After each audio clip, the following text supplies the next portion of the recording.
Chapter 264, Nemesis. Such a high HP. Aqua Rose couldn't help but wrinkle her brows at this sight. The amount of HP a boss was correlated with the amount of time needed to kill it, and the more HP a boss had, the higher the demands on the damage dealers. The bosses of level 10, 20-man Hell Mode team dungeons would have 700,000 HP at maximum. Even so, not a single team in White River City had managed to clear one such dungeon yet. Meanwhile, the boss before them had 880,000 HP. Aqua Rose instantly felt despair at this sight. Fire Dance and the others, on the other hand, felt nothing much about it. They were simply waiting for Shifeng's orders. Feeling everyone's fervent gaze on him, Shifeng smiled as he said, "Cola, go test the waters. Gluttonous Mouse, you'll be responsible for healing him. Everyone else, pay close attention to the boss's movement patterns and habits. Be sure to take a video recording. Afterwards, we'll think of a way to raid it." As the Knight Captain of the Demon's Castle, Justin Freed excelled in melee combat. Even though Cola boasted excellent equipment, he could survive 3 hits at most from this boss. If it were any other MT, they would definitely die in 2 hits. Aside from possessing high attack power, Justin Freed was a heavy-armored knight and his defense spoke for itself. Now that he had been converted into a demon, his natural magic resistance was also very high. Justin Freed was practically a boss without weaknesses. Justin Freed had 2 major skills, and if not taken with caution, either one of these skills could easily wipe out their entire team. Moreover, these 2 skills were further strengthened by the Hell Mode difficulty, making them extremely hard to deal with. The first skill was called Demon Summoning. Periodically, Justin Freed would summon 3 demon guards. If players failed to kill these 3 demon guards within a set amount of time, they would be absorbed into Justin Freed's body, replenishing the boss's HP.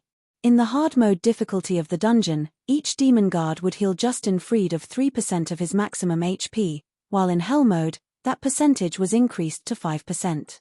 Hence, players needed to kill these demon guards no matter what. The second skill was called Death Blow. When using this skill, Justin Freed would randomly mark a player and throw a spear at them, dealing large amounts of damage. Players struck by this spear would also have their movement speed reduced by 60%, and defense reduced by 100%. Justin Freed would then charge towards this marked player. During this charge, players had to avoid standing between Justin Freed and the marked player. Otherwise, both the marked player and the players standing in Justin Freed's way would die without question. Hence, when a player was marked by Justin Freed, they needed to run as far away from everyone else as possible. The marked player would be fine as long as they could survive Justin Freed's onslaught for 10 seconds. Just these 2 skills alone would already cause many challengers to despair. However, Justin Freed also possessed multiple other minor skills, although those would not be a huge problem if players made sure to dodge them. After Cola and Gluttonous Mouse battled with the boss a few times, everyone fully understood just how amazing Justin Freed was. If struck by Justin Freed's great sword, even a powerful tank like Cola would lose over 1,400 HP. It would take Justin Freed only 2 attacks to finish off anyone else within the team. Moreover, Justin Freed had a very high attack speed. He had no problems brandishing his greatsword twice in 1 second. If they wished to successfully clear this boss, they needed to cooperate with each other properly. Not only did the MTS have to know when to dodge Justin Freed's attacks, the other melee classes also needed to know how to interrupt the boss's attack pattern. Start the raid. After Shifeng finished giving out his instructions, everyone went to their assigned positions, making a perfect encirclement around Justin Freed. Once ready, Cola immediately rushed towards Justin Freed, while Yi Wumian waited at one side for the appearance of the 3 demon guards. Compared to attacking an elite monster, the damage Cola dealt to Justin Freed was much lower. His normal attacks only dealt slightly more than -100 damage to the boss. After Cola solidified his aggro of the boss, everyone else promptly barraged Justin Freed with attacks. However, the team quickly discovered a crucial matter: Justin Freed's defense was seriously too high. During the trial runs, Cola had been the only one attacking. Hence, everyone had not really noticed how high Justin Freed's defense was. Take Lonely Snow for example. As a berserker, every time he struck Justin Freed's back with his 2-handed axe, he could only deal slightly more than -200 damage. Even after using armor break on the boss, his damage only barely reached -300. As for the newcomers, The damage they dealt was far less. His defense is too high. Even with her most powerful spells, Aqua Rose only managed to deal around -500 damage to the boss Shadow Burst. Blackie didn't dare hold back, immediately using the new skill he received for clearing the four-colored trial. 5 black streaks of light immediately shot out from his staff, landed on Justin Freed's back, and exploded damages of -736, -741, -726, -732, -738 appeared above Justin Freed's head. Chiffon was also slashing madly at Justin Freed's back. However, the damage he dealt was far lower than Blackie's. Each of his basic attacks only dealt over -100 damage. However, this damage was further increased when Chiffon triggered one of the Abyssal Blade's effects, inflicting the Doom Curse on the boss. There was also the damage amplification effect from Thundering Flash. As Justin Freed was a Hell Mode boss, both the Abyssal Blade's Doom Curse and the effect of Thundering Flash were greatly weakened. Overall, the two debuffs had weakened Justin Freed by 15% simultaneously. Chiffon swapped out his Might of 1,000 title for his Demon Hunter title, further weakening Justin Freed. Now, Justin Freed only possessed 80% of his original strength. This result undeniably reduced the burden placed on everyone in the team. Guild leader, the additional passive skill of your weapon and also the effect of your title are simply too amazing. Thanks to you, the difficulty of this boss has been forcefully brought down a notch, Cola said with a smile. Undeniably, he was the person who profited the most from these debuffs. Aqua Rose's eyes glowed with joy as well when she witnessed this scene. Thanks to Chiffon's skills and title, they now had hope of defeating this boss. It seems that I, too, should get more of such titles in the future. It would make boss raids a lot easier. Aqua Rose looked at Chiffon's title in envy. However, she knew it would be very difficult to obtain such a title. Aqua Rose made a note to herself to ask Chiffon how she, too, could obtain such a title. When they left this dungeon, when Justin Freed's HP fell to 90%, Chiffon immediately shouted through the team chat, "Yi Wumian, get ready to aggro the monster. Everyone, focus fire on the spawns the moment they appear. Fire dance and I will help Cola cope with the boss. Damnable trespassers. Guards. Get rid of them." Justin Freed bellowed suddenly. 3 demon guards ran in from outside the arena. Every one of these demon guards were elite monsters. Moreover, each of them possessed 40,000 HP. Fortunately, the demon guards had much lower defense compared to the boss. The team took no time at all to finish all 3, especially when they had a powerhouse like Blackie. Everyone then returned their focus to the boss. During the entire battle, Chiffon did not get many chances to deal damage. Possibly due to there being many more people attacking him, Justin Freed's attack pattern right now was slightly different from when only Cola and Gluttonous Mouse were raiding him. The boss could always accurately force Cola into a corner whenever he brandished his great sword, preventing Cola from effectively dodging his attacks. To make matters worse, aside from Chiffon, nobody else in the team could accurately find a way to interrupt the boss's attack rhythm. Although Fire Dance managed to react to the situation and find a suitable location to attack, due to her low strength as an assassin, she failed to interrupt Justin Freed's attack. Hence, Chiffon had no choice but to focus all his attention on interrupting the boss's attacks. Otherwise, if Cola were to make a mistake and eat any of the boss's minor skills, he would definitely lose his life because the healers would not be able to keep up with their healing. Concurrently, Cola's death would also mean everyone else's death. When Justin Freed's HP fell to 78%, he finally used Death Blow in a fit of rage. Meanwhile, the target of this skill was none other than Chiffon. Chiffon's first reaction to the activation of this skill was to turn tail and run. After being marked by this skill, unless players activated skills that provided invincibility, they would unquestionably die. When Justin Freed closed in on them, Justin Freed retrieved a silver spear and abruptly threw it at Chiffon. Instantly, a silver flash streaked across the sky and flew at Chiffon, producing a boom as it broke the sound barrier. Players were unable to dodge this silver spear, so they could only try to block it. Hence, just as the spear was about to reach him, Chiffon immediately spun his body around and activated parry. The spear smashed into the abyssal blade, generating brilliant sparks as metal clashed against metal. Chiffon was forced to retreat over a dozen steps before he could shake off the attack and stabilize his body. Both his hands felt numb after blocking Justin Freed's attack, and he had very nearly lost his grip on his swords. He then took a glance at the abyssal blade, finding a clear scar on the blade of the sword unbelievable. To think that this move could even damage a magic weapon. If it were a secret silver weapon taking this hit, wouldn't it get destroyed instantly? Even a fine gold weapon might not survive this attack. Shi Feng secretly rejoiced that he had not used the silver lake to block this attack.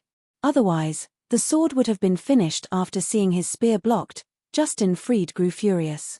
Ignoring Cola, he charged at Shi Feng with large strides without hesitation. Shi Feng immediately activated Windwalk, increasing his movement speed by 30%. He then started moving in circles around the arena. As Shi Feng did not receive any damage from Justin Fried's spear, he also did not receive the movement speed reduction debuff. Hence, no matter how hard the boss tried to chase Shi Feng, he simply couldn't catch up. In the end, Shi Feng kited the boss around the arena for the full 10 seconds. With both of Justin Fried's major skills dealt with, everyone returned to their positions and resumed their attack on Justin Fried.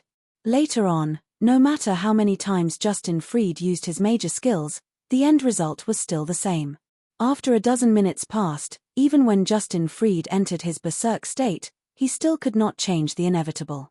The reason being, Cola had protection blessing to stave off the boss's increased damage. Cola also had the Arclight Guard's additional skill, Time Arc. The effect of this skill was the equivalent of providing Cola with 9 seconds of invincibility. It also allowed him to reset the cooldown of any skills he had used during Time Arc's duration. One way or another, Cola had managed to endure and survive through the 20-second duration of the boss's berserk state. In the end, Justin Fried let out a scream of resentment as he fell to the ground, his body leaving behind a pile of dazzling items as it disappeared. Chapter 265, Dark Knight Gaia. It's a jackpot. Our karma must be too good. I wonder what we'll get. This is the hell mode of the demon's castle. A jackpot should give us at least a dark gold weapon, right? Justin Fried's death allowed everyone to breathe a sigh of relief. However, when they saw the pile of items on the ground, everyone knew that their luck had come. Just a brief glance told them that Justin Fried had dropped more than 10 items.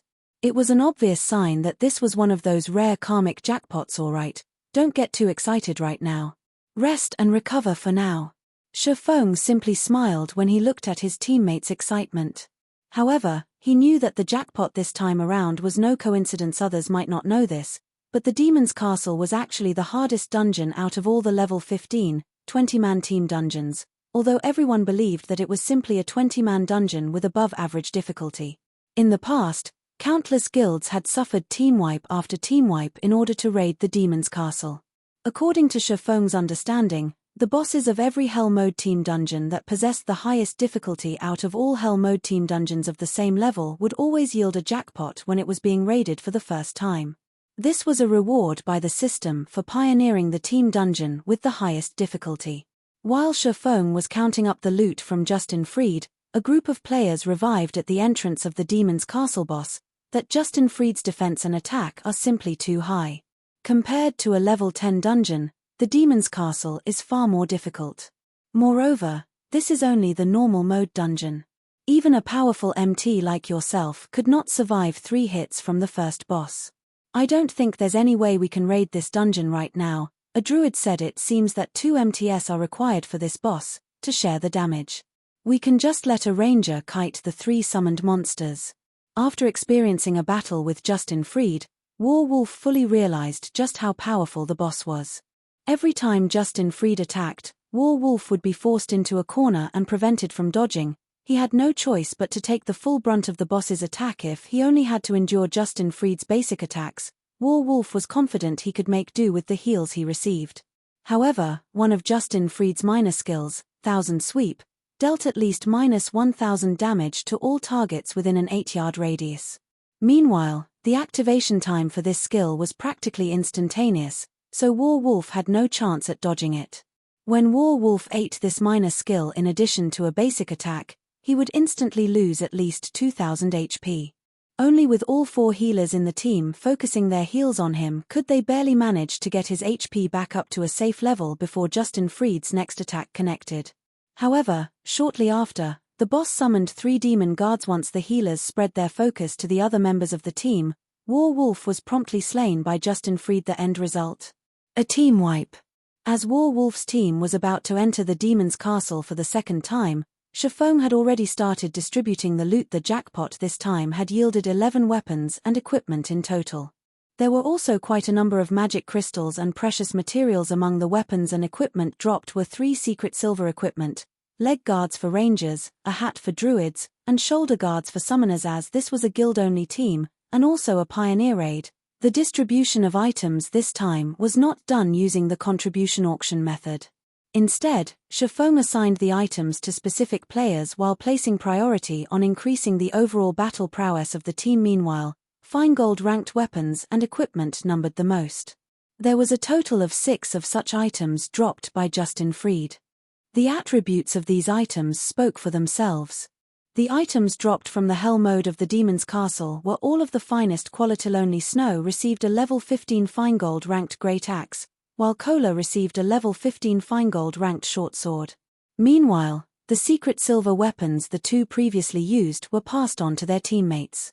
The remaining 4 items were fine gold equipment, shoes for swordsmen, arm guards for cursemoncers, a chest piece for oracles, and a chest piece for elementalists. Shifeng kept the shoes for swordsmen for himself, exchanging it with his level 10 mysterious iron ranked boots. Triumph boots, shoes, plate armor, fine gold rank. Level 15. Defense plus 184.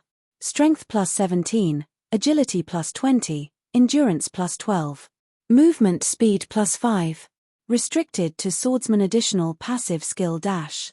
Light-footed, increases movement speed by 5%. Shifeng then handed the fine gold ranked arm guards to Blackie, the chest piece for oracles to Gluttonous Mouse, and the chest piece for elementalists to Aqua. The final 2 items were of dark gold rank. One was a pitch black long sword, while the other was a dark grey colored staff that emitted black mist. Demon Bane, one-handed sword, dark gold rank. Level 15. Attack power plus 183. Strength plus 20, agility plus 21, endurance plus 10. Attack speed plus 3. Durability 100. Additional passive skill dash.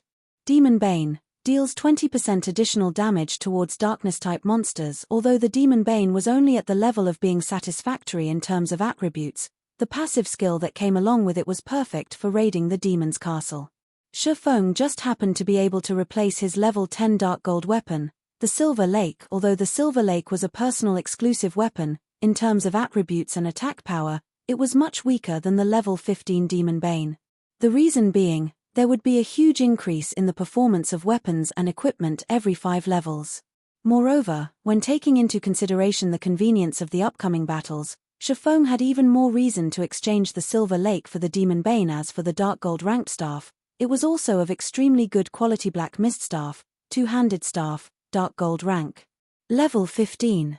Equipment requirement, strength 40, intelligence 60. Attack power plus 154. Intelligence plus 42, vitality plus 28, endurance plus 33. Chanting speed plus 6. Durability 100. Elemental spell damage increased by 10%. Elemental spells have 18% chance to achieve a critical hit. Ignore levels plus 3. Cast range plus 2. Elemental spell levels plus 1. Restricted to Elementalist. Wow. The attributes on this staff are insane.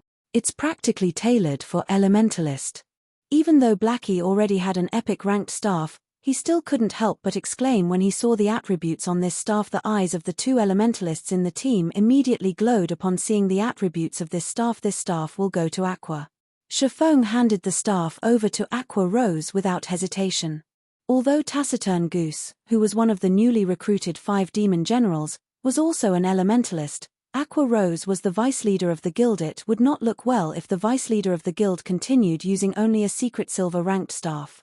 Moreover, Aqua Rose's techniques and strength was far above Taciturn Goose's, and she would be able to display the staff's true power better for me. Although Aqua Rose indeed liked this Black Mist staff very much, she had only recently joined the guild. She would feel very awkward if she were to receive such an amazing staff so quickly. Take it. You're the vice leader of our guild. We can't have other guilds looking down on Zero Wing now, can we? Shifeng said, a grin on his face. That's right, Vice Leader. Our guild is acknowledged as one of the 6 major guilds right now. If the other guilds were to find out that our Vice Leader was still using a secret silver ranked staff, they would definitely make fun of us. Blackie said, all right, then. I'll take it. Aqua Rose felt that their words were logical. As one of the top management of the guild, every action she took affected the guild's reputation. If others were to discover her poor quality equipment, although they might not outright slander them with insults, they would definitely look down on Zero Wing.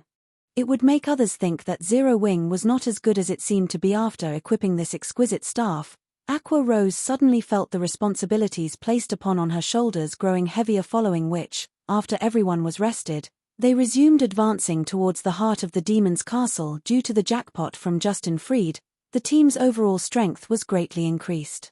They had a much easier time now when they fought against the elites and special elites, and very quickly, they arrived at the main hall of the demon's castle. The final boss, the Dark Knight Gaia, sat high above on the throne inside the hall. The moment everyone set foot inside the hall, the atmosphere of the room suddenly changed, and even the air started feeling heavy. Everyone in the team sucked in a mouthful of cold breath at the scene inside the hall. This is a joke, right? Blackie looked at the throne in the distance, his mouth gaping wide open in shock. What is going on here?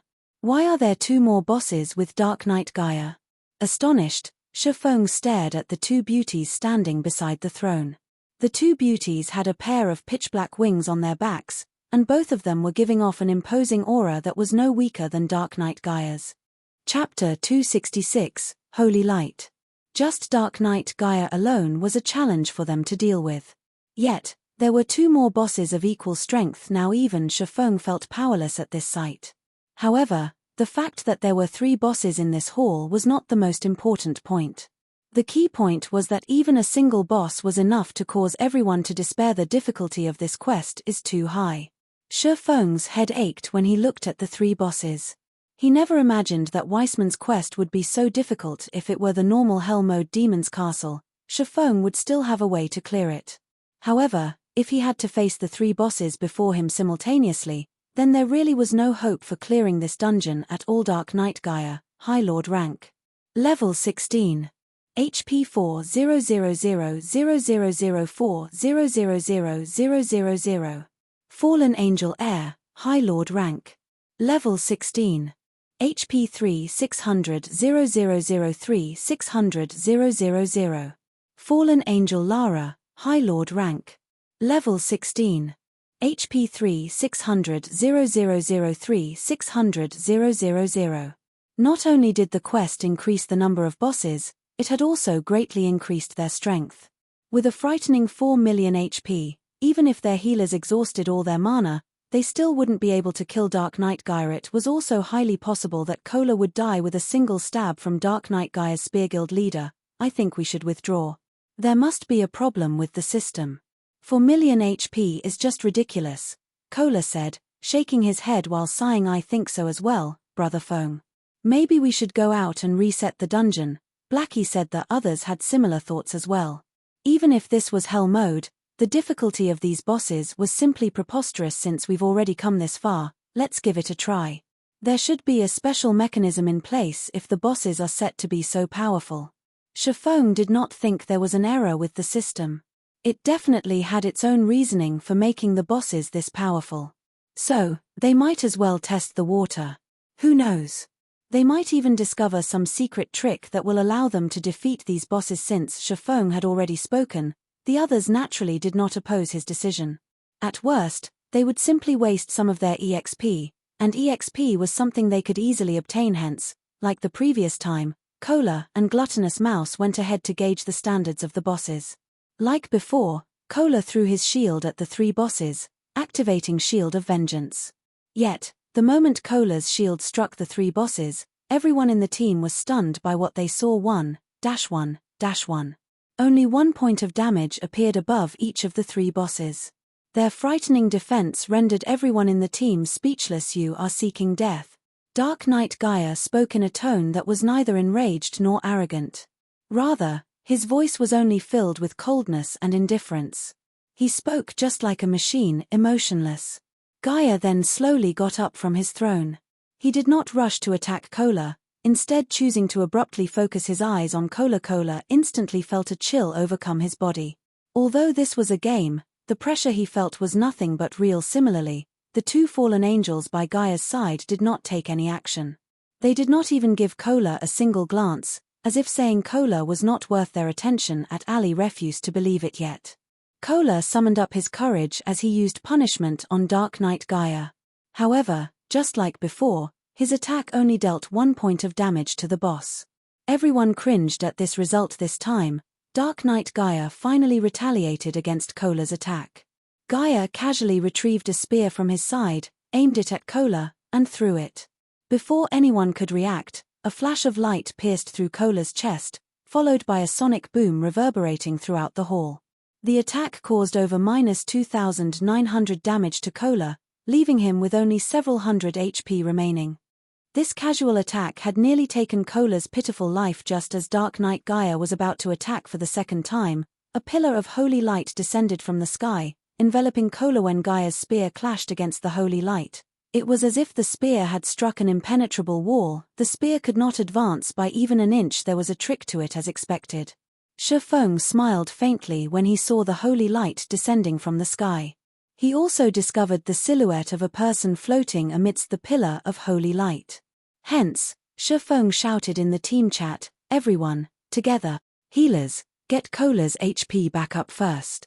Previously, everyone merely had the intention of giving the bosses a try. They did not hold any hope of actually killing them. Now that a chance had appeared, how could they easily give it up? The atmosphere surrounding the team instantly changed. No longer were they shrouded by despair. Her? Why is it her? When the person inside the pillar of light walked out, Shifeng discovered a familiar face. When he caught a clearer view of that saintly appearance, his mind immediately turned sluggish. The person that walked out of the pillar of holy light was actually the Tier 3 divine official Charlene. Wow. My goddess. Blackie's eyes widened upon seeing Charlene, his drool nearly leaking out of his mouth. Putting aside Charlene's peerless appearance and graceful figure, just that extraordinary aura that she exuded would attract others to her. Gifted with both appearance and aura, Charlene was even more mesmerizing than the snow goddess. Gentle snow. After Charlene descended into the hall, she did not look at the people behind her. Instead, she focused her attention on the black throne, at Dark Knight Gaia and the two fallen angels by his side. Dark Knight Gaia no longer maintained his look of indifference when he noticed Charlene's appearance. Instead, a hint of fear showed on his face. "Gaia, leave that woman to us. You take care of those ants and activate the teleportation gate. It is about time we let this continent be filled with fear and death once more." Fallen angel Aircedes, Lady Air, Dark Knight Gaia answered respectfully. At the same time, Charlene whirled around to look at everyone, saying, "Adventurer. For his selfish gains, Gaia has turned the past inhabitants of this castle into demons, letting them live a life that is worse than death. Now, he is even trying to open a gate to the demon world, summoning the Legion of Dead to attack White River City. You must stop Gaia from doing so at all costs and prevent a terrible fate from befalling the inhabitants of White River City." Finished speaking, Charlene immediately chanted some divine incantations. She then pointed a finger at the players before her. Suddenly, everyone in the team received a buff blessing of holy light. Increases all attributes by 200 points. This blessing is insane. My magic damage is over 1,000 point. My HP is also over 5,000. This feels awesome. Blackie said in exhilaration. Everyone else shared Blackie's feelings. Their bodies felt full of power, and they felt that they could easily go back and trample the previous boss. Justin freed. Just the HP of the ranged players had already exceeded the 5,000 threshold. The other melee players also had their HPs increased past the 6,000 threshold. As for the monstrous MT of the team, Cola, his HP had already gone past the 7,000 threshold. Cola was practically a mini-boss now. After Charlene and the two fallen angels departed to do battle, Dark Knight Gaia immediately charged towards the team of players, intending to massacre them quickly. At this time, everyone in the team no longer looked at Dark Knight Gaia with fearful eyes like before. Even if Cola received close to -3,000 damage from a single spear throw from the boss, the Guardian Knight presently had over 7,000 HP. Moreover, the healers also had their magic damage increased from the blessing. Now, a casual heal from any one of them could replenish over 1,000 HP for Cola. They had no problems coping with Dark Knight Gaia's frightening damage taking the lead. Kola immediately slashed his sword at Gaia, following up the attack with a punishment 328-641. 2 damages appeared above Dark Knight Gaia's head. Meanwhile, Shifeng had used silent steps and arrived at Dark Knight Gaia's back. Executing Chop, he slashed his sword down at Gaia's neck, immediately causing more than -1,200 damage to the boss. His follow-up normal attacks also caused around -600 damage. However, compared to physical damage classes, the mags had a much greater improvement. Each of Blackie's dark arrows caused over -2,000 damage to the boss, over -4,000 damage if it was a critical hit. As for Aqua Rose, her flame explosion dealt over -1,500 damage to the boss. The other mags in the team could also deal over -1,200 damage with each of their attacks, which was very impressive. On the other hand, Dark Knight Gaia's damage towards Kola was slightly reduced. Each of his attacks only dealt slightly over -2,400 damage to Kola. Now one side was strengthened, while the other weakened. Even if Dark Knight Gaia had 4 million HP, everyone still felt confident of defeating him. As Dark Knight Gaia's HP continuously fell, his attack rate also grew fiercer, and the damage he dealt also became greater. From the initial -2,400 damage, Kola now received around -2,700 from each of Gaia's attacks. Chapter 267, Legendary Power. This won't do. The damage we're dealing is still too low. If this keeps up, we will definitely be the ones to die. After several exchanges with Dark Knight Gaia, Shifeng had already deduced the most likely ending of this raid. His mind immediately started churning for a solution to this problem. When Dark Knight Gaia's HP fell to 70%, everyone else detected that something was wrong. The spear Gaia brandished was like a python, containing both power and agility. Gaia had a more relaxed time responding to everyone's attacks now, successfully blocking and rendering many of the attacks sent at him ineffective. Currently, Gaia was like the reincarnation of the spear god. Dark Knight Gaia abruptly swept his spear in a circle, sending Shifeng and the others, who were attacking his back, flying. Shifeng reacted quickly and used parry without hesitation, preventing any harm from reaching him. Unfortunately, everyone else in the team was not as quick to react. As a result, each of them received over -2,000 damage from the attack, suddenly increasing the burden placed on the healers. Meanwhile, the main target of Dark Knight Gaia's attack, Kola, had to retreat a handful of steps before stabilizing his body. A frightening damage of -4,300 also appeared above his head. Guild leader, the boss is getting more powerful the longer we fight. I don't think I will last long if this situation continues. At this moment, the Guardian Knight, Kola, was no longer as calm and composed as he was before. Currently, the Dark Knight Gaia would deal around -3,000 damage each time he attacked Kola. If the boss triggered a critical hit or used a skill, he would deal over -4,000 damage. Even if Kola had over 7,000 HP, the pressure placed on him was huge. His HP constantly hovered around the safety threshold, which was a very dangerous situation. This was exactly where the Dark Knight Gaia excelled. The longer he fought, the braver he got. On the surface, Dark Knight Gaia did not seem to use any major skills. However, in reality, he had been using them constantly. Blood Rage. With this skill, the longer Dark Knight Gaia battled, the higher his damage would become. His attack speed would also rise as time passed.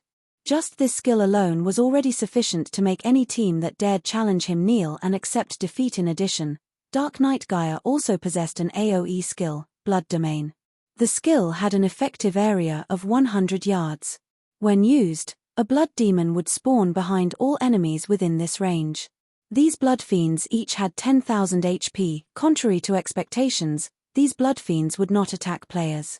Instead, if these blood fiends came within 3 yards of their locked target, they would self-destruct. The resulting explosion had an effective radius of 20 yards, and in Hell mode, the explosion would deal -2,000 damage. However, due to Shifeng's quest, the current boss the team faced was an enhanced version of the Hell mode Dark Knight Gaia. Hence, Shifeng did not know how much damage the blood fiends would deal if they exploded. It was bound to be more than -2,000 damage if they could not deal with these blood fiends quickly, leaving the monsters to self-destruct without control. The end result would, without a doubt, be a team wipe. Yet, if everyone were to run around the hall while having the blood fiends chase after them, It would disrupt the team's formation. Any mistake made during this confusion would easily lead to a team wipe. Hence, the moment these blood fiends appeared, they needed to deal with them within the shortest amount of time possible. Just depending on the blessing of holy light won't be enough to deal with this boss. If we can't increase our damage output, we will die sooner or later. Shifeng took a look at the mana levels of the 4 healers and discovered that all of them only had around half remaining. However, Dark Knight Gaia still had 65% of his HP left. If this situation continued, they wouldn't be able to last until the end. Not to mention, Dark Knight Gaia hadn't used Blood Domain yet. At that time, the burden on the healers would definitely be huge. Brother Feng will definitely be team wiped if this continues. Should I use Stars of Light now? Blackie secretly sent a private message to Shifeng. Stars of Light was the most powerful skill of the epic ranked staff, Mavis's Guard. Its might surpassed even that of a Tier 2 spell. It was a spell that could devastate both heaven and earth. Unfortunately, this powerful spell had a cooldown time of half an hour. Hence, it was a trump card that could only be used once in a boss battle. As a result, whenever Blackie was in a party together with Shifeng, he would always seek Shifeng's advice, letting Shifeng decide when he should use the skill. No, it's still too early for it. Shifeng had long since planned for Blackie to use Stars of Light when Gaia used Blood Domain. The might of the skill would instantly evaporate the blood fiends that spawn, yet if they did not use the skill now, they might not even survive to see Dark Knight Gaia use Blood Domain. With 2 difficult options at hand, Shifeng was at a loss which to pick. In the end, we still aren't strong enough. Shifeng smiled bitterly. Even though their team was already so powerful, it was still not enough to clear this quest. Shifeng truly did not know how those players in the past had managed to complete this quest. However, it was also a fact that the players had already completed their Tier 1 class promotion when they completed this quest. With a team of Tier 1 players with top-tier level 20 equipment and weapons, it would be a simple walk in the park for them to conquer the enhanced hell mode of the Demon's Castle. Also, even if nobody in the team had reached level 20, if everyone's weapons and equipment were of Dark Gold rank or above, Dark Knight Gaia would still have no choice but to submit to them. To put it bluntly, they were lacking in preparations. As expected, our current equipment is still too weak. Shifeng could not help but lament as he watched the boss getting stronger as time passed. Suddenly, however, a flash of realization came to Shifeng. That's right. If it's equipment, don't I have the fragmented legendary item?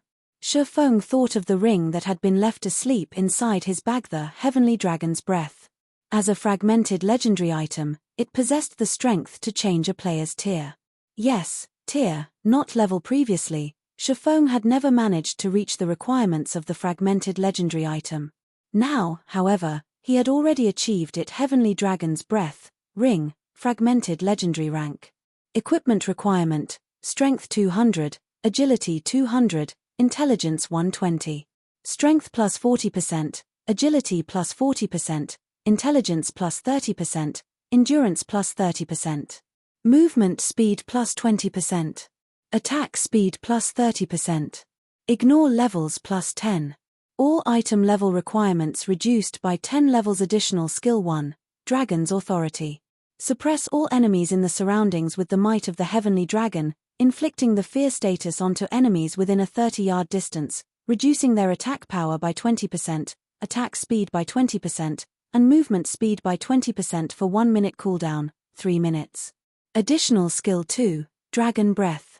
Inflicts 6x damage in a 305-yard line in front of you. There is a 20% chance to induce the fainted state for 2 seconds cooldown, 5 minutes. Additional skill 3, Heavenly Dragon's Power. Allows the user to temporarily possess the power of the Heavenly Dragon, increasing HP by 300%, strength by 100%, and defense by 300%, and grants immunity to all controlling effects for 2 minutes cooldown, 3 hours. The Dragon Slayer Mechasiru once owned the Heavenly Dragon's Breath. It was originally a legendary ranked item possessing the suppressed strength of the Dragon tribe. Due to damage resulting from a war between gods, its might has greatly decreased. However, the Heavenly Dragon's Breath possesses an incomparably strong magic power and possesses the potential to restore itself. Its past glory may be restored with 3 magic stars and 1 dragon's heart. Current restoration, 04, Blessing of Holy Light. Increases all attributes by 200 points. This blessing had allowed Shifeng to instantly surpass the daunting requirement of having 120 intelligence without wasting any more time. Shifeng immediately retrieved the heavenly dragon's breath from his bag the instant he wore the ring. He immediately felt it transmit a boundless power into his body. Not even the blessing of holy light could compare to this power good. The raid officially starts, now. Shifeng looked at the silver dragon-shaped ring on his finger, a smile on his face. Whether it was his past life or his present life, this was the very first time he was feeling the strength of a legendary item, even if it was only a fragment. He then shifted his gaze towards Dark Knight Gaia, his eyes abruptly focusing Dragon's authority. Instantly, everyone felt Shifeng's transformation. They could feel the might of an ancient dragon coming off him, and even their souls quivered in the face of this power. Meanwhile, as if stuck in a deep quagmire, Dark Knight Gaia's movements turned sluggish. Gaia's attack power was greatly reduced as well, letting Kola gain a breather. Kola no longer felt overwhelmed by Gaia's attacks, and he could even dodge the boss's attacks now. It wasn't just limited to Kola. Everyone else started attacking with greater efficiency as well. Originally, they were on the verge of being team-wiped. Yet, the situation suddenly had a huge change. It was simply unbelievable what happened. Aqua Rose was shocked. Chapter 268, Everything is Insubstantial. Although everyone was shocked by Dark Knight Gaia's weakening, they were even more shocked by the person who activated Dragon's authority, Shifeng. Currently, raging winds surrounded Shifeng's body, swirling in all directions and creating a dazzling sight. Shifeng had now become the focus of this hall. When Shifeng took a step forward, his body instantly disappeared and reappeared in front of Dark Knight Gaia. Brandishing both the Abyssal Blade and the Demon Bane, Shifeng sent over a dozen slashes at the boss, the afterimages of his swords creating an impression of a lotus flower due to the heavenly dragon's breath. Shifeng's attributes were greatly increased once more. Currently, his strength had already exceeded 500 points, while his attack was well over 1,200 points. His agility had also exceeded 600 points. Whether it was his attack power or attack speed, both were far above the standards of even a Tier 1 swordsman. Right now, Shifeng could even give a Tier 2 sword master a run for his money. This was the power of a legendary item. Even though Shifeng only had a fragmented version of it, the increase in combat power he received could allow him to challenge enemies of a higher tier. Damages of over -1,000 appeared one after another. Some of his attacks had even dealt over -2,000 and -3,000 damage. Dark Knight Gaia, who had previously been like an immovable mountain, was currently being forced to retreat step after step by the torrent of sword slashes. He could not even enter a basic stance due to the incessant attacks. Meanwhile, Kola was having a relaxed time going against the boss, expending almost no effort on evading the boss's attacks. However, Shifeng's onslaught had yet to end. Thundering flash, chop, double chop, earth splitter, thunder flame explosion. Every skill dealt over -2,000 damage. Of them, the level 8 thunder flame explosion had even achieved a critical hit, dealing over -6,000 damage to the boss. Shifeng's damage far surpassed even that of Blackie, now guild leader. What sort of potion did you take? How did you suddenly become so awesome? Kola was extremely curious about Shifeng's sudden transformation. Previously, Shifeng's single output damage was even below Blackie's and Aqua Rose's. Now, however, his damage had completely left that of the two in the dust. If Shifeng said it was nothing, not even a ghost would believe him. Potion? Kola, you're thinking too highly of potions. This is the trump card of our guild, Blackie said, a grin on his face. He had a fair idea of what was actually going on. After all, he had also been present when Shifeng obtained the heavenly dragon's breath. Brother Black is right. Kola, you're looking down on guild leader too much, Lonely Snow chimed in with a proud tone. The matter of the fragmented legendary item had always been a secret between the three of them. Shifeng had previously told them not to leak any information about it, so nobody else, other than them, knew about it. After all, just an epic ranked item alone could entice a first-rate guild to take action. If it was known that their guild possessed a fragmented legendary item, rivers of blood might start to flow in White River City. It's not a potion. Aqua Rose was also surprised. However, after she gave it a thought, their words felt right. It should not be possible for potions to provide such a powerful upgrade. Yet, if it was not a potion, What else could allow Shifeng's battle strength to increase so tremendously? Suddenly, Aqua Rose started growing more confused about the guild known as Zero Wing. It was clearly a recently established guild. It could even be described as a blank slate.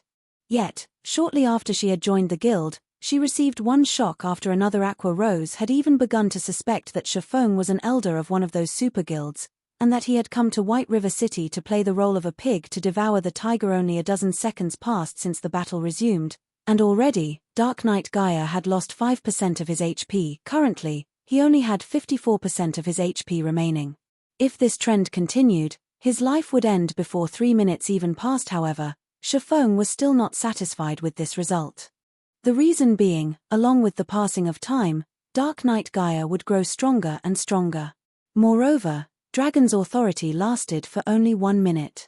After the minute was up, Dark Knight Gaia would once again be like the reincarnation of a spear god.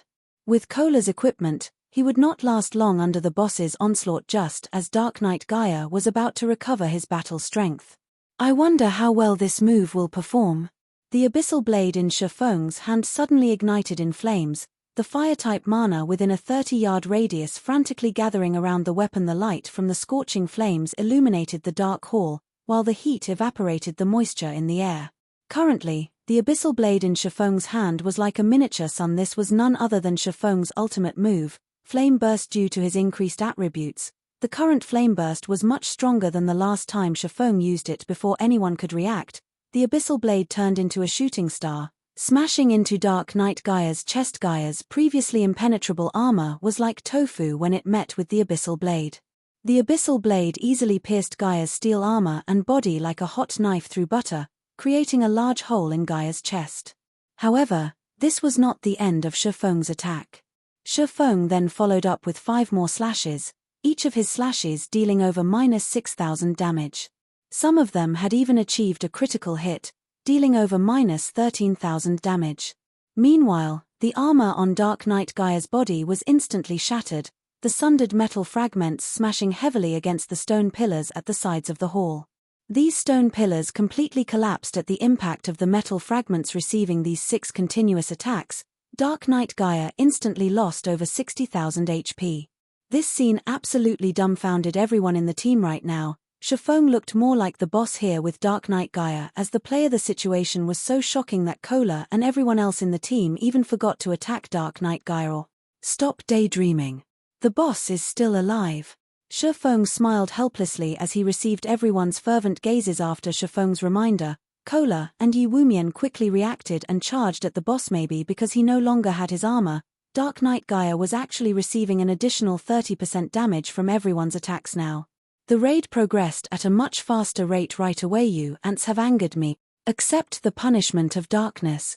The moment Dark Knight Gaia bellowed, the entire hall turned bloody red. Immediately, 20 ferocious-looking blood fiends appeared within the hall. Meanwhile, these blood fiends each had 20,000 HP, and each of them quickly ran towards their locked targets after being summoned. Blackie. Shifeng said in the team chat, "Got it. It's finally time for me to show off." Blackie chuckled as he waved his staff. A gigantic magic circle appeared above the hall, and in the blink of an eye, a dazzling star emerged from the magic circle and crashed downwards. The stars of light had a very wide coverage. Hence, Blackie easily enveloped all the blood fiends within the skill. The enraged Dark Knight Gaia included. Each star caused over -5,000 damage. After over a dozen stars came crashing down, not even ashes remained of the blood fiends. As for Dark Knight Gaia, he was left in a miserable state after the duration of the skill ended. Everyone else in the team took this chance to use their most powerful moves on the boss, holding nothing back. Before even a minute passed, Dark Knight Gaia's HP fell to 30%. Instantly, the boss went into a berserk state, his body doubling in size. In this state, both his attack power and defense were greatly increased. Even when Kola had Protection Blessing activated, the skill reducing any damage he received by 50%, he lost over 3,000 HP the instant Dark Knight Gaia's spear connected with his body just in time. Shifeng had been waiting for this moment all along. Did he think going berserk was amazing? In front of a dragon, everything was insubstantial. Shifeng immediately activated Heavenly Dragon's power, increasing his HP by 300%, strength by 100%, defense by 300%, and also becoming immune to all controlling effects for 2 minutes. After the activation of Heavenly Dragon's power, Shifeng's body underwent a transformation. Dragon scales suddenly covered his skin, making him look as if he was wearing Dragonscale armor. With the addition of these dragon scales, Shifeng's originally ordinary appearance suddenly became tyrannical. Chapter 269, Violent Conclusion. Originally, everyone was still worried about how they should deal with the Berserk boss. However, Shifeng's shocking transformation immediately attracted their attention, leaving aside Shifeng's new handsome and gorgeous appearance. Just by standing there, he was already giving off an insurmountable pressure. This was no longer an oppression due to strength. Instead, this pressure was the instinctive reverence for a primordial life form. Just what is going on here? Aqua Rose asked in shock. It was a known fact that players could not transform their bodies. Yet, Shifeng had actually transformed in defiance of that notion. Moreover, that frightening pressure he was giving off was much more terrifying when compared to the Berserk Dark Knight Gaia, let alone the others. Even Blackie and Lonely Snow, who knew about the fragmented legendary item, were greatly astonished by Shifeng's sudden transformation. They never thought that a player could actually become so powerful after activating the Heavenly Dragon's power. I think the guild leader can kill me in a single hit now, Lonely Snow said, a bitter smile on his face. Let alone you, even Cola might not survive a single hit from Brother Feng. With the activation of the Heavenly Dragon's power, Shifeng's strength received a several-fold increase, which meant that his attack power had increased as well. When Blackie thought about how his most powerful skill, Stars of Light, already failed to match Shifeng's previous strength. If Shifeng used a skill, even Cola, who had over 7,000 HP, would be reduced to ash. The Heavenly Dragon's power is strong, as expected, Shifeng thought as he shook his fists. He could feel boundless power coursing through his body. In addition, after activating this skill, Shifeng could feel his mind becoming much clearer than before, allowing him to reach a peak condition that he had never experienced. Shifeng's strength now exceeded 1,000 points. His attack power was also over 2,300 points, while his HP was over 15,900. In addition, his defense had gone past 4,500 points, almost twice that of Cola's. Currently, he could easily be considered a mini-boss. Cola, leave tanking the boss to me. Shifeng wanted to test his new body. Moreover, it would be much more effective for him to tank the boss instead of Cola right now. Apart from having higher attack, defense, and HP, Shifeng's current dodging capabilities were miles ahead of Cola's. Alright. Although Cola was still shocked by Shifeng's transformation, he managed to muster a reply with more than 15,900 HP. Nobody was a more reliable MT than Shifeng. After relieving Cola of his duties, Shifeng immediately slashed a sword at Dark Knight Gaia. Like a lightning bolt, Shifeng's sword smashed into Dark Knight Gaia's body with the might of 1,000. The attack dealt over -2,000 damage to the boss, and the strength behind the attack forced the boss to retreat 3 steps. Each step the boss retreated left behind a deep footprint on the hard-tiled floor. This was the benefit of increasing one's strength.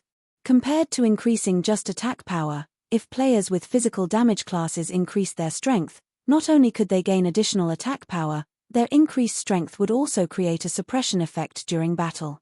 This effect would further raise the damage they dealt their enemies. When attacking, players could also cause their enemies to lose their balance. In a battle, if one could not maintain a proper stance, it would be very easy for problems to arise. Hence, compared to purely increasing one's attack power, it would be much more beneficial to increase one's strength instead. This was a kind of invisible support, and many players only discovered the importance of basic attributes after playing the game for a long time. Currently, Shifeng's battle with Dark Knight Gaia was in full swing, and the other melee classes had no chance to get close to the boss at all. The reason being, aside from MTS like Cola and Yi Wumian, the other melee classes could not even survive a single hit from Dark Knight Gaia. In this situation, only the ranged players could continue attacking without worry. Although Dark Knight Gaia had gone berserk, he was merely an insignificant being in the face of the Shifeng who had the Heavenly Dragon's power activated. The battle between the two of them was just like a battle between two boss monsters. Although Shifeng's HP was only a tiny fraction of Dark Knight Gaia's 4 million HP, in this battle, Shifeng was the only one doing actual damage. Whenever Dark Knight Gaia attacked Shifeng, the latter would either dodge the attack or block it. Dark Knight Gaia was unable to deal any real damage to Shifeng. Moreover, every time Shifeng brandished his two swords, Dark Knight Gaia would be forced to retreat. Each of Shifeng's attacks dealt over -2000 damage, but more often than not, his attacks would achieve a critical hit and deal over -4000 damage. A critical chop also dealt over -6000 damage. On the other hand, Dark Knight Gaia could only deal around -2000 damage to Shifeng with each attack. With close to 16,000 HP, the healers could take their sweet time healing Shifeng. They had no need to fear stealing the aggro of the boss at all. As a tank, Shifeng was currently far stronger than the guild's number 1 MT, Cola. After the 30-second berserk period was over, Dark Knight Gaia's body shrank back to its original size. Even though he still had blood rage in effect, he no longer possessed the previous ferocity he had possessed in his berserk state. Meanwhile, the Heavenly Dragon's power had a duration of 2 minutes. There were still 90 seconds left before Shifeng's transformation ended without the berserk effect. Dark Knight Gaia was like a venomous snake that lost its fangs. He could only receive a one-sided beating from Shifeng now. Whenever Shifeng slashed his sword, Dark Knight Gaia would have to retreat a handful of steps. The gap between the two of them simply rendered one speechless. Throw in everything you've got. We need to end the battle as quick as possible, Shifeng said in the team chat. Upon Shifeng's reminder, the others who hadn't dared to approach the boss before immediately rushed up in a hurry. As a result, the damage rate to the boss instantly soared. When Dark Knight Gaia's HP fell to 15%, he used Blood Domain once more, summoning another group of Blood Fiends. However, unlike the first group of Blood Fiends, these newly summoned monsters each had 30,000 HP as expected. Even his skills have changed. Shifeng had been afraid of something like this happening, hence why he wanted to end the battle as quickly as possible. Since the quest had altered the raiding difficulty of the dungeon, a change to the skills of the boss would naturally occur. Since there wasn't much of a change in Dark Knight Gaia's blood rage, then the only skill that remained was Blood Domain. Everyone, gather in the center, Shifeng immediately shouted. When Blood Domain was previously used, the team had a wide-range AoE skill like the Stars of Light to depend on. However, they had no such skill that could quickly deal with all the Blood Fiends this time. Stars of Light had a 30-minute cooldown, so there was no way of using it for the second time in this battle. Hence, they could only hope to group up and concentrate their attacks on the monsters. Everyone in the team reacted fast. Before 3 seconds had passed, all of them were already standing together having the shape of a demonic beast. The blood-red monsters revealed malicious expressions upon being summoned. After locking on to their respective targets, the Blood Fiends let out frenzied roars as they charged forward. By the time the Blood Fiends started moving, Aqua Rose had already finished chanting an incantation. First, she summoned an ice wall to block off all the Blood Fiends from closing in on their group. The ice wall also placed an additional debuff on the Blood Fiends, slowing the monsters' movement speeds. Right after that, Aqua Rose shot an ice sphere at the group of monsters, reducing their movement speeds even further. With the successive use of these two skills, the group of Blood Fiends now moved as slow as snails. However, Aqua Rose was still not done with her spells. She then followed up with a third spell called Blizzard. Not only could this spell deal high amounts of damage, it also had a very good movement speed reduction effect. Without staying idle, the other ranged players started throwing out attacks at the monsters as well. Blackie had also taken this chance to use the most powerful AoE skill currently available to him, Hell Flame. Pillars of dark green flames shot up from the ground, repeatedly dealing over -2000 damage to the group of Blood Fiends for 5 seconds. However, such an amount of damage was still not enough to deal with the Blood Fiends. Just as the Blood Fiends were about to close in on the team, Shifeng suddenly appeared in front of everyone, blocking the Blood Fiends' path of advanced die. Shifeng bellowed at the group of Blood Fiends. Shifeng used Thundering Flash, causing damages of -3125, -4321, and -6040, and also inflicting the damage amplification effect to all of these Blood Fiends. However, these monsters were still not dead. Next, Shifeng inhaled abruptly and executed Dragon Breath. Before anyone noticed, countless wind blades transformed into streaks of silver light, piercing through everything that stood in Shifeng's path. These Blood Fiends instantly turned into minced meat, and not even Dark Knight Gaia, who was charging at the team, was spared from this attack. Dark Knight Gaia was sent flying by the attack, and his body was embedded into the distant wall. However, an instant later, the wall behind him shattered, and Dark Knight Gaia was again sent flying for more than 10 yards. Dark Knight Gaia's body was filled with bloody injuries now. Meanwhile, Dark Knight Gaia had received over -15,000 damage from Dragon Breath. The amount of violence this skill displayed was far above Blackie's Hell Flame without the threat of Blood Domain. The battle continued for only 30 more seconds before Dark Knight Gaia died in the middle of the hall, letting out an agonized roar as his life faded away immediately. Many people in the team leveled up. Shi Feng had also risen from level 17 to level 18. White River City Region System announcement. Congratulations to Zero Wing for becoming the first team to conquer the Hell Mode Demon's Castle. All players within the team will be rewarded with 40 reputation points in White River City, 10 reputation points in Starmoon Kingdom, 300,000 EXP, and 10 silver coins. White River City Region System announcement. Congratulations to Zero Wing for becoming the fastest team to conquer the Hell Mode Demon's Castle. All players within the team will be rewarded with 40 reputation points in White River City, 10 reputation points in Starmoon Kingdom, 300,000 EXP, and 1 Tier 2 gemstone of random attribute system. Hell Mode Demon's Castle has been cleared for the first time. Loot increased by 100%. Chapter 270, Ennobled. Outside one of the 3 great dungeons, the Land of Death, there were many guilds that had established a base of operations to facilitate raiding the dungeon. Meanwhile, inside Darkstar's base of operations, the Arclight shield is already in our hands now, so the MT problem has been dealt with. The next thing we need to do is to snatch the first clear of the Land of Death right in front of everyone, Lone Tyrant said in high spirits. Lone Tyrant had spent a lot of effort in order to acquire the Arclight shield.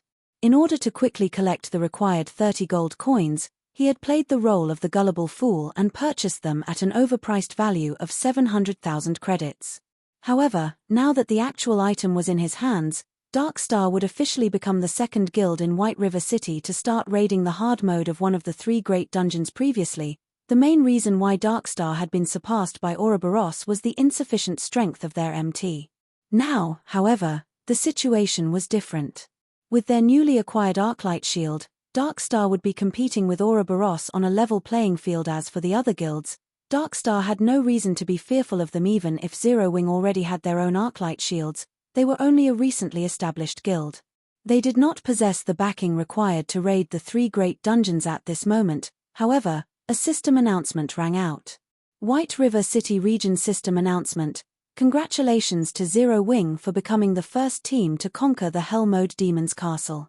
All players within the team will be rewarded with 40 reputation points in White River City, 10 reputation points in Starmoon Kingdom, 300,000 EXP, and 10 silver coins. White River City Region System announcement. Congratulations to Zero Wing for becoming the fastest team to conquer the Hell Mode Demon's Castle. All players within the team will be rewarded with 40 reputation points in White River City, 10 reputation points in Starmoon Kingdom, 300,000 EXP, and 1 Tier 2 gemstone of random attribute. The announcement was repeated 3 times. Lone Tyrant was dumbfounded by this announcement. He was very clear about what sort of dungeon the Demon's Castle was. If not for the fact that the first clear of the 3 great dungeons was too important to them, Darkstar would have long since started raiding the Demon's Castle. However, Zero Wing had gotten the drop on them and secretly taken the first clear of the Demon's Castle. Moreover, it was the first clear of the Hell Mode Demon's Castle. Currently, Ouroboros was the only guild in White River City that could successfully raid a 20-man hard mode dungeon. However, that capability was limited to the level 10 low difficulty dungeons, and not a level 15 high difficulty dungeon. How did they do it? Aren't they just a recently established guild? Lone Tyrant could not make sense of the situation. Did that Yi Feng help them in secret? Even so, they still shouldn't be able to clear it. That's a 20-man dungeon. There is a limit to one person's strength. Boss, do you want us to go investigate? An assassin asked. No need. The 3 great dungeons takes priority. Zero Wing has only obtained the first clear of the Demon's Castle. By the time we obtain the first clear of the Land of Death, Zero Wing would only serve as a foil to make Darkstar look even better. Lone Tyrant shook his head, a contemptuous smile on his face. Although Lone Tyrant acted dismissively towards Zero Wing's achievement, the other guilds in White River City did not. In addition, the independent players in White River City were also greatly astonished by Zero Wing's achievement before. Not everyone felt that Zero Wing really deserved to be ranked as one of the top 6 guilds of White River City. After all, the only real achievement of the guild was its monopoly of the top 8 positions on the ranking list. Nothing else about the guild was worth mentioning. Now that they had obtained the first clear of the Hell Mode Demon's Castle, it showed that dungeon raiding was no longer a weakness of Zero Wing. This situation had caused many gaming experts who were previously hesitant about joining Zero Wing to change their minds. The reason being, Zero Wing was the second guild in White River City to have successfully cleared a 20-man Hell Mode dungeon. Moreover, the dungeon they had cleared was a level 15 dungeon, the highest leveled dungeon that players could currently enter. This showed that their strength had surpassed the other guilds by a large margin. Just as the players in White River City were fervently discussing this matter, Shifeng's team started distributing their spoils of war. Originally, aside from the Hell Mode bosses of the 3 great dungeons, Dark Knight Gaia could be considered as the strongest boss below level 20. After receiving the frightening enhancement from Shifeng's quest, Dark Knight Gaia had become even stronger than the final boss of the Hell Mode of the 3 great dungeons. Hence, the loot he dropped would naturally be excellent. Dark Knight Gaia had dropped a total of 27 items, 9 weapons and equipment, 1 forging design, 1 tailoring design, 1 potion recipe, 1 cooking recipe, 3 precious production materials, 10 magic crystals, and 1 demon's heart. The last item was also Shifeng's quest item this time around. Among the 9 weapons and equipment, 5 were of dark gold rank, and all of them were items that could level up from level 15 all the way up to level 20. Of the 5 items, 1 was a staff for clerics, and 1 was a cloth armor chest piece for clerics. Both items were given to Violet Cloud.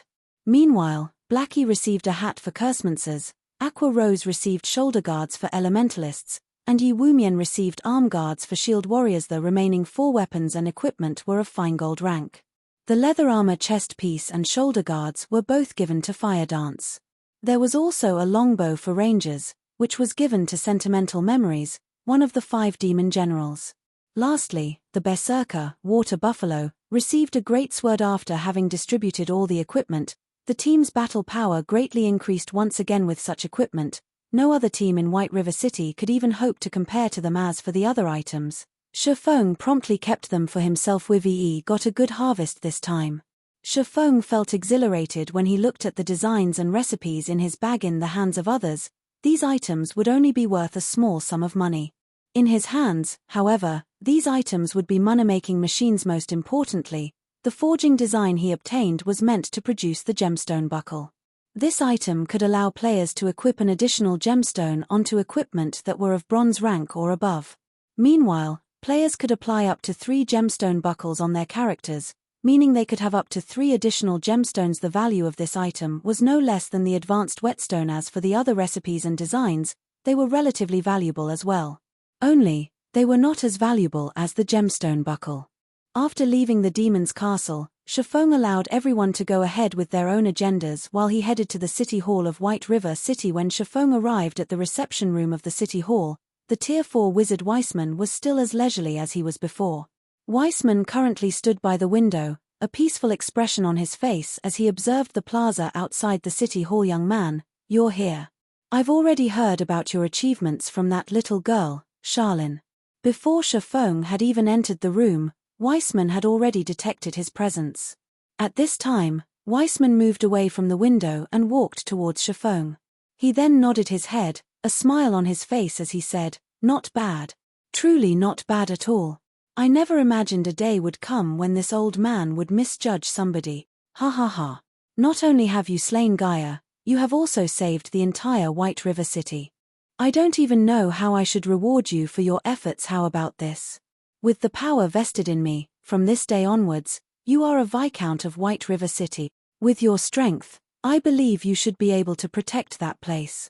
Take this Blacksteel's contract here and head over to that place, then.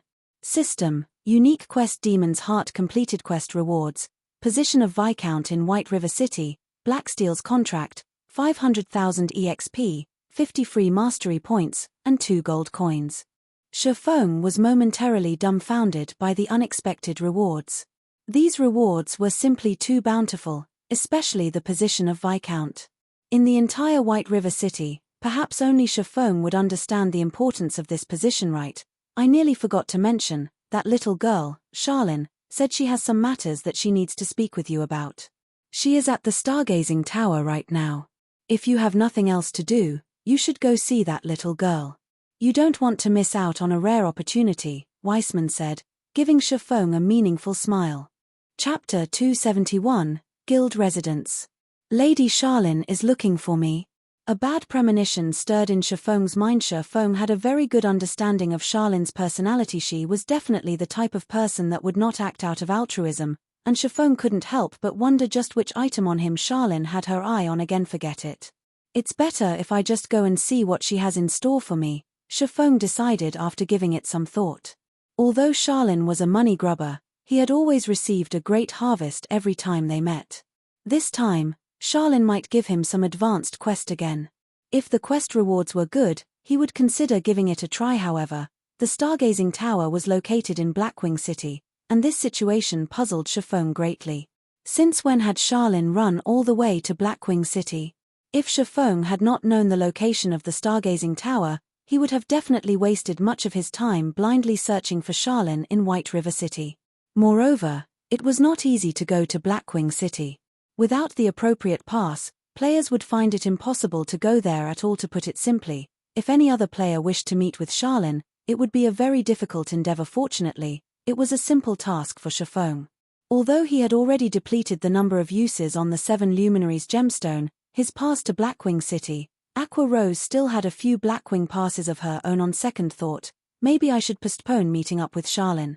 Based on Shafong's many years of experience campaigning in God's domain, the quest that he could trigger by going to Blackwing City would definitely not be simple. He also had many things he needed to do right now, so it was better for him to just push this matter to a later time. After leaving the city hall, Shafong called for Aqua Rose and Firedance to meet up with him. They then headed towards the Purple Sun Mansion located in the trade area of White River City. The Purple Sun Mansion was originally the official residence of a count. However, this count had mysteriously disappeared inside the Purple Sun Mansion over half a century ago. In the following decades, every new owner of the residence would also mysteriously disappear overnight. An answer was never found for their disappearance, and ultimately, the residence was sealed by the city more than a decade ago. Moreover, the city had even stationed guards in front of the residence, preventing anyone from entering the place. It went without saying that the area the Purple Sun Mansion occupied, as the official residence of a count, was one of the largest within the trade area of White River City. Even though Shafong was now a Viscount, the personal land he could purchase would be less than a third of the Purple Sun Mansion. Guild leader, why did you bring us to this abandoned residence? Aqua Rose asked in curiosity as she looked at the dilapidated residence in the distance, and also at the 8 guards stationed outside the place. Their guild had just recently obtained the first clear of the Hell Mode Demon's Castle, and the resulting fame had attracted many players to apply to join the guild right now. As a result, Aqua Rose was swamped with work. Although Blackie was also helping out with management, he was mainly focused on managing the workshop side of things. The guild within the game, on the other hand, was left to Aqua Rose to manage. As for Firedance, she was responsible for leading the main force of the guild. Each of them had their own respective duties. However, the management of the guild was the most onerous task out of the 3-0 wing. Had been established only recently, so there were still many problems on the management side of things. Aside from the guild perk system still being imperfect, their guild was also not prepared to recruit so many players. Therefore, Aqua Rose could only carefully select whom to allow into the guild. Meanwhile, her criteria for selection were not based on a player's level. Instead, she chose players based on how skilled they were in battle, and such strict selection criteria were very laborious and time-consuming. Aside from recruitment affairs, Aqua Rose also had to manage the daily affairs of the guild, and this, in turn, had made Aqua Rose a very busy woman. If Shafong had not called her over, most likely, she would still be occupied with the matter of recruitment right now. What do you think of this residence? Shafong asked, a smile on his face. What do I think of it? Aqua Rose carefully scrutinized the Purple Sun Mansion. Although it was currently daytime in God's domain, with the sun shining brightly up in the sky, the Purple Sun Mansion was surrounded by a depressing atmosphere. It even gave others an eerie feeling. However, this residence occupied a very large plot of land, and it was also situated in the heart of White River City. It was definitely prime real estate. Although it looks shabby, its location is very strategic. Both the bank and auction house are only 2 streets to the west, while the Adventurers Association is 3 streets to the east. There are only 5 such strategic locations throughout White River City, and 4 are already owned by major nobles. Only this place is left without an owner. Moreover, out of the 5 residences, the Purple Sun Mansion occupies the largest area. Unfortunately, it is not for sale, and it is also protected by guards. If a guild can establish a guild residence here, it would be very beneficial towards the guild's development in the future. Aqua Rose replied with eloquence. She was extremely familiar with the real estate of White River City. Her eyes were filled with yearning when she looked at this dilapidated residence. However, since they could not obtain it, there was not much point in talking about it, not to mention owning private territory within the trade area. They did not have the power to purchase land in even the outermost sectors of the city right now. Indeed, within White River City, the Purple Sun Mansion could be considered the best location to establish a guild residence. Shifeng nodded his head in agreement. He then said with a soft chuckle, "However, from today onwards, this Purple Sun Mansion belongs to us, Zero Wing." After Shifeng finished speaking, both Aqua Rose and Fire Dance were instantly dumbfounded. They looked at Shifeng with eyes filled with disbelief. Guild leader, what did you say? Aqua Rose couldn't believe the words she just heard. This prime real estate belonged to Zero Wing from now on? No matter how she thought about this matter, it was simply impossible for it to be true. This Purple Sun Mansion will be Zero Wing's guild residence from now on, Shifeng said with a smile. Guild leader, stop joking around. For such prime real estate, not to mention now, even if another month passed by, it would still be impossible for anyone to obtain it. Aqua Rose had a clear understanding about guild residences. Currently, not a single guild in White River City possessed a guild residence of their own. Yet, Shifeng was saying that this hot property was now under the ownership of Zero Wing. If what Shifeng said was indeed true, then it would be even more shocking than Zero Wing obtaining the first clear of one of the 3 great dungeons right this instant. It was simply unbelievable. I knew you wouldn't believe me, which is why I brought you over to take a look. Shifeng shook his head and laughed. If Zero Wing wished to develop rapidly, a guild residence was a must. Meanwhile, Aqua Rose was the manager of the guild, so Shifeng naturally had to bring her over to take a look at their future guild residence. It would allow Aqua Rose to better plan for the future. After all, it was one thing to obtain the land for the guild residence, actually establishing it was an entirely different matter.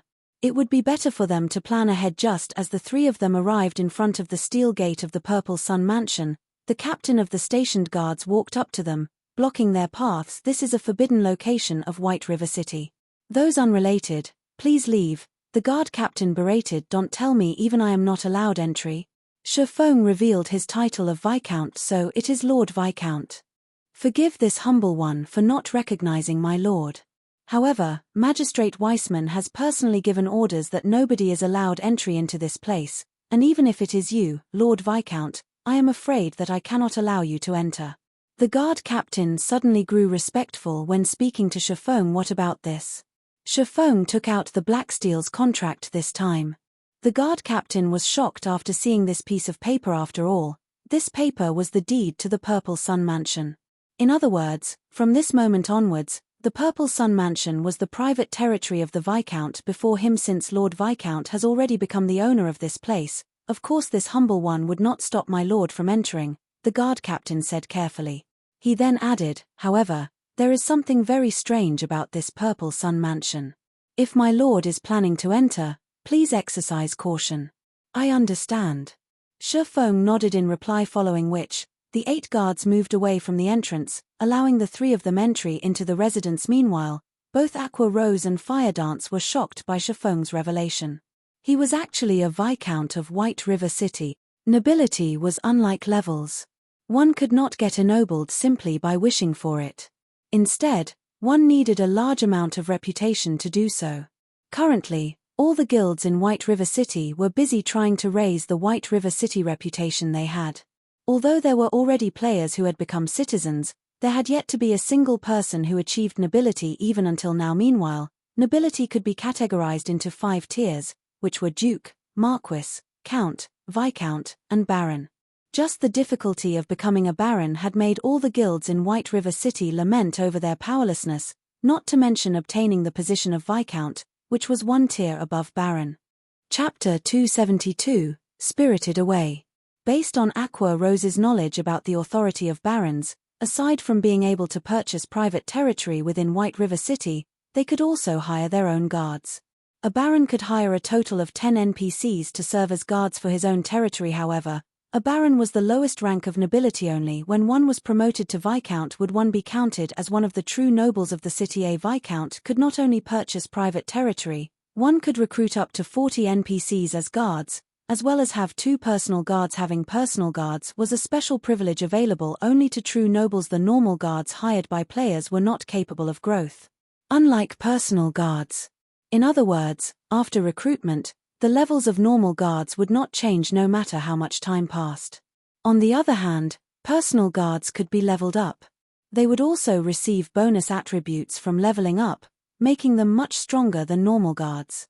The difference between the two was like the difference between a common monster and a boss monster. Meanwhile, if their guild had these personal guards protecting their guild residents, at this stage of the game, the defense of their guild residents would definitely be foolproof. Furthermore, they could even have these personal guards participate in boss battles. Although the levels of these NPCs would be suppressed, they would still be a lot stronger than the average player.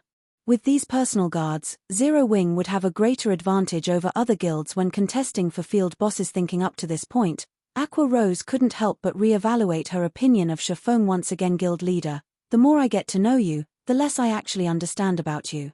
Not only have you managed to obtain such an excellent location for a guild residence, you are also a Viscount of White River City. If other guilds were to find out about this matter, they would definitely go insane. Aqua Rose giggled, blinking her shining large eyes. Indeed, they will definitely hunt me down like maniacs. Shifeng laughed. The moment a guild possessed their own residence, they would be like a seedling that had finally set down roots. They would no longer be at the mercy of the winds and rain. Only by growing roots could a plant thrive and have the possibility to grow into a towering tree. In the past, a player had once joked that a guild without their own guild residence was like a gang of mountain bandits, while a guild that had their own guild residence was like the lord of a region. The reason being, only with a guild residence could a guild gradually perfect the many benefits they provided. It was especially true for guild quests. At this stage of the game, as nobody possessed their own guild residence yet, the NPCs within the city were unable to privately publish quests to the guilds. Hence, players could only accept some daily quests from the Adventurers Association to earn guild reputation. In comparison to the individual quests that players received from the Adventurers Association, the private guild quests published by NPCs rewarded much higher guild reputation. If a guild was sufficiently powerful, there was even the possibility that a quest rewarding an epic ranked item would appear. Moreover, unlike at the Adventurers Association, the number of quests available to guild members was not just limited to 2 or 3. As long as a guild was sufficiently powerful, there would be several hundreds, even thousands of guild quests being published in the guild residence every day. With so many quests available, players would be able to level up and upgrade their equipment more efficiently than if they were limited to grinding monsters. Also, statistical analysis made by professionals in the past showed that guilds with guild residences made at least double, or even triple, the amount of money of guilds without guild residences. Moreover, only with a guild residence would a guild officially have a stable source of income. The reason being, whenever a guild member completed a guild quest, the guild would automatically collect 15% of the quest reward as processing fee. The fees collected would then be stored inside the guild bank to serve as funding for the guild. This was the reason why guild residences were so important. The location of the guild residence was also very important, as this correlated to the number of guild quests a guild would receive. A newly established guild residence would be an unknown existence in White River City. To be precise, it would be unknown to the NPCs of White River City, and that anonymity would prevent many of these NPCs from commissioning quests with such newly established guild residences. If, however, a guild residence was established in a high-traffic location like the trade area, it would be easily noticed by NPCs. As a result, the number of quests the guild residents received would increase. Meanwhile, as the number of quests resolved by the guild increased, the fame of the guild among NPCs would also rise. And the number of NPCs willing to commission quests would also increase in turn. Such a snowball-like development speed would be unstoppable once it started. Hence, if the guilds in White River City were to find out about Zero Wing coming into possession of a guild residence, they would definitely hate Shifeng down to the bone. Fortunately, Zero Wing had already grown past the stage of a fledgling guild. Unrated guilds would not dare to make an enemy out of Zero Wing. Only third-rate guilds or above would pose a threat. However, once Zero Wing officially establishes its guild residence, not even third-rate guilds would dare to become its enemies. While Shifeng and Aqua Rose were having their merry discussion, the three of them arrived inside the main building of the Purple Sun Mansion. After remaining vacant for over a decade, the interior of the mansion was fully covered in a layer of dust. Weeds could even be seen growing in certain locations inside the mansion. The interior of the building looked extremely dilapidated, as if it could collapse at any moment. Not to mention people, even rats would not want to live in this place. It seems this place needs to be completely demolished and rebuilt, Shifeng said in heartache as he swept a glance at the interior of the mansion. For privately owned territories, any expenditures spent on it had to come out from the owner's own pockets. However, not to mention building a guild hall meant for an entire guild, even the cost of building an ordinary house was insanely expensive. It was a price that no normal person could afford. Only a large guild with immense wealth could afford such a price. Guild leader, you are the wealthiest player in White River City, yet you're actually crying about being poor. Aqua Rose rolled her eyes at Shifeng. She knew for a fact that Shifeng had spent over 100 gold coins without even blinking when he bought the Arclight shield forging design. Shifeng could only shake his head and bitterly smile in reply to Aqua Rose's teasing. What Aqua Rose did not know was that a fee of 200 gold coins was required in order to construct even the most common guild hall. Meanwhile, such a guild hall only had a capacity of 500 players. If it were a guild hall with a capacity of 1,000 players, the construction fee would be 500 gold coins. With the area the Purple Sun Mansion occupied, Shifeng could build an advanced guild hall with a capacity of 3,000 players, at the very least. However, the price tag for an advanced guild hall was 3,000 gold coins. 3,000 gold was an astronomical sum for any one guild. Even though Shifeng indeed had the ability to construct an advanced guild hall, he still had the burden of 30,000 gold from the Gospel Project quest bearing down on him. He dared not randomly spend his money. The only reason he had spent over 100 gold for the Arclight shield forging design was because he was confident of earning back the money through sales of the shields he produced. In the case of the guild hall, however, it was a one-way expenditure. Just as Shifeng's group arrived at a flight of stairs, Shifeng suddenly felt a gust of cold wind blowing over his face. He could also hear an indistinct voice whispering by his ears, as if calling him to descend the stairs instantly. Shifeng felt all the hairs on his body stand up. Without hesitation, Shifeng immediately unsheathed the abyssal blade and the demon bane, raising his 5 senses to their very limits. In this moment, he was fully prepared for any enemies that would show up. Aqua Rose and Fire Dance, on the other hand, reacted a tad slower than Shifeng. However, they too promptly readied their weapons as they fixed their gazes at the staircase. Contrary to their expectations, however, nothing appeared from the staircase. Only a cold breeze blew up from below, causing the weeds within the mansion to quiver slightly. How can there be wind coming from inside the building? Fire Dance asked, feeling there was something very strange about the situation. The virtual world of God's domain closely resembled reality. Meanwhile, their current location was the heart of the mansion. It was an enclosed space, so it should have been impossible for any wind to be present. Likewise, Shifeng also felt this matter was strange. However, according to Shifeng's knowledge, there was indeed something very strange about this Purple Sun Mansion. After all, it was a fact that every previous owner of the mansion had disappeared without a trace while staying inside the building. It was due to these disappearances that the inhabitants of White River City had nicknamed the building the Ghost Mansion. Even the Tier 4 wizard Weissman could not find the reason for the past owner's disappearances. The only solution he had was to send out a team of guards to prevent anyone from entering the mansion. Shifeng also had not learned anything about the Purple Sun Mansion in his past life. Hence, he could only rely on himself to resolve this matter. Only, he never expected to feel such a great pressure just by standing at the entrance of the staircase. It felt as if he was standing in front of a ferocious beast. Moreover, this kind of pressure had a sense of familiarity. However, Shifeng could not recall where he had felt this pressure before. The cold wind seems to be coming from the basement. Let's go have a look at it for now. Shifeng shook his head. He decided to first discover the source of this mysterious wind before making any further decisions. Chapter 273, Forgotten Lands.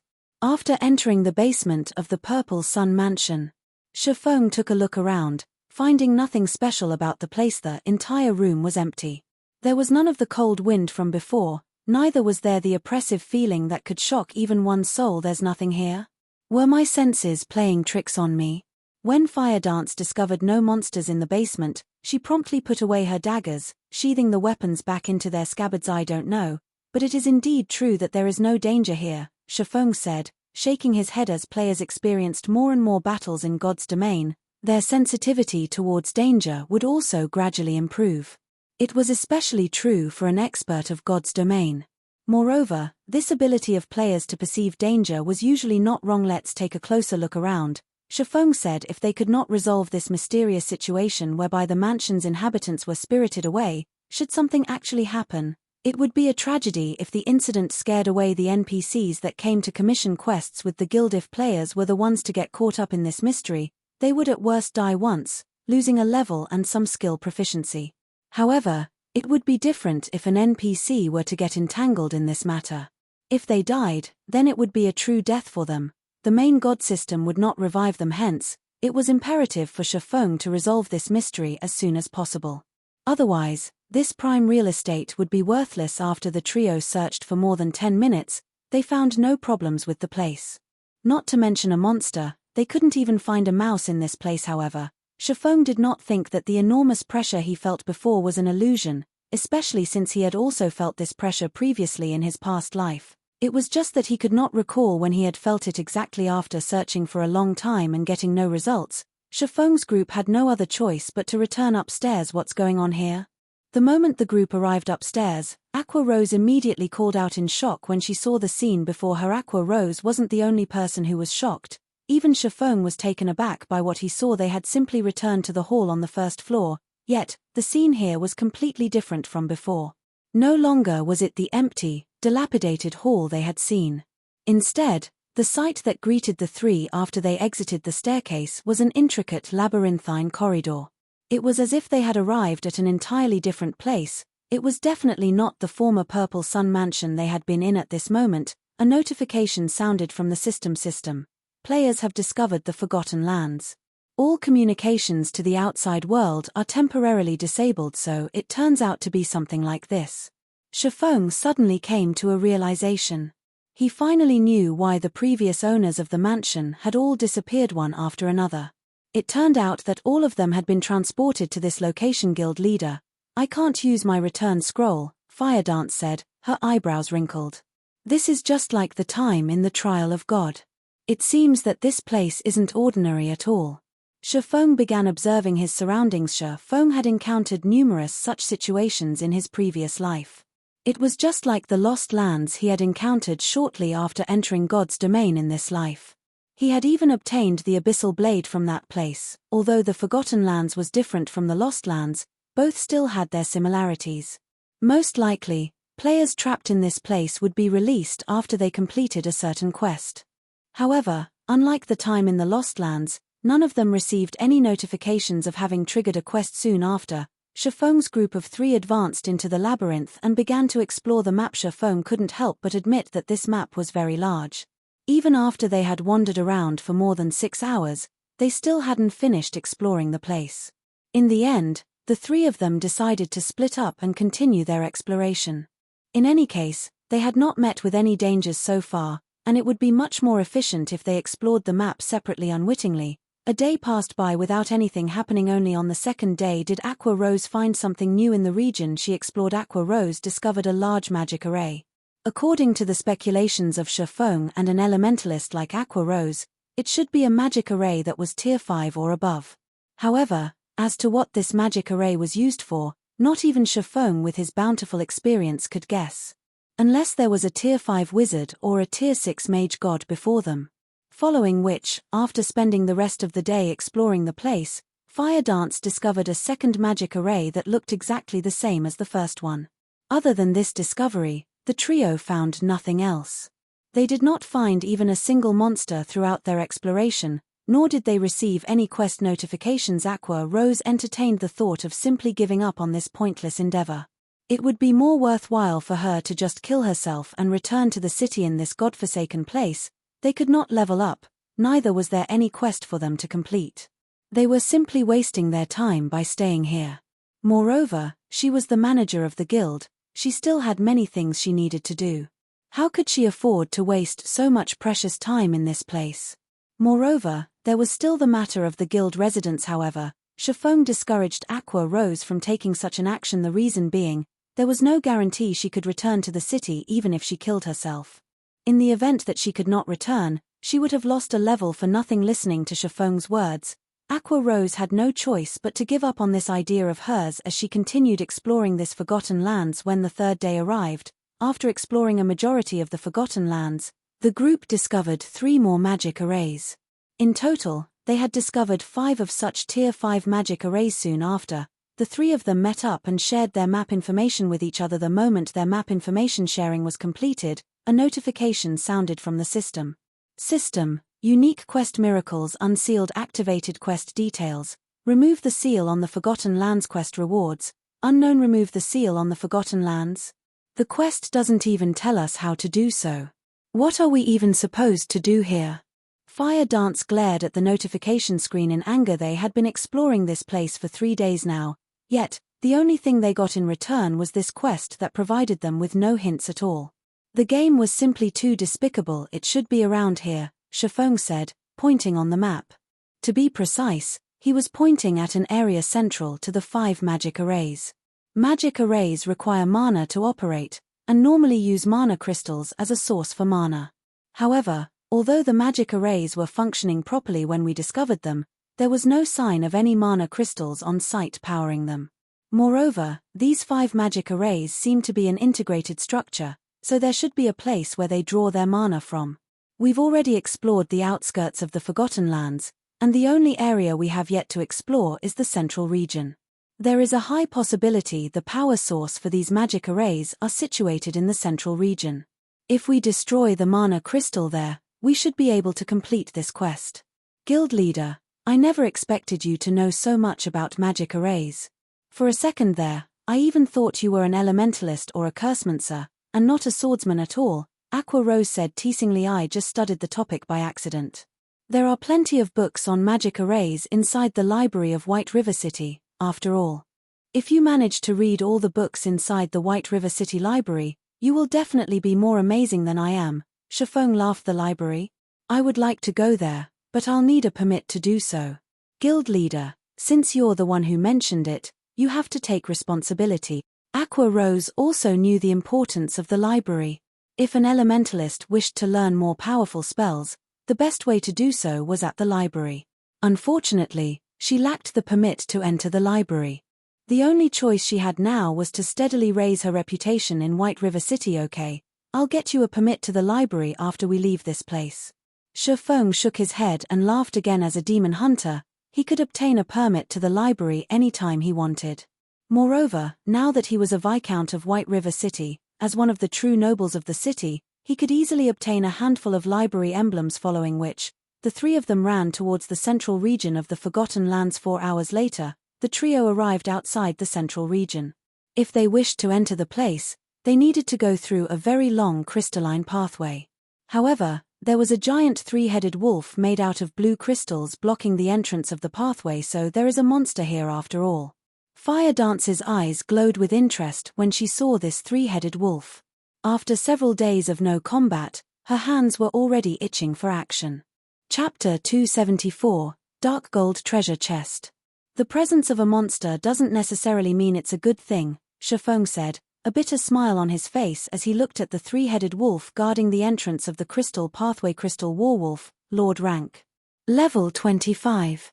HP 300 000 300 000. Compared to a dungeon boss, a field boss of the same rank was much more powerful.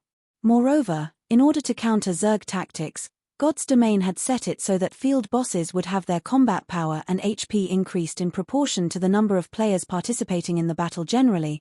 The optimum number of players required to raid a Lord-ranked field boss was around 10 to 20, unless of course it was a special boss. However, judging from the appearance of the crystal warwolf before them, Shifeng felt that it should not be a special boss. In other words, at least 10 players were needed to raid this boss. To make matters worse, the crystal warwolf was a level 25 monster, while nobody in Shifeng's group had even reached level 20, the resulting level suppression would be dire. Of those present, aside from Shifeng, who had the Abyssal Blade, which allowed him to fully ignore this level suppression, only Aqua Rose possessed a piece of equipment with the Ignore levels attribute. Even so, her equipment only allowed her to ignore up to 3 levels. Aqua Rose herself was only at level 17 right now, and a level suppression of 5 levels would not be easy for her to deal with. As for Fire Dance, there was nothing to say. Of course, every cloud had a silver lining. Since the boss guarding the crystal pathway was very strong, it meant that the things beyond the pathway was equally important. Moreover, Shifeng also discovered a treasure chest sitting beside the pathway. This treasure chest was a dark gold treasure chest, and Shifeng's heart burned with a fiery passion as he looked at it. The loot he could get from this dark gold treasure chest would be much better than the loot from the boss before him. We won't be able to defeat a level 20 lord with just the 3 of us alone. We'll need to call for reinforcements. Aqua Rose's eyes glowed with excitement when she looked at the crystal warwolf before her. It was extremely difficult for players to meet with a field boss. They would definitely make a huge profit after killing it. Not to mention, there was also the treasure chest the crystal warwolf was guarding, following which, Aqua Rose temporarily logged off the game to contact Blackie, who was at the Zero Wing workshop, telling him to bring the main force of Zero Wing to the Purple Sun Mansion and enter the staircase to the basement, in order to meet up with them at the Forgotten Lands. Meanwhile, Shifeng ceaselessly observed the crystal warwolf and the surrounding terrain, trying to think of a strategy to raid the boss. 10 minutes later, Aqua Rose logged back into the game. How did it go? When will they be arriving? Shifeng asked. They're already at the Purple Sun Mansion. However, no matter what they tried, they can't seem to find the entrance to this map, Aqua Rose said, slight disappointment showing on her face. If so, the appearance of the entrance should be random, Shifeng said, lapsing into silent contemplation. After a while, he shifted his sights to the crystal warwolf and added, "It seems we can only depend on ourselves to defeat this boss." Hearing Shifeng's conclusion, both Aqua Rose and Fire Dance immediately thought that Shifeng had gone insane. He was actually suggesting they deal with this crystal warwolf before them. They had neither an MT nor a healer in the party right now. With just 3 damage dealers, how were they supposed to deal with a level 25 Lord-ranked boss that had a height of over 10 meters? Although both girls knew of Shifeng's unrivaled strength, a Lord-ranked boss was still not something that could be defeated with just 3 players. We are only giving it a try. In any case, we can't just stay stuck in this place forever, right? Moreover, even if we do die, it is a good chance to check whether or not we can actually leave this place after dying. We'll be killing 2 birds with 1 stone, Shifeng joked. Guild leader, you decide what we should do, then, Fire Dance said with high spirits. Aqua Rose sighed helplessly. Alright, then. I'll join in as well. We can't just fight this crystal warwolf head on, the only choice we have is to kite it. I'll act as bait. Aqua Rose, you'll be the main damage dealer. Fire Dance, you'll be responsible for restricting its movements as much as possible.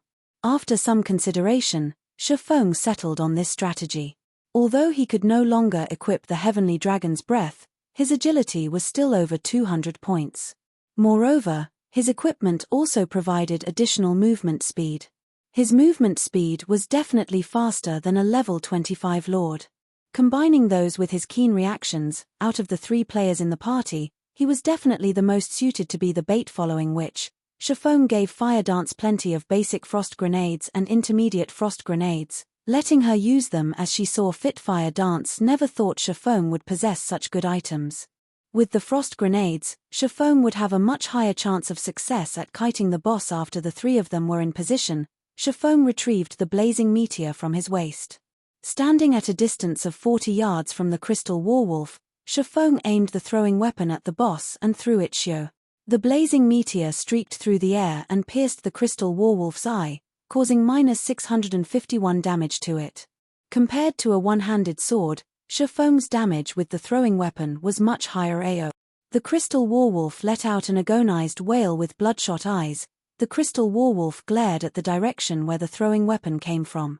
As a result of its actions, however, the blazing meteor, which was still lodged in its eye, damaged the visual organ even further, causing an additional burst of -1,300 damage. The crystal warwolf was utterly angered now, and using its powerful hind legs, it leaped and charged at Shifeng immediately. Shifeng turned around and ran. Everything was just like Shifeng had guessed. His speed was just a tad faster than the crystal warwolf's. However, in order to avoid having Aqua Rose's and Fire Dance's aggro on the boss exceed his, which would in turn lead to the crystal warwolf attacking the two girls, Shifeng needed to constantly send attacks at the boss to strengthen his aggro on it. As a result, the crystal warwolf would oftentimes catch up and attack him. The crystal warwolf's attacks were extremely powerful. A single swipe from its paws could easily shatter the floor, resulting in fist-sized rubble flying everywhere. Fortunately, Shifeng always managed to nimbly evade the crystal warwolf's razor-sharp claws at the very last second, before pulling away from the boss and attacking it once more. Shifeng's attacks were only meant as a provocation. Aqua Rose was the true damage dealer this time around. After the Demon's Castle raid, Aqua Rose had 2 dark gold ranked items on her person.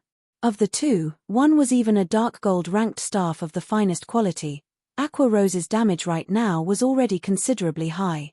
If not for Blackie outshining her with the epic ranked Mavis's guard, Aqua Rose would definitely have the highest single output damage in the guild. As Shifeng ran around the perimeter with the crystal warwolf chasing after him, Aqua Rose stood in the center and blasted frost arrows and frost spears on the crystal warwolf's body. Not only could these spells reduce movement speed, each of these spells also dealt over -500 damage to the boss. If not due to the level suppression of 5 levels, her spells would definitely deal over -800 damage. Fortunately, unlike Shifeng who could only attack intermittently, Aqua Rose could attack continuously and deal a constant stream of damage to the boss. On the other side, Fire Dance kept inflicting the bleeding debuff and using poisons that reduced movement speed on the boss. With the 2 movement speed reduction effects stacked together, the crystal warwolf slowed down significantly. Also, whenever the crystal warwolf got too close to Shifeng, Fire Dance would immediately throw a frost grenade at the boss, freezing it. However, as the crystal warwolf was a Lord-ranked boss, the freezing effect of the frost grenades was greatly diminished, lasting no more than 3 seconds. Sometimes it lasted for only 1 short second. However, when experts exchanged moves, it took only an instant to reach a conclusion. So 1 second was more than enough for Shifeng to pull a great distance away from the boss. Although the 3 of them dealt only a small amount of damage, the HP of the crystal warwolf continuously rose and fell. After more than a dozen minutes passed, the crystal warwolf had only 30% of its 300,000 HP remaining. By simple estimates, the boss would die in less than 10 minutes. The crystal warwolf went berserk. Just like a deflated balloon, its towering body, which was over 10 meters in height, suddenly shrank. Within moments, the boss became much smaller than it was before. Not good. This is the type of berserk that discards power for speed. Shifeng had encountered plenty of such bosses in the past.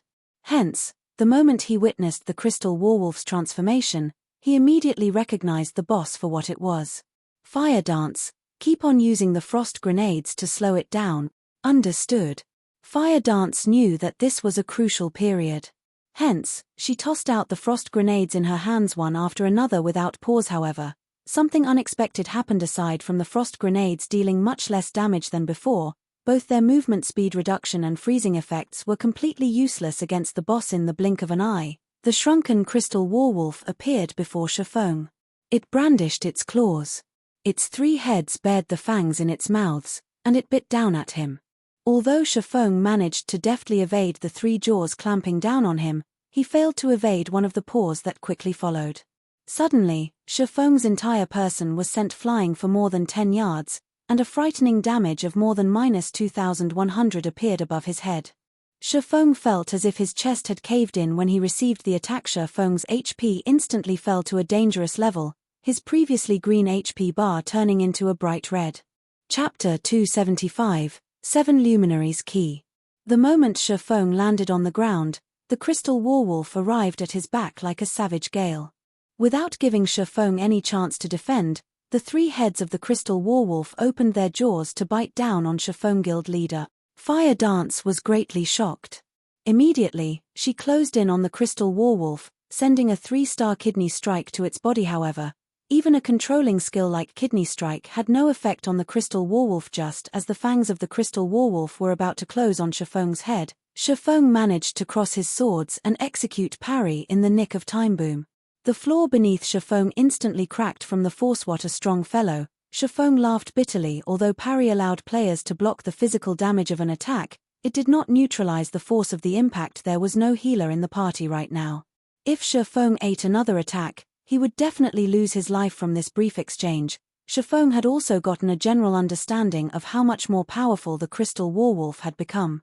In Shifeng's estimation, although the crystal warwolf had not received much of an increase in terms of strength, its current speed was at least 30% faster than before it went berserk. At this moment, only by equipping the Heavenly Dragon's Breath could Shifeng have a chance at grasping victory.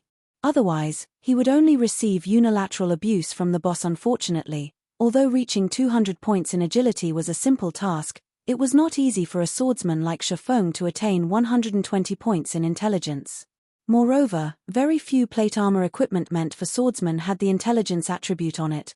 Those that did would be considered garbage equipment. Seeing that its attack had failed to kill its prey, the crystal warwolf immediately rotated its body, its diamond-like tail whipping at Shifeng as it did so. As parry was still on cooldown, Shifeng had no choice but to activate one of his life-saving skills.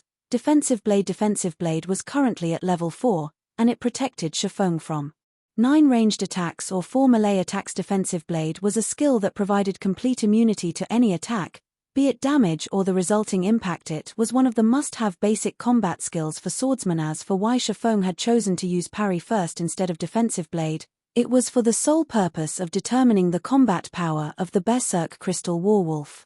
Only by experiencing the force of the impact could Shifeng make the best judgment. Meanwhile, the conclusion Shifeng arrived at was to face the crystal warwolf head-on. If he tried to escape, he would only die faster, following which, he raised the abyssal blade up in the air. Green electric arcs surrounded the body of the sword as it moved to meet with the snowy, sharp claws of the crystal warwolf. Thundering flash. The green electric arcs pierced the crystal warwolf's body, causing -572, -1623, and -1204 damage to it. Although only one out of the 3 arcs achieved a critical hit, the attack also managed to trigger the curse of the abyssal blade, inflicting the doom curse on the crystal warwolf. Immediately, all of the crystal warwolf's attributes were reduced by 20%. Suddenly, the berserk crystal warwolf that had had its agility increased by 30% was weakened greatly. However, Shifeng was still not done with his attacks. He activated Phantom Kill right away, his doppelganger appearing beside the crystal warwolf. Shortly after, Shifeng's doppelganger started sending a barrage of attacks at the crystal warwolf as well. Although the doppelganger only had 50% of Shifeng's attributes, it had fully inherited the skills Shifeng had learned. Yet, despite having greatly reduced the crystal warwolf's speed, Shifeng still did not have an easy time evading its attacks. Having no other choice, Shifeng activated gravity liberation. Shifeng's body instantly became as light as a feather, and like a spirited monkey, he dodged the originally unavoidable attack wind blade. Immediately, Shifeng's attack speed increased even further. Double chop, earth splitter, thunder flame explosion. Skills blasted on the crystal warwolf one after another, each dealing over -1000 damage. Although the crystal warwolf's attacks became stronger and its speed much faster after going berserk, these improvements came at the price of its defense being weakened. Combined with the 20% damage amplification effect of Thundering Flash, the damage the crystal warwolf received became a lot higher than before. Fire Dance's and Aqua Rose's attacks also landed at this point, so the crystal warwolf's HP fell sharply. By the time the 30-second duration of gravity liberation was almost over, the crystal warwolf only had 10% of its HP remaining. Just as the effect of gravity liberation was about to end, Shifeng executed 9 dragons slash. 9 phantoms of the abyssal blade appeared behind Shifeng, and all of them shot towards the crystal warwolf. Meanwhile, just as an attack from the crystal warwolf was about to land on Shifeng, Shifeng swapped positions with his doppelganger. Upon being relocated, the doppelganger immediately used parry and defensive blade to repel the crystal werewolf's attacks. Each phantom of the abyssal blade had high attack power, and each of them could deal over -150 damage every time they struck at the crystal werewolf. In total, the 9 phantoms dealt over -1,300 damage to the crystal werewolf every second. Meanwhile, there were 28 seconds before the effect of 9 dragons slash ended. After having used up both of its life-saving skills, parry and defensive blade, the doppelganger received a direct hit from the crystal werewolf's claws. Alas, the doppelganger only had 50% of Shifeng's attributes, so it died on the spot. However, the doppelganger had earned a lot of time for Shifeng. With the doppelganger gone, the crystal werewolf shifted its attention back to Shifeng's actual body. Shifeng activated Wind Walk again without hesitation. He then whirled around and ran. Fortunately, with his movement speed increased by 30%, Shifeng was still a tad faster than the crystal werewolf, which was still under the 20% attribute reduction effect of the Doom Curse. Thus, the kiting strategy began once more. Under Aqua Rose's and Fire Dance's constant barrage, the crystal werewolf's HP fell lower and lower. 9%. 8%. 7%. By the time the effect of Shifeng's Windwalk was about to end, the crystal werewolf only had 3% of its HP remaining. It should be about time. At this moment, Shifeng stopped running. He then turned to face the crystal werewolf, pointing the abyssal blade at the monster. Abyssal bind. 9 snake-like chains suddenly surfaced from the floor, instantly binding the crystal werewolf. Although the crystal werewolf had been immune to the control skills used on it before, its movements were still bound by the pitch-black chains in God's domain. The so-called immunity to control skills did not necessarily make one immune to all control skills. Instead, it simply made one immune to control skills that were below a certain tier. Skills such as Frost Arrow, Ice Sphere, and Kidney Strike were all considered basic skills. In other words, they were Tier 0 skills. As these skills were of the lowest tier, the crystal werewolf was completely immune to their effects. As a level 25 lord, the crystal werewolf was immune to any control skills that was below Tier 2. However, Tier 2 or Tier 3 control skills could still restrain it. Although Shifeng did not know which tier the abyssal bind belonged to, it was a skill attached to a magic weapon. In Shifeng's estimation, it should be at least Tier 3 or above, meaning that it would be effective against all bosses that could possibly appear at this stage of the game. With the crystal werewolf completely restrained, Shifeng took a step forward as he activated his ultimate skill, Flame Burst, which could only be used around once every 4 minutes. Shifeng's 2 swords were just like miniature suns with the activation of Flame Burst. In the blink of an eye, Shifeng slashed the crystal werewolf's body 6 times with his swords. 238, -4,452, -2,198, -2,212, -4,408, -2,216. The 6 attacks dealt a total of more than -17,000 damage, instantly wiping away the crystal werewolf's remaining 3% HP system. Level 25 crystal werewolf killed. Level difference of 7. EXP obtained increased by 700%.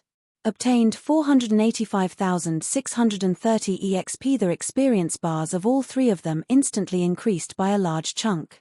Aqua Rose even advanced to level 18. As for Shifeng, he had only recently reached level 18, so he was still at level 18 even after killing the crystal werewolf. If he could kill several more of such Lord rank bosses, he would definitely level up very quickly. I never thought a Lord-ranked boss could be killed in such a way as well. This battle was an eye-opener for Aqua Rose in truth. However, if not for Shifeng being capable of holding a stable aggro on the crystal werewolf, in addition to consistently evading its multitude of attacks, they definitely could not have killed it. Guild leader, quickly check the loot. As a huge fan of Shifeng, Fire Dance was not surprised by Shifeng's ingenuity. She had always believed Shifeng could lead them to victory. Moreover, Fire Dance was hoping to reach Shifeng's standards one day. How could she allow herself to falter when faced with a Lord-ranked boss? Shifeng nodded in reply, promptly going ahead and checking the loot left behind by the crystal werewolf. It can't be, right? How could this boss be so cheap? How could it drop only 1 key and 1 piece of equipment? Aqua Rose immediately grew unhappy when she saw the information shared by Shifeng. What was even more annoying was that the equipment dropped was only a level 20 fine gold ranked plate armor wrist guard. It wasn't even dark gold rank, not bad. Don't forget that this 7 Luminaries key can be used up to 3 times to open a dark gold treasure chest. Isn't there a dark gold treasure chest right before us? Shifeng laughed after Aqua Rose had followed Shifeng for some time. Unconsciously, her standard for judging items became much higher than before. If it was in the past, Aqua Rose would definitely have forgotten herself in joy if she saw a fine gold equipment. Now, however, unless an item was of dark gold rank, it would not even pique her interest. That's right. Aqua Rose shifted her sights towards the distant treasure chest. After the arduous battle, the existence of this dark gold treasure chest had completely slipped her mind. They could get a dark gold equipment at the very minimum if they opened this treasure chest. There was also a small chance for them to obtain an epic ranked item. Epic ranked items. Aqua Rose did not dare to even hope for one. Chapter 276, Dragonscale Set Equipment. It's locked, as expected. No matter how hard Shifeng tried, he could not open the dark gold treasure chest. Hence, he retrieved the key he had just obtained from his backpack. The lid of the purple gold-colored treasure chest popped open slightly. Multicolored lights escaped between the gap, the lights illuminating even areas that were several hundred yards away. If this treasure chest had been opened out in the fields, it would definitely cause a huge commotion and attract many players to come and snatch it. Fortunately, there was only Shifeng's group of 3 in the Forgotten Lands. After the multicolored lights faded away, Shifeng reached into the treasure chest. However, he quickly discovered there were only very few items inside it. The treasure chest contained a total of 3 items. Of them, 2 were dark gold equipment, while 1 was a forging manual. The 2 dark gold equipment were the crystal armor and the boots of extreme speed. Crystal armor, chest piece, plate armor, dark gold rank. Level 20. Equipment requirement, strength 120, agility 140. Defense plus 140. Strength plus 24. Agility plus 21, endurance plus 20. Restricted to swordsman. Additional passive skill dash. Smart Outbreak. Every time user receives damage, strength and agility increased by 2% for 15 seconds. Stacks up to 5 times. Although the basic attributes on this piece of equipment could only be considered at the level of being good, the passive skill that was attached to it was simply amazing. After all, the passive skill could potentially increase a player's strength and agility by 10%. If the wearer of the crystal armor originally had high amounts of strength and agility, the additional attributes provided by Smart Outbreak would be like having equipped an additional piece of equipment at the very least. The only downside to this passive skill was its need for the user to take damage up to 5 times. Although such a condition had made it relatively useless in boss battles, when used in grinding monsters and PK, it would definitely provide the wearer of the crystal armor with unspeakable advantages. Boots of extreme speed, shoes, leather armor, dark gold rank. Level 20. Equipment requirement, strength 90, agility 130. Defense plus 143. Strength plus 20, agility plus 26, endurance plus 18. Movement speed plus 10. Evasion plus 7. Additional passive skill dash. Rapid movement, increases movement speed by 12% and agility by 8%. In regard to assassins and rangers, the most sought-after attribute for these 2 classes was agility, followed by strength. Meanwhile, this pair of boots increased the wearer's agility to the extremes. One could even argue that no other level 20 dark gold ranked shoes could increase agility as much as the boots of extreme speed could. Although these 2 pieces of dark gold equipment were excellent, they were worth barely a fragment of the true value of this dark gold treasure chest. After all, the item that reflected the true value of the dark gold treasure chest was none other than the forging manual. In addition, it was even a fine gold ranked forging manual. Forging manuals were different from forging designs. In the case of forging designs, only one particular piece of equipment could be made using it. In the case of forging manuals, however, an entire set of equipment could be made using it. This forging manual was meant to produce the level 20 Dragonscale set equipment. There were a total of 6 pieces in this set, and it could be worn by any class that could use plate armor. Previously, Shifeng had spent over 100 gold at the Blackwing auction house just to purchase the forging design for the Arclight shield. However, the value of the Arclight shield was far from being comparable to the Dragonscale set equipment. After all, The Dragonscale set equipment was a fine gold ranked set equipment throughout the entire Star Moon Kingdom. Not a single guild had managed to obtain a secret silver ranked set equipment up to now. One could simply imagine the value of a fine gold ranked set equipment if Shifeng could forge a few sets of the Dragonscale set equipment and give them to the plate armor classes in the guild's main force. When these players walked on the streets wearing the Dragonscale set equipment, one could simply imagine the shock on the other players' faces when they see the set equipment. The members of other guilds would definitely tremble with fear. Just the thought of such a scene was simply exhilarating. However, it would definitely be extremely difficult to forge the Dragonscale set equipment. As it was a set equipment, the difficulty of producing the entire set would be no less than producing a piece of dark gold equipment. Shifeng was only an advanced forging apprentice right now. Without raising his forging level, producing the Dragonscale set equipment would only be a pipe dream at the very least. He needed to get promoted to an intermediate forger or advanced forger before he had an actual chance of producing the Dragonscale set equipment. I have to raise my forging levels after we return. Shifeng formed a plan in his mind as he looked at the Dragonscale forging manual. Shifeng then handed the boots of extreme speed to Fire Dance. Now that Fire Dance had reached level 19, she was only a short distance away from level 20. As for the crystal armor and Dragonscale forging manual, he kept both of them for himself. After resting for a short while, Shifeng's group of 3 entered the crystal pathway. The crystal pathway was so long that one could not see the end of it in a single glance. Moreover, the elemental mana present in this pathway was extremely dense, so much so that it was even visible in the form of an aurora. It was an absolutely stunning sight to behold. Aside from being visually appealing, the dense mana also gave the 3 of them a buff, increasing the magic damage they could deal by 300%. One could simply imagine how dense the elemental mana was in this pathway before they knew it. Shifeng's group of 3 had walked for more than an hour inside this crystal pathway. When they finally emerged, they were at the base of a huge mountain. When the 3 of them laid eyes on this mountain, they were immediately stunned. This entire mountain can't be made out of 7 Luminaries crystal, right? Aqua Rose stared at the crystal mountain, her heart filled with immense shock. Aqua Rose had previously visited the Blackwing auction house, so she had seen 7 Luminaries crystal before. It was common knowledge that the 7 Luminaries crystal was one of the best mana-conducting crystals in God's domain. Not only was it extremely rare, its price was even more impressive.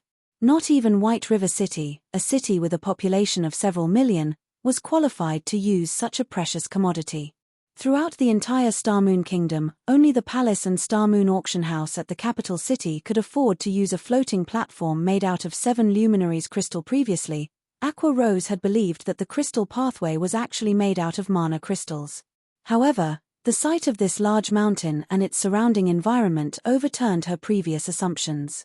The reason being, it was simply impossible for mere mana crystals to fill their surroundings with such dense elemental mana, resulting in even the formation of 7-colored mana clouds. It should be.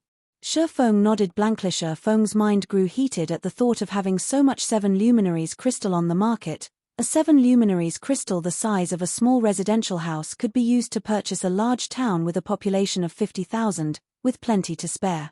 Meanwhile, the 7 Luminaries crystal before him was in the form of a mountain, and in terms of size, this mountain could rival even White River City, a city made entirely of 7 Luminaries crystal. Just what sort of concept was this? Even if the entire Star Moon Kingdom was sold, it would not be enough to purchase so much 7 Luminaries crystals. Unfortunately, none of these crystals could be taken away. It was not even possible to pick some to take back if they wished to mine these 7 Luminaries crystals. At the very least, they needed to reach master level in mining. Shifeng was only at basic apprentice level in mining right now, and not even in his dreams could he mine these 7 Luminaries crystals. 7 Luminaries crystal was even more valuable than gold. Yet, even though so much 7 Luminaries crystals were sitting right before him, he could do nothing but look at it. Shifeng's heart simply bled at this thought. However, this couldn't be helped. Who would have ever thought there would be so much 7 Luminaries crystals at this place? Shifeng shook his head, banishing his thoughts. He then moved his sights towards a flight of stairs a short distance away that led to the peak of the mountain, saying, "Let's go up and take a look. We might discover how to unseal this place up there." Fire Dance did not know the true value of 7 Luminaries crystal, hence she barely reacted to it. She had simply been mesmerized by the beauty of this mountain. Aqua Rose, on the other hand, knew full well the value of this mountain. If Fire Dance had not given her a shove, rousing her from her stupor, Aqua Rose would definitely still be immersed in her shock after all. This entire mountain was a mountain of money. If she could nick even a tiny piece of this mountain, the coins converted from it would be enough to sustain even a first-rate guild for a long time. As the trio traversed the stairs up the mountain, Shifeng suddenly felt an oppressive pressure bearing down on him. Moreover, this pressure was exactly the same as what he had felt at the Purple Sun Mansion, only a lot more powerful.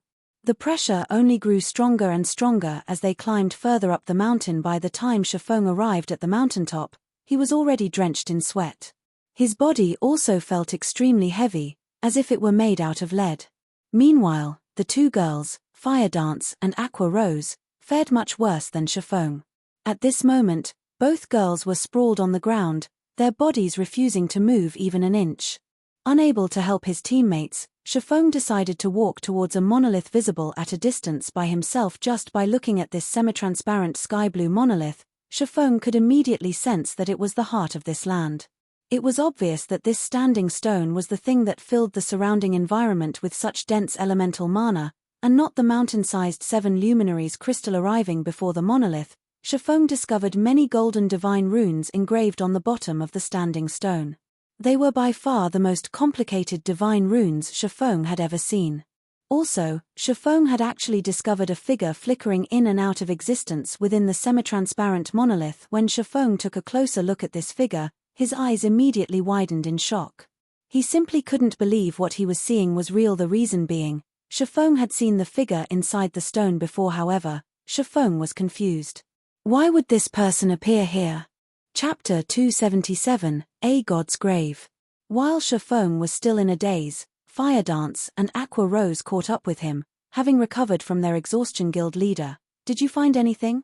Fire Dance asked out of curiosity when she saw Shifeng lost in thought. Aqua Rose, on the other hand, did not notice any difference in Shifeng's demeanor, because the moment she arrived before the monolith, her attention was completely caught by something else. As an elementalist, she was much more sensitive to magic power than players of other classes. The frightening magic power radiating from the monolith was definitely the purest form of magic power Aqua Rose had ever felt, as if it was the master of all elemental mana. When Aqua Rose noticed the figure inside the monolith, she, too, froze on the spot. How is it possible? Aqua Rose could not believe what she saw.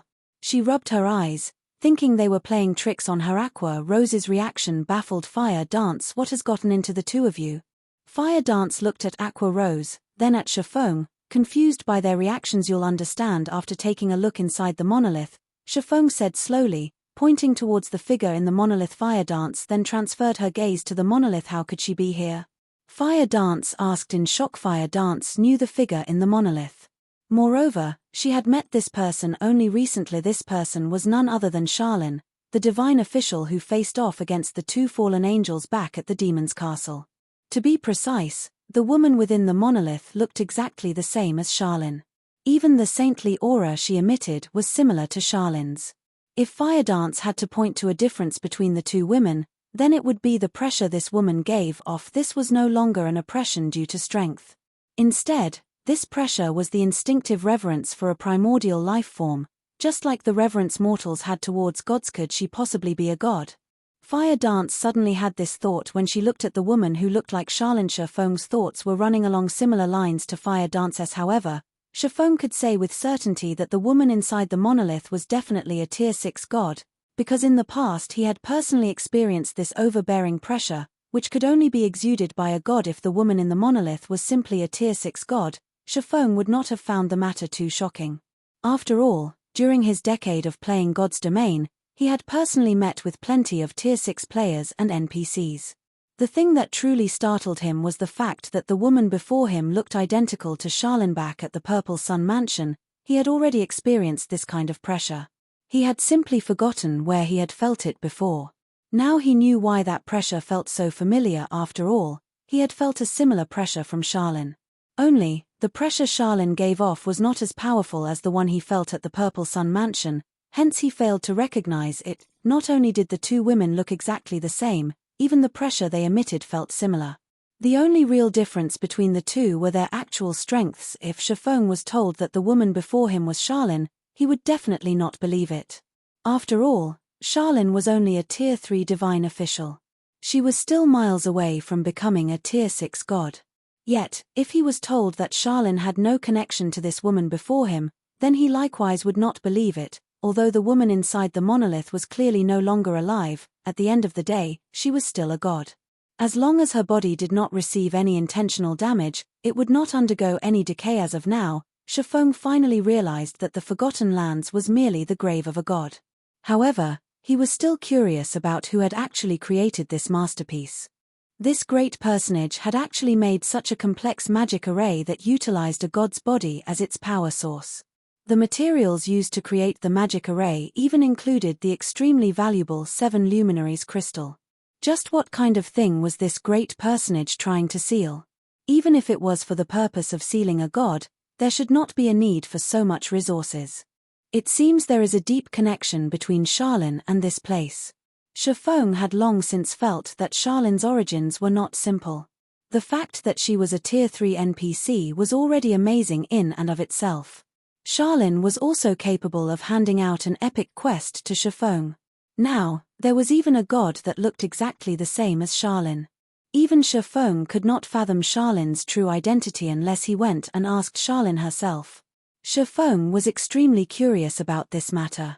He vowed to himself to visit Charlene, who was at the stargazing tower at Blackwing City. After this entire ordeal was over, guild leader, what are we supposed to do now?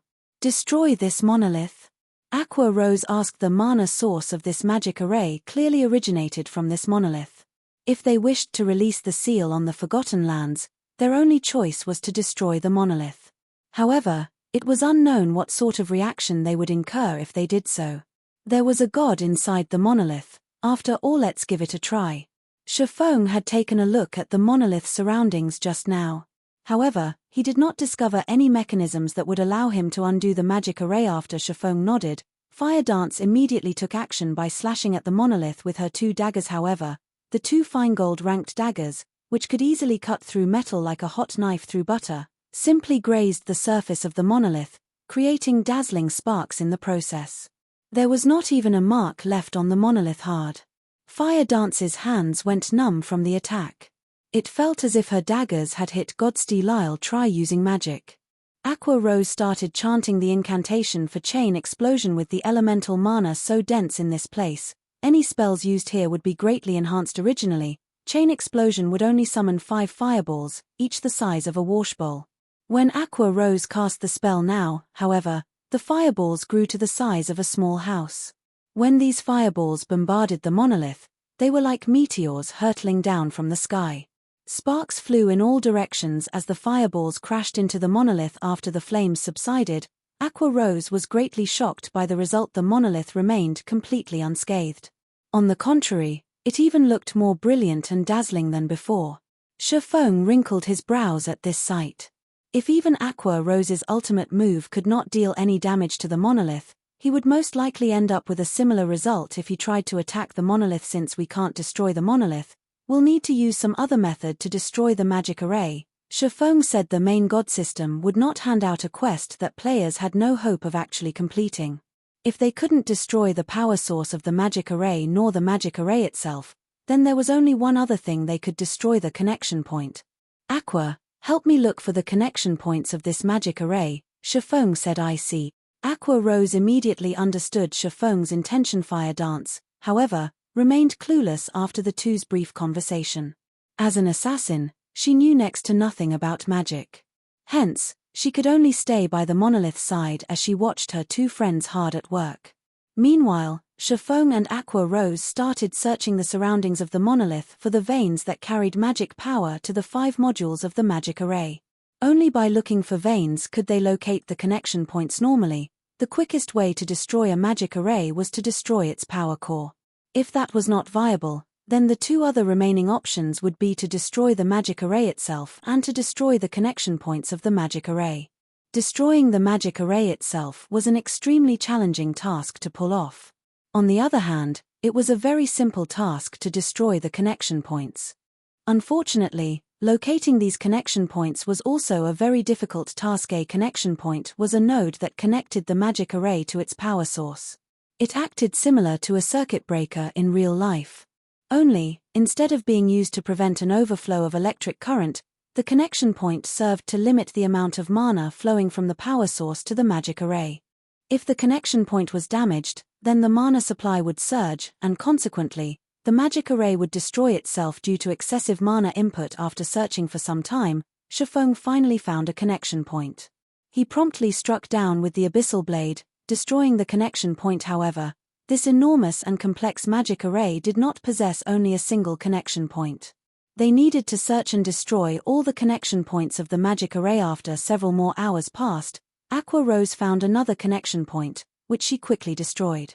Even so, the magic array remained stable. In this way, Shifeng and Aqua Rose spent the entire day destroying more than 20 connection points.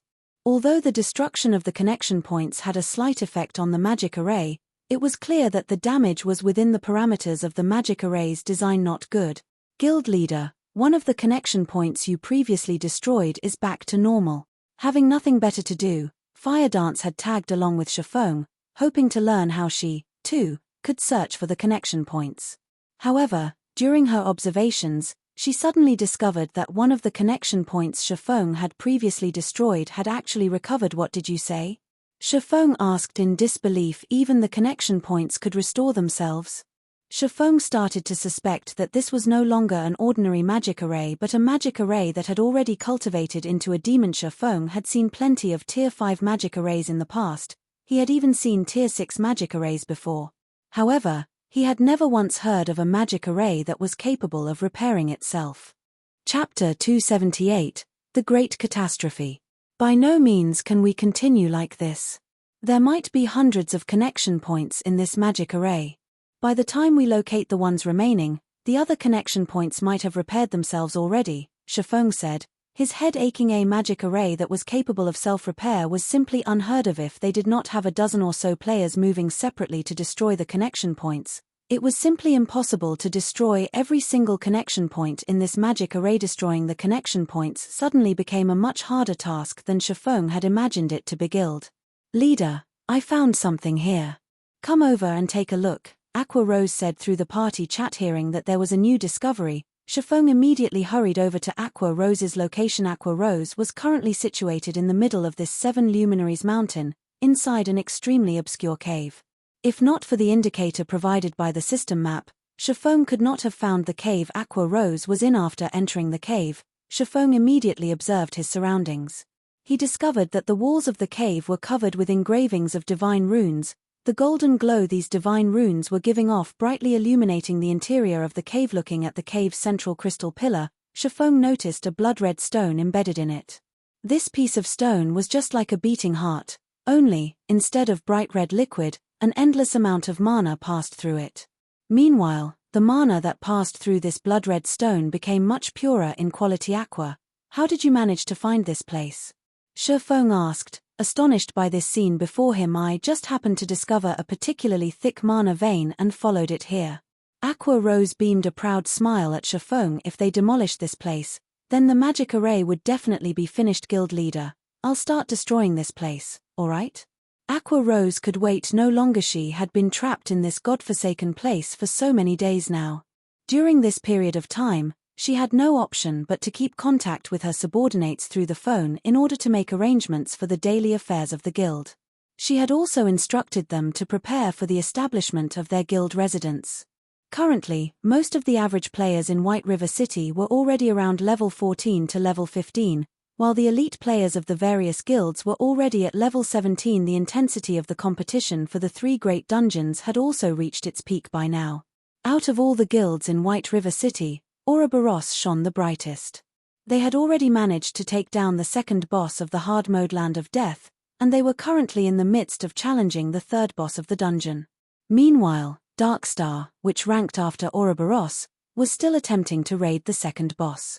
As for the other guilds, they had also passed through normal mode, and were currently preparing to raid hard mode. Furthermore, as players started raiding the hard mode bosses of the 3 great dungeons, they soon discovered the astonishing benefits they could obtain. Aside from dropping level 15 secret silver ranked set equipment, the bosses also dropped plenty of recipes and designs.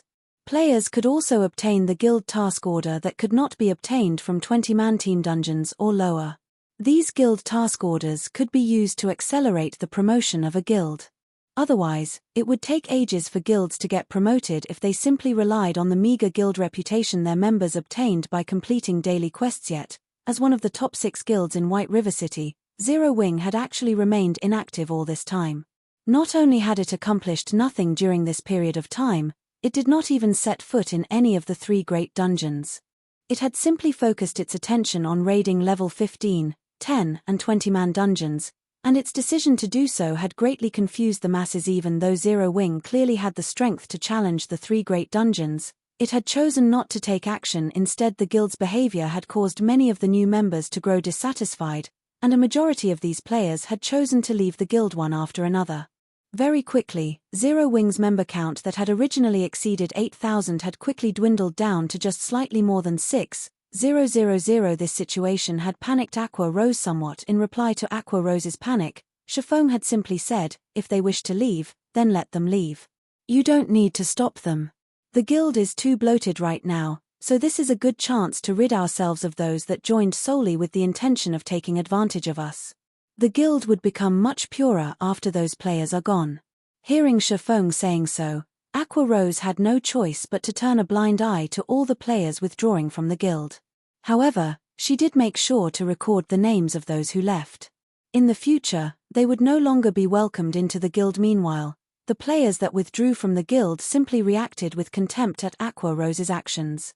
They had even made a mockery of Zero Wing, declaring that they would never rejoin a lousy guild like Zero Wing. Moreover, as if to rub salt into the wound, Darkstar had also been secretly killing many players from Zero Wing, causing even more players to withdraw from the guild. As of this moment, there were only around 4,000 members remaining in Zero Wing. Not to mention a third-rate guild, they were not even comparable to a large unrated guild right now. Hence, Aqua Rose was in a rush to break out of this place. She wanted to quickly return and rectify the guild. Hold on a minute, Shifeng hurriedly said when he noticed a large fireball already appearing in Aqua Rose's hand. We don't really need to destroy it. But, how are we supposed to leave this place if we don't destroy it, then? Aqua Rose asked. I have my own ways. Shifeng revealed a faint smile as he looked at the blood-red stone embedded inside the crystal pillar. Shifeng truly had not expected to find this piece of blood-red stone here. Instead of calling it a blood-red stone, it would be more appropriate to refer to it as the Philosopher's Stone. Previously, Shifeng had obtained a fragment of the Philosopher's Stone back at the Sun Temple. Now, he had stumbled upon another fragment. The Philosopher's Stone was an alchemy treasure. Despite being fragmented into 5 pieces, each of these individual pieces still contained the strength of an epic ranked item. Also, when Shifeng discovered the Philosopher's Stone at this place, he quickly understood just how the connection points of the magic array had managed to repair themselves. It turned out it was all because of the Philosopher's Stone. Although I can't take away any of these 7 Luminaries crystals, it is still not bad if I can return with this piece of the Philosopher's Stone. Shifeng arrived before the crystal pillar. He then inserted the tip of the abyssal blade into the crevice in the crystal pillar where the Philosopher's Stone was set. With a light tap on the pommel of the abyssal blade, the Philosopher's Stone easily popped out from the crystal pillar. Shifeng promptly retrieved the item and stored it in his bag. Shortly after the Philosopher's Stone was removed from the crystal pillar, the cave started fading away. Moreover, the rate at which it disappeared was visible to the naked eye. The dense elemental mana that filled the air and land also gradually dispersed, becoming thinner and thinner. As for the incomparably hard 7 Luminaries crystals, they, too, had begun turning into ash. Not good. This place is about to collapse. We need to leave immediately. Shifeng shouted through the party chat as soon as he noticed this change. Shifeng's group of 3 rushed down the 7 Luminaries mountain, and before long the entire mountain started imploding. The magic array that sealed the Forgotten Lands also lost its effectiveness. As for the monolith that had previously been standing on the mountaintop, it remained floating high up in the sky. Gradually, the monolith rose higher and higher, before suddenly releasing a rainbow brilliance. The monolith was like a miniature sun at this moment. Soon after, the dazzling glow disappeared, along with the gigantic monolith itself after the 7 Luminaries mountain collapsed, a bottomless pit appeared in its place. The pit was just like a black hole, devouring everything that entered it. At the deepest reaches of this bottomless pit, there was actually a boundless aura of destruction, and any object that came into contact with this pressure instantly turned into ash. Surprisingly, Shifeng felt signs of life at the very bottom of this immeasurably deep pit, and his entire body instinctively shuddered at this discovery. Guild leader, did we do something bad? Fire Dance asked Shifeng in a careful tone. She, too, could feel the immensely frightening pressure that came from the bottomless pit. I don't know, either, Shifeng said, a bitter smile on his face at this moment. A notification from the system sounded. System. Unique quest miracles unsealed. Completed quest rewards, 1 million EXP, 40 free attribute points, and 40 free mastery points. System. The Endless Abyss has come into existence. Activating new expansion pack, The Great Catastrophe. System. Legendary ranked main storyline quest 7 treasures. Activated quest details. The Endless Abyss has already opened. You are required to immediately notify the War God's Temple in order to have them reveal the Endless Abyss. After reading these notifications, Shifeng finally had an inkling of what was going on. Inadvertently, they had actually opened the door of taboos. According to Shifeng's memories, the new expansion pack The Great Catastrophe had only appeared 3 months after God's Domain's launch in his previous life. Now, however, because of him, The Great Catastrophe had appeared in advance. Chapter 279. Quality over quantity. When Aqua Rose and Fire Dance read the notifications they received, both of them were immediately sent into a Days A legendary quest. Moreover, it was a main storyline quest, a quest that was capable of changing the history of God's Domain. The reward for such a quest would definitely be luxuriant. According to rumors, the minimum reward for completing an epic quest was an epic ranked item, or an item of equivalent value. In other words, if they completed a legendary quest, then the minimum reward they could obtain would be a legendary ranked item. They had never even seen an epic ranked item before, much less a legendary ranked item. It could definitely become the symbol of the guild. However, when the two of them thought about how they were required to seal this endless abyss, they sank into deep despair. The return scrolls are usable now. Let's leave this place, then. Shifeng's memories of the new expansion pack, The Great Catastrophe, were still fresh in his mind. After the Great Catastrophe occurred, the monsters throughout God's Domain started becoming restless. Towns, especially, would randomly come under attack from demonic beasts, resulting in chaos. According to Shifeng's memories, some of the weaker border towns had even been conquered by the demonic beasts, turning those into demonic beast towns. Among the biggest changes made to the game were to the knights in God's Domain. After the new pack was implemented, the number of monsters that would appear during nighttime was much higher than before. Moreover, monsters corrupted by the Endless Abyss would also appear. These corrupted monsters would all be transformed into demonic beasts, and even the weakest of demonic beasts were Tier 1 monsters. Which was to say, if players had still not received their promotion into a Tier 1 class, it would be tremendously difficult for them to fight against these monsters. Instead of being the ones doing the killing, players would have a much higher chance of getting killed by these demonic beasts. Hence, after the new expansion pack, players would find it very difficult to grind and level up during nighttime. In contrast to the shock Aqua Rose and Fire Dance felt, the revelation of the new pack caused a sensation throughout the entire Starmoon Kingdom. Players could not help but feel excited after finding out about the Great Catastrophe expansion pack. The official developers of the game had already revealed information about this new expansion pack. In the future, demonic beasts would randomly launch assaults on towns, and in response to such attacks, towns would issue defense quests to players.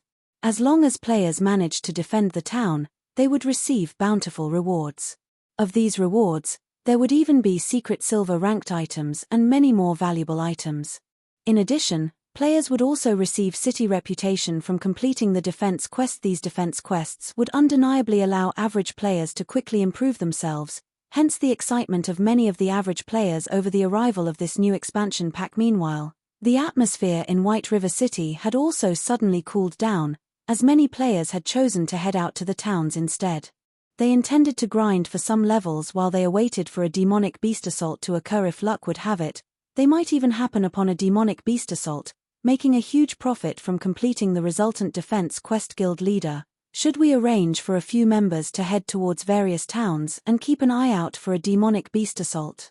Aqua Rose suggested, her brows wrinkled slightly when she looked at the deserted streets of White River City. The other guilds were currently busying themselves with raiding the 3 great dungeons. They definitely would not have the time to pay attention to these demonic beast assaults. Hence, this was a good chance for Zero Wing to shine. Let's not participate in the demonic beast assaults. Focus on leveling up. Level 20 is the time when our guild will shine. Shifeng shook his head, a knowing smile on his face. In the past, Shifeng had experienced many assaults launched by demonic beasts. Hence, he knew very well how difficult it was to actually receive the reward of a defense quest.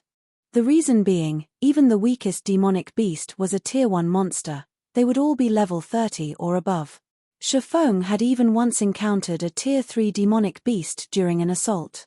If they were to try and defend a town right now, it would simply be suicide naturally. Shifeng would not let the members of his guild die a pointless death. One could say that towns were extremely dangerous locations right now.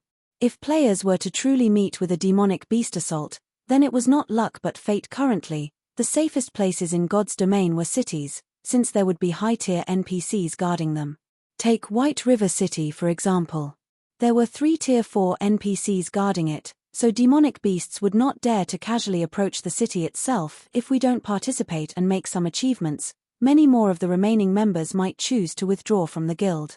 Aqua Rose could not understand what was going through Shifeng's mind before. They had given up on competing over the 3 great dungeons.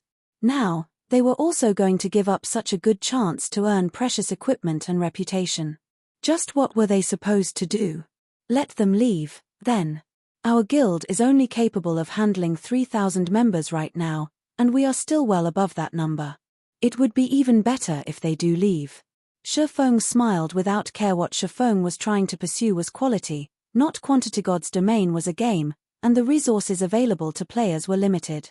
Meanwhile, the more members they had in the guild, the more resources the guild needed to spend. However, if the resources available in the guild only amounted to so much, having more members in the guild would mean that each member would receive less resources. As a result, their development speed would also fall. In the past, Shadow had conducted a mass recruitment of players, recruiting all kinds of players into the guild.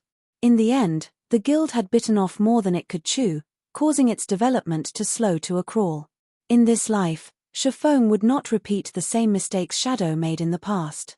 The members in the guild could just leave for all he cared. He definitely would not try to stop them from leaving. Talent was very important if one wished to become an expert in God's domain. However, truly talented people were limited. In the past, a majority of the experts in God's domain had participated in one battle after another, gradually learning and accumulating the experience needed to become an expert, instead of relying on talent. Instead of cultivating some two-faced talented guild members, Shifeng would rather invest his resources in nurturing normal, but loyal, guild members. In the past, a superguild called Black Tower had sent over 200,000 of their members to attack a second-rate guild called Solitary Rulers. Meanwhile, Solitary Rulers had less than 80,000 members in total.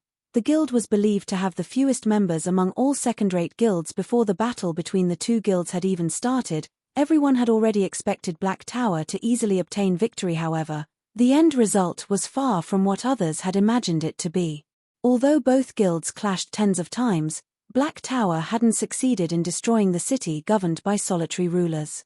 While more than 30,000 members of Solitary Rulers had died in that battle, Black Tower had lost more than 3 times that number, with over 100,000 members of Black Tower dying.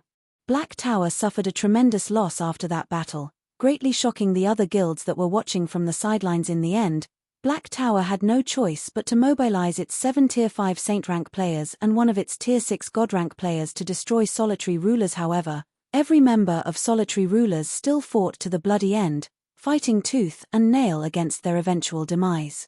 Before they lost their city, they had even managed to kill 2 of the Saint rank players and another 100,000 or so Black Tower members. In the subsequent clashes between the two guilds, Solitary Rulers had suffered one defeat after another. After all, the Tier 6 God rank expert and 7 Tier 5 Saint rank experts were simply too powerful. As a result, Solitary Rulers lost 5 of the cities they governed in quick succession. By the time the battlefield moved to Solitary Ruler's final base of operations, Unparalleled City, amazingly, not a single member had chosen to withdraw from the guild. Even after dying tens of times, they still chose to charge head-on into the battlefield. Chiffon couldn't help but shiver every time he recalled the unyielding attitude of those iron-blooded souls. Clearly, the difference in strength between the two guilds was like heaven and earth. Yet, instead of giving up and accepting their fates, every single member of Solitary Rulers had chosen to brave the battlefield. It was also due to this reason that Black Tower had suffered such immense losses. If it were any other guild standing in Solitary Ruler's place, the members would have long since abandoned hope and quit the guild. They would not have chosen to fight at all while Black Tower was in the midst of conquering Solitary Ruler's final city. However, another superguild had attempted to take advantage of the situation and laid siege to Black Tower's cities.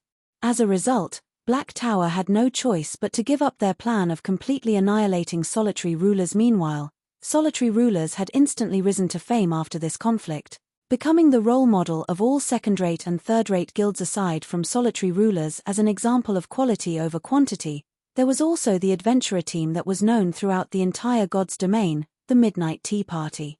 Although its members numbered less than 30, not even superguilds dared to cross it in God's Domain. Although quantity was important, quality was even more important. I understand. Looking at Chiffon's determined expression, Aqua Rose had no better choice but to concede to his decision. It was indeed like Chiffon had said, there were too many members in the guild. The current member count far exceeded their range of tolerance. By having those unfaithful members leave, they could also lay a good foundation for their guild's future. Another reason why Aqua Rose had agreed to Chiffon's decision was mainly because of the guild residents. Once they revealed their guild residents to the public, there would be no shortage of players wanting to join their guild. If they did not possess the guild residents, Aqua Rose definitely would not have agreed to such a self-destructive course. After Aqua Rose went on her own way, Chiffon headed to the Adventurers Guild. Now that the Great Catastrophe expansion pack had been activated, he needed to quickly handle the matters concerning the guild residents. Chapter 280, Zero Wing Residents. Currently, the interior of the Adventurers Association of White River City was filled with players coming and going. Most of these players were here to accept or hand in their daily quests. However, there were insufficient NPCs to cater to the large number of players. As a result, these players usually needed to wait in the lounge for a period of time before they could accept or turn in their quests. Having nothing better to do inside the lounge, some guild players started ordering alcohol and holding a discussion among themselves. Zero Wing is getting worse by the day. If I had known this would happen earlier, I would have definitely joined some other large guild to develop myself. Perhaps I might have already become the leader of a party by now. Brother Hui, as expected, you are still the smarter and wiser one. You joined Darkstar from the very start, and now, you've already become the vice leader of a 15-man team. Now that I have left Zero Wing, I will be relying on Brother Hui's guidance from now on. A shield warrior with tanned skin flattered the robust-looking berserker sitting beside him. No problem. With me around, you will definitely have no problem joining the guild. The berserker assured him, clapping his chest. Meanwhile, sitting beside this berserker addressed as Brother Hui was a pretty female mage. Although her face looked average, she had an excellent figure. Coquettishly fluttering her eyelashes, the female mage looked at the person known as Brother Hui, sweetly saying, "Big Brother Hui, I've been wanting to go to the level 15 Wind Ridge. When will you take me there?"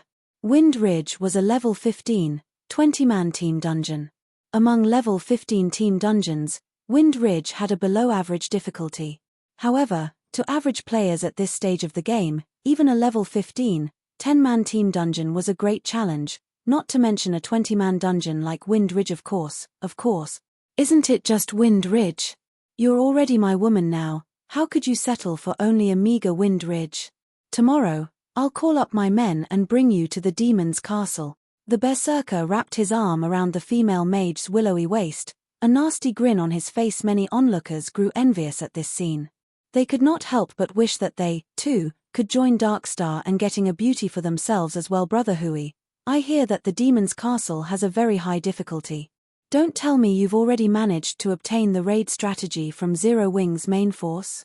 The tanned shield warrior asked curiously. Indeed, we've managed to obtain the strategy already. However, even without it, With Darkstar's strength, we could still easily conquer the demon's castle. The main reason we haven't done so is simply because of the competition we're having with Ouroboros. Otherwise, Zero Wing would not have had the chance to take the limelight as they did before. Look, isn't Zero Wing in shambles now? They're simply a little faster in terms of leveling up. They haven't even cleared the normal mode of any of the 3 great dungeons yet. Darkstar, on the other hand, has already killed the second boss of hard mode and started trying to raid the third boss. We have already caught up with Ouroboros. It is only a matter of time before we surpass Ouroboros. I really don't know what qualifications Zero Wing possesses to be considered as one of the top 6 guilds in White River City. The Berserker's loud voice was filled with disdain as he spoke of Zero Wing. Even though the guild clearly has no future, there is still more than half the original number of players remaining in it. It really makes you wonder just what is going through those people's minds. They're just fools. Brother Hui, you're right. I really regret listening to my friend's words about joining Zero Wing back then. The Shield Warrior nodded his head in agreement, his heart filled with great disappointment. If he had joined Darkstar early on, he might also have had a beauty accompanying him by now. Meanwhile, seated near this trio, Shifeng was currently quietly browsing through information on the official forums. Naturally, he could clearly hear the loud conversation between the robust Berserker and the skinny Shield Warrior, and the same went for everyone else waiting inside the lounge. However, Shifeng made no comment on their mocking words. After all, everyone had the freedom to make their own decisions. As for the Shield Warrior's regret at joining Zero Wing, Shifeng simply revealed a calm smile. If this Shield Warrior knew that Zero Wing was about to establish their very own guild residence, just what sort of emotions would he have? At that time, even the words earth-shattering would not be enough to describe the amount of shock he would feel. However, Shifeng really could not be blamed for this. Soon after, Shifeng headed to the counter and dealt with all the necessary procedures. After he turned his private territory into a guild residence, he also spent 3,000 gold to build an advanced guild hall in place of the Purple Sun Mansion. The advanced guild hall could fit up to 3,000 people. As for the other facilities of the guild residence, those would only be obtainable from large-scale team dungeons that were level 25 or above. Some time was needed before the construction of the advanced guild hall could be completed. After Shifeng completed all the necessary procedures, his remaining task was to head to the War God's Temple and report the matter of the Endless Abyss. Just as Shifeng was about to leave the Adventurers Association, the system notification sounded. Moreover, this wasn't just any normal notification. Instead, it was a notification sent to the entire Starmoon Kingdom system. Announcement: congratulations to Zero Wing for becoming the first guild in Starmoon Kingdom to establish a guild resident. Rewarding 10,000 guild reputation, 10,000 guild popularity and 10 gold coins to the guild. I spent 3,000 gold, yet only got 10 gold in return. The system sure is tight-fisted. Shifeng laughed. However, Shifeng did not concern himself with such an amount of gold. The reason being, in these past few days, the Starstreak trading firm was already making a daily profit of over 1,700 gold. It was all thanks to the popularity it gained from selling the Arclight shield, as well as the basic mana armor kits. During this period of time, the forging genius, Cream Cocoa, had also been continuously producing gemstone buckles, advanced whetstones, and many more forging products. Moreover, the number of forging players Melancholic Smile recruited was also rising. Not only did the combination of these new forgers and the various forging designs provided by Zero Wing increase the number of products sold by the Starstreak trading firm, it also expanded the company's product selection. As a result, the daily profits of the Starstreak trading firm continuously rose. Currently, the Starstreak trading firm already controlled over half of the market for forging products in White River City.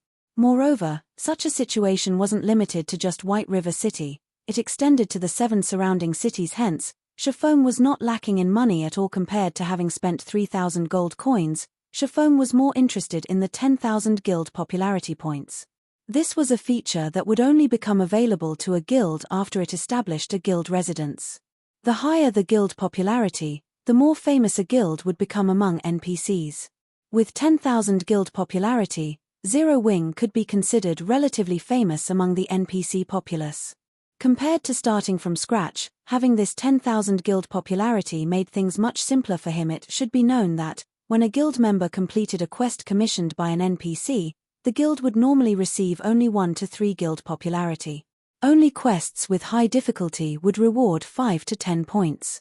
In other words, a guild needed to complete thousands of guild quests in order to accumulate 10,000 guild popularity. These bonus guild popularity points had saved the guild plenty of development time. Meanwhile, inside the lounge of the Adventurers Association, the tanned shield warrior that had just recently left Zero Wing no longer felt joyful about joining Darkstar. On the contrary, his face was as pale as a sheet of paper. Inside the Land of Death, one of the 3 great dungeons, Darkstar's main team was currently battling against a white-bone giant elephant, which was over 20 meters in height at this time. The MT of the team, Lone Tyrant, was enduring the attacks from this white-bone giant elephant.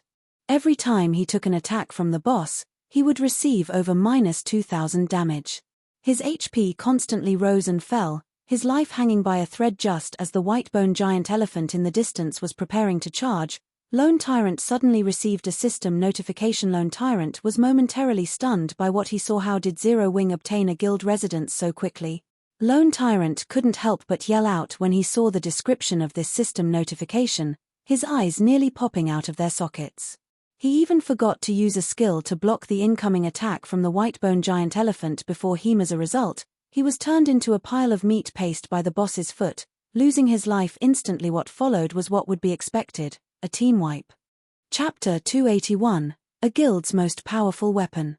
Tens of players were currently lining up outside a large and peaceful tomb. Everyone in this team of players was level 17 or above, and all of their equipment were at least mysterious iron rank with a few pieces of secret silver equipment mixed in.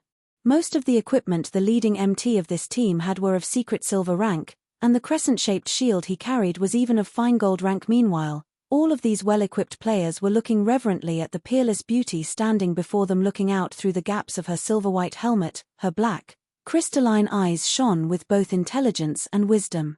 Her hair, which was a midnight black, hung down to her waist, gently brushing against the silver-white armor she wore.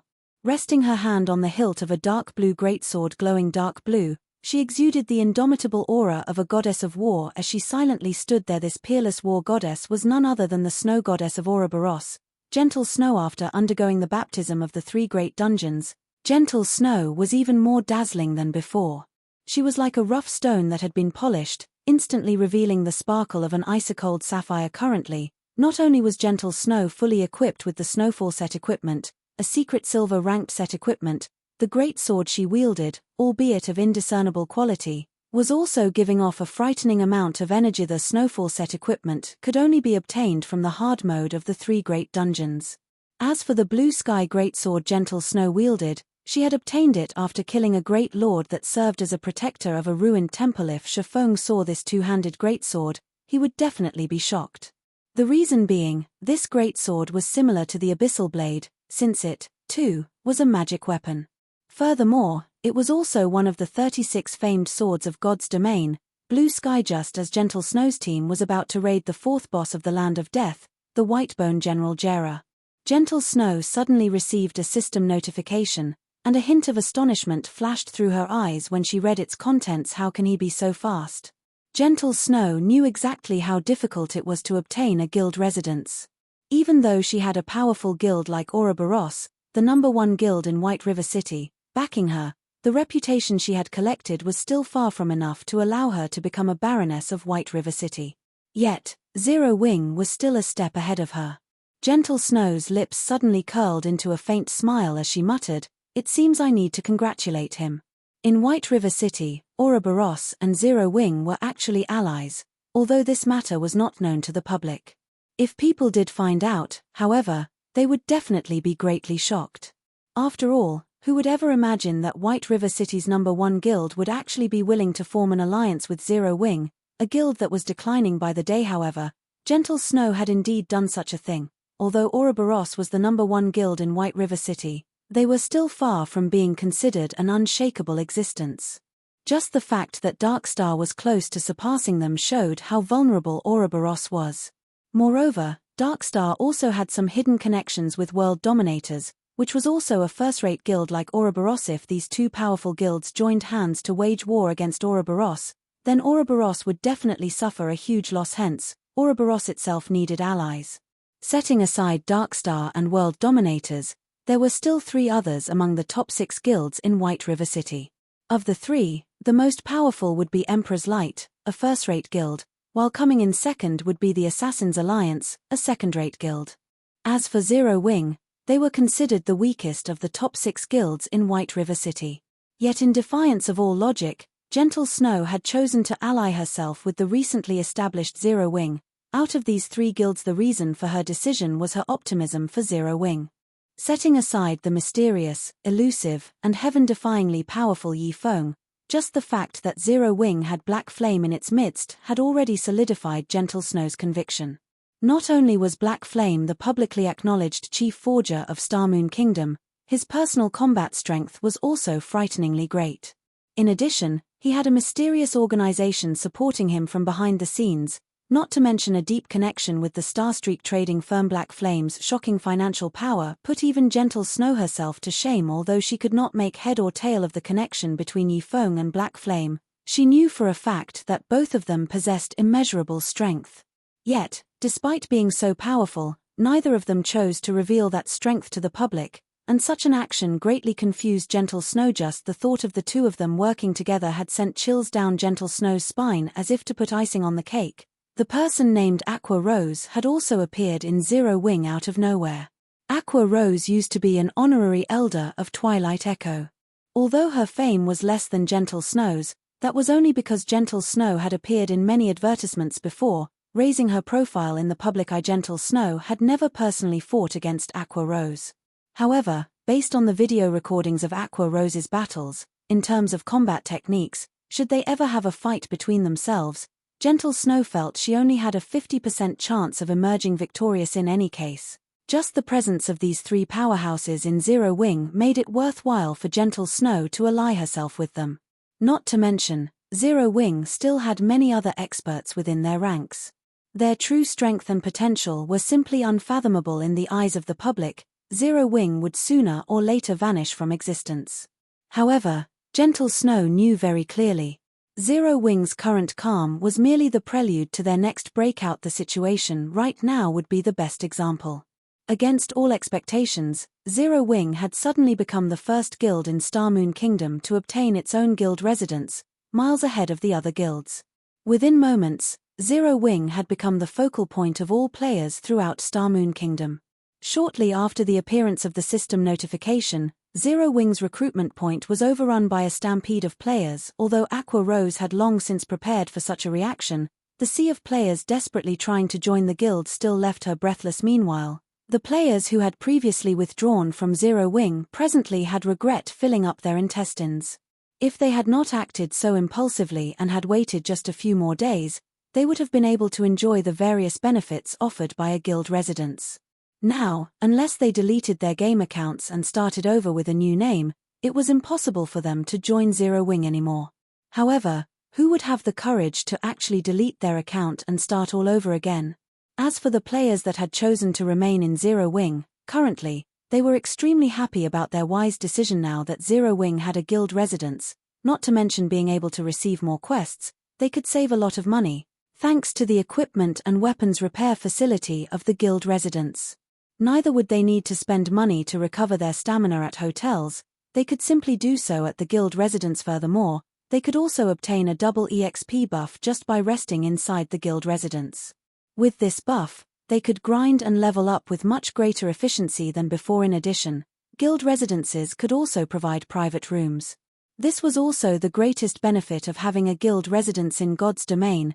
Every player would wish to possess their very own private room or house. As long as players logged off inside their own rooms, they could still accumulate the double EXP buff, and with much greater efficiency than in the guild lounge to boot. Even though they weren't personally within the game normally, when guild members rested within the guild residence's guild lounge for 48 hours, they could accumulate 20% double EXP, and they could accumulate up to 1 level's worth of double EXP.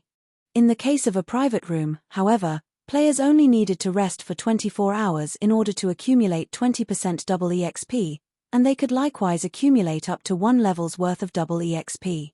Although the maximum capacity of the buff was the same, the accumulation speed inside a private room was double that of the guild lounge. Of course, this was only in the case of a 1-star private housing in God's domain. Housing was also categorized into different levels. Meanwhile, the higher the level, the greater the benefits a player could enjoy. The lowest level housing was 1-star, while the highest was 10-star. Each increase in level required a huge sum of money, and also certain special materials. It would not be easy for players to upgrade their private housings. For a 1-star private housing, every 24 hours, players could accumulate 20% double EXP, up to a maximum of 1 level's worth of double EXP. For a 2-star private housing, every 24 hours, players could accumulate 25% double EXP, up to a maximum of 1 level's worth of double EXP. For a 7-star private housing, every 24 hours, players could accumulate 50% double EXP, up to a maximum of 1 level's worth of double EXP. In addition, players would also receive a Vigor increased buff, increasing all attributes by 5% for 2 hours. For a 8-star private housing, every 24 hours, players could accumulate 50% triple EXP, up to a maximum of 1.5 levels worth of triple EXP. In addition, players would also receive a Vigor increased buff, increasing all attributes by 5% for 3 hours. For a 9-star private housing, every 24 hours, players could accumulate 50% triple EXP, up to a maximum of 2 levels worth of triple EXP. In addition, players would also receive a Vigor increased buff, increasing all attributes by 8% for 3 hours. For a 10-star private housing, every 24 hours, players could accumulate 50% triple EXP, up to a maximum of 3 levels worth of triple EXP. In addition, players would also receive a Vigor increased buff, increasing all attributes by 10% for 4 hours. However, it was simply too difficult for players to obtain their own houses in White River City. Yet, buying a house in a town would not be convenient for them. Meanwhile, guild residences could provide its members with private rooms, although not everyone could enjoy the benefits of a private room, due to limited space inside a guild residence. Normally, these private rooms would be given to members who contributed greatly to the guild and also the upper management of the guild. If there were any additional private rooms, guild members could also rent them using the contribution points they accumulated from raiding dungeons and doing quests in God's domain. The matter of leveling up would always be a headache to players. Moreover, the further into the game a player went, the harder it was for them to level up. It would not be strange for players to level up only once every 3 to 4 days. If players died out in the fields, they would also lose an entire level as a penalty. Hence, a tool that could aid players in leveling up quicker would definitely be well received. This guild benefit alone already held a fatal attraction for all players. And that was in addition to the large number of guild quests available for choosing, which would dramatically accelerate players' leveling speed. Chapter 282, Dark Wind. The War Gods Temple, an organization that was founded shortly after the Great Destruction, had been in existence for thousands of years now, protecting the human race from invasions by foreign races. Now that the Endless Abyss had been opened, the humans of God's domain would have to rely on the War Gods Temple to deal with the invasion of demonic beasts. It was no longer a situation that could be handled by any single country. Aside from being the protector of the human race, the War Gods Temple was also a location for players to learn advanced skills. Meanwhile, players only needed to complete the quests they received at the War Gods Temple in order to do so. Shortly after Shifeng arrived at the War Gods Temple, he reported the Endless Abyss to the Knight Captain on duty. The War Gods Temple was considered one of the most powerful forces in God's domain. Just a normal knight here was already a level 180 Tier 2 NPC. As for the Knight Captain, he was a level 200 Tier 3 NPC. The Knight Captain revealed an anxious expression after hearing Shifeng's report. Your Excellency Black Flame, this matter is of utmost importance. However, as I'll need to immediately send out warnings to all cities throughout the kingdom and also muster troops to the front lines, I'll have to trouble you to head to the War Gods Temple in the capital city and report this matter to Lord Eucharis and seek his aid. The Knight Captain passed a gold token to Shifeng, then promptly headed out of the temple, not giving Shifeng any chance to even refuse. Shifeng was left speechless by the Knight Captain's words. Fortunately, he only needed to head to the capital city and look for the person named Eucharis, an easy task to accomplish, following which, Shifeng left the War Gods Temple and hurried over to White River City's teleportation hall. Just as Shifeng was about to enter the teleportation hall, however, 6 Robust-looking players stood in front of the stone staircase, completely blocking the entryway. These 6 players were all level 18. Such a level could definitely be ranked at the very top of White River City. Moreover, the equipment these players wore were of excellent quality, majority of which were of secret silver rank. Meanwhile, the solemn-looking middle-aged man who looked like the leader of this party of players had the best equipment out of these 6 players. He was actually fully equipped with secret silver equipment. His gaze was like a sharp blade, and his entire body exuded such an ice-cold aura that other players unconsciously detoured as they walked past him. Although Shifeng had never fought against these 6 players before, he could clearly tell that they were very strong. There were very few parties of their caliber in White River City. Meanwhile, pinned to the chests of these players were black 6-point stars. This black star was none other than Darkstar's guild emblem. "What can I do for you?" Shifeng asked. "Yuri Black Flame, right? I am Ming Shaw of Underworld. I am here to give you a piece of good news," the middle-aged man said in a condescending tone. Although Black Flame had been titled as the chief forger of Star Moon Kingdom, in Ming Shaw's eyes, he was merely a clown prancing on the stage. Whether it was in reality or in God's domain, only strength truly mattered. A forger that only knew how to stay hidden inside a room was nothing more than a tool for strong players like them, if not for the matter of the guild residents astonishing the upper echelons of Underworld. Ming Shaw would not even be here trying to make contact with Black Flame. Instead of Black Flame, the person Ming Shaw was interested in was Yi Feng, the player widely acclaimed a god-ranked swordsman. Ming Shaw really wished to meet him. Moreover, young Master Feng had also given orders to get rid of that Yi Feng and obtain the epic-ranked item in Shifeng's hands. Unfortunately, Yi Feng proved simply too elusive. No matter how many men Ming Shaw had sent out, they still could not find a trace of that Yi Feng. Ming Shaw was very disappointed by such a result, as he never imagined that Yi Feng would be such a coward, not having the courage to even come out and fight. "Good news? Then why do I feel that you guys are coming with bad intentions in hand?" Shifeng revealed an indifferent smile as he sent a glance at the other 5 menacing players. "Master Black Flame, it is our fault for behaving too rashly. However, we truly do have great news for you. Only, I hope that you can take a trip with us. After all, this place isn't exactly suitable for discussions of such an important matter." At this moment, another person walked up from behind the 6 players. This person was similarly a middle-aged man. Currently, this man had a wide smile on his honest-looking face. When Shifeng used observing eyes on this man, he discovered that this man was actually called South Wolf. Immediately, Shifeng came to a realization: the road for enemies truly is narrow. Shifeng inwardly chuckled. South Wolf was none other than the person that tried to threaten Shifeng into surrendering his ice blue devil flame. After being rejected, South Wolf had even declared that he would take action against Shifeng. Originally, Shifeng had intended to take a look at just how powerful the organization known as Underworld was. Unfortunately, this matter had been quelled by gentle snow. Shifeng never thought he would meet this fellow once again today. "What if I don't want to go?"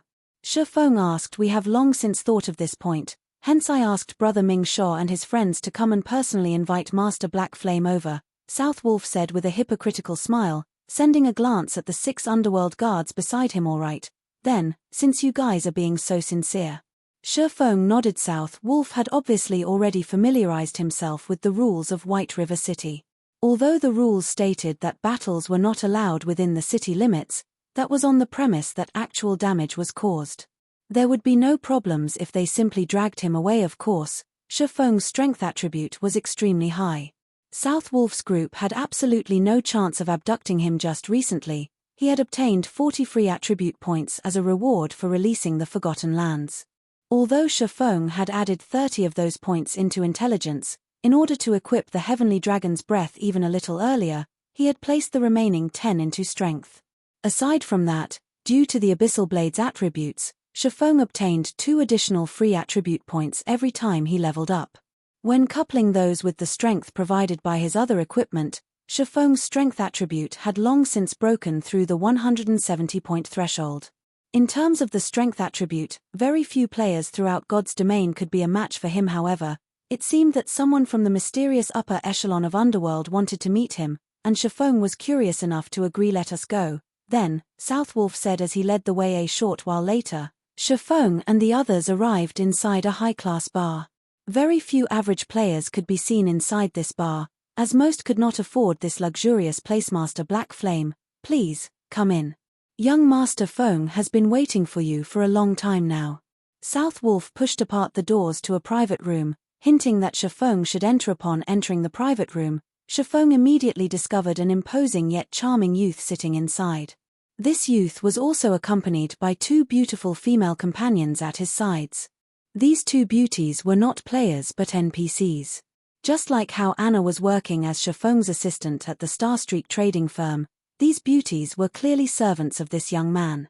This sight was far more shocking than if he had two attractive female players accompanying him at this stage of the game. Having the ability to possess two NPC servants showed that this youth before him was definitely out of the ordinary. You are in the upper echelon of Underworld. Shifeng asked. That's right. This one here is known as Feng Shenyang, the vice leader of Underworld's Starmoon Kingdom Eastern Branch. Of course, you can also call me by my character name, Dark Wind. Feng Shenyang introduced himself. I wonder, what business does Vice Leader Feng have with me? Shifeng asked. Judging from Feng Shenyang's tone, Shifeng had already made a rough guess as to Underworld's strength. Although he had long since deduced that Underworld had a great deal of power and that their influence covered more than just a single kingdom, Shifeng still could not help but feel shocked after having his conclusions confirmed. It was no wonder even that Gentle Snow was wary of them. Starmoon Kingdom could be categorized into 5 separate regions: North, South, East, West, and Center.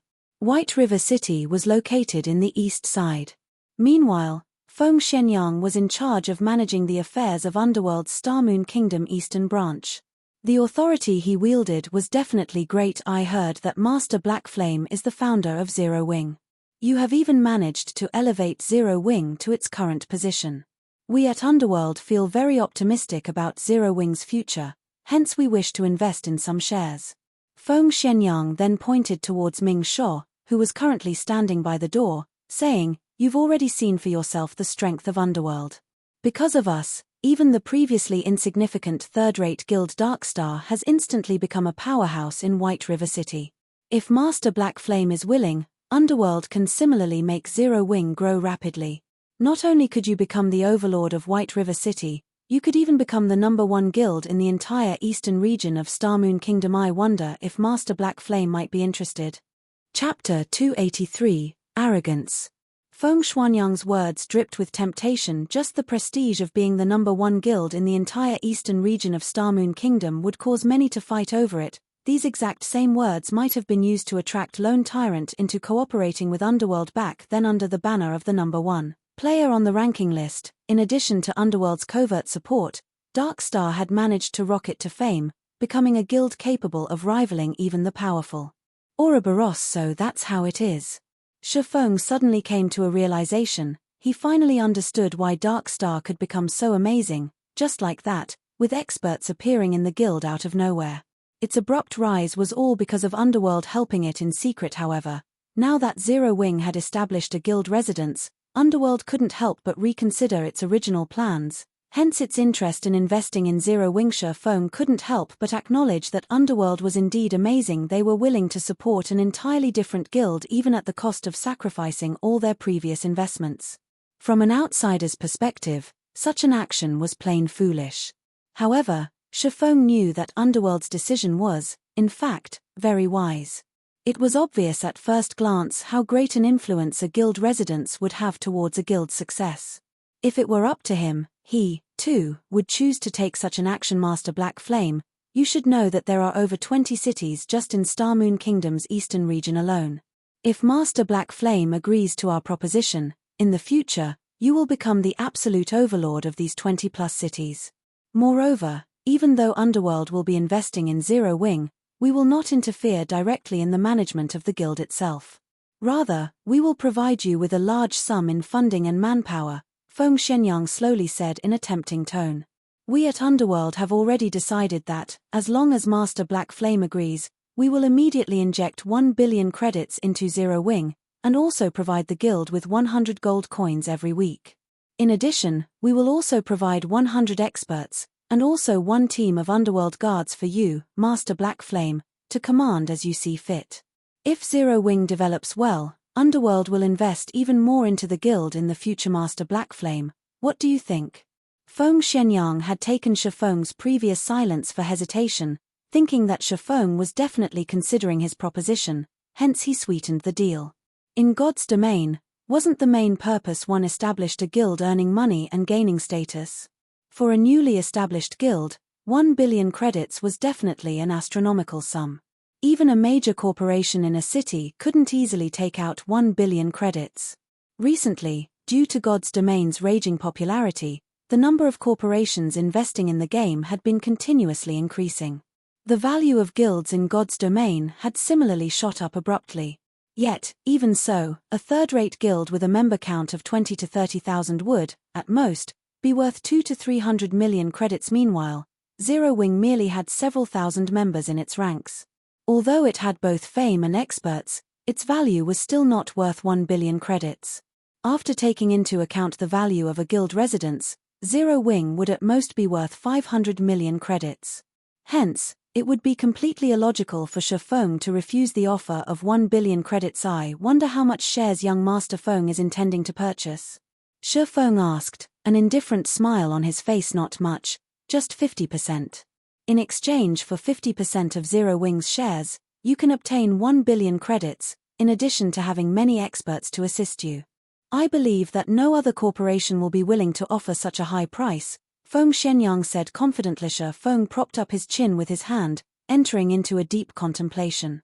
Shortly after, he slowly said, although your offer is indeed attractive, 50% of the guild's shares is simply too much. I am willing to sell 10% at most. Although Feng Xianyang's offer of 50% seemed as if both sides would be wielding half of the guild's shares, it was simply a trick to make Shifeng drop his guard. In reality, wielding 50% of Zero Wing's shares was already tantamount to full control of the guild. After all, when Shifeng established his guild, he hadn't claimed the full 100% shares of the guild, he had given a small portion to Aqua Rose. If Feng Xianyang purchased 1% of Zero Wing's shares from Aqua Rose, then he would have 51% of the guild's shares. At that time, Feng Xianyang's words would become law in Zero Wing, while Shifeng would sooner or later end up in a situation like the one in his previous life. Shifeng had sworn to never let something like that happen again in this life. 10%. Feng Xianyang did not dare believe his own ears. He was going to spend 1 billion credits on Zero Wing, yet, all he would get in return was 10% of its shares. Did Shifeng really take Zero Wing for the number 1 guild in Starmoon Kingdom? Vice Leader Feng, you must think that the amount I'm offering is too low, right? Shifeng asked, his indifferent smile still on his face. It's only normal that you would think so. However, what I'm trying to say is that 1 billion credits really isn't a big sum of money. I'm already giving young Master Feng a lot of face by offering you 10% of Zero Wing's shares. If it were anyone else here today, I would only offer them 1% at most. In fact, Shifeng was not speaking conceited nonsense at all. Just the gold coins he had on hand right now already exceeded 10,000. If he converted them into credits, they would be worth at least 200 million credits. His daily income was also continuously rising day after day. Just the benefits he could obtain from the Starstreak trading firm had already far exceeded 1 billion credits. Not to mention, Zero Wing's guild residence was also built on a strategic location like the Purple Sun Mansion. The Purple Sun Mansion was the best location for players to establish a guild residence in White River City. It also occupied a broad tract of land, larger than even a football field, which could contain 50,000 people. Not to mention the current state of White River City, where every square inch of land was worth its inch in gold. Even after a decade passed since God's Domain's official launch, the land of the Purple Sun Mansion would still be worth more than 10 billion credits. Although 1 billion credits was indeed an astronomical sum, it was truly not worth 10% of Zero Wing's shares. Even 1% was an overestimation, not to mention 10%. Master Black Flame, there has to be a limit even to jokes. By toying around with me like this, do you take me for someone easily bullied? Feng Xianyang's expression suddenly changed, his tone turned cold as well. Vice Leader Feng, what I speak is the truth. If Vice Leader Feng feels wronged, then let's just forget about this matter entirely. Shifeng shook his head and laughed.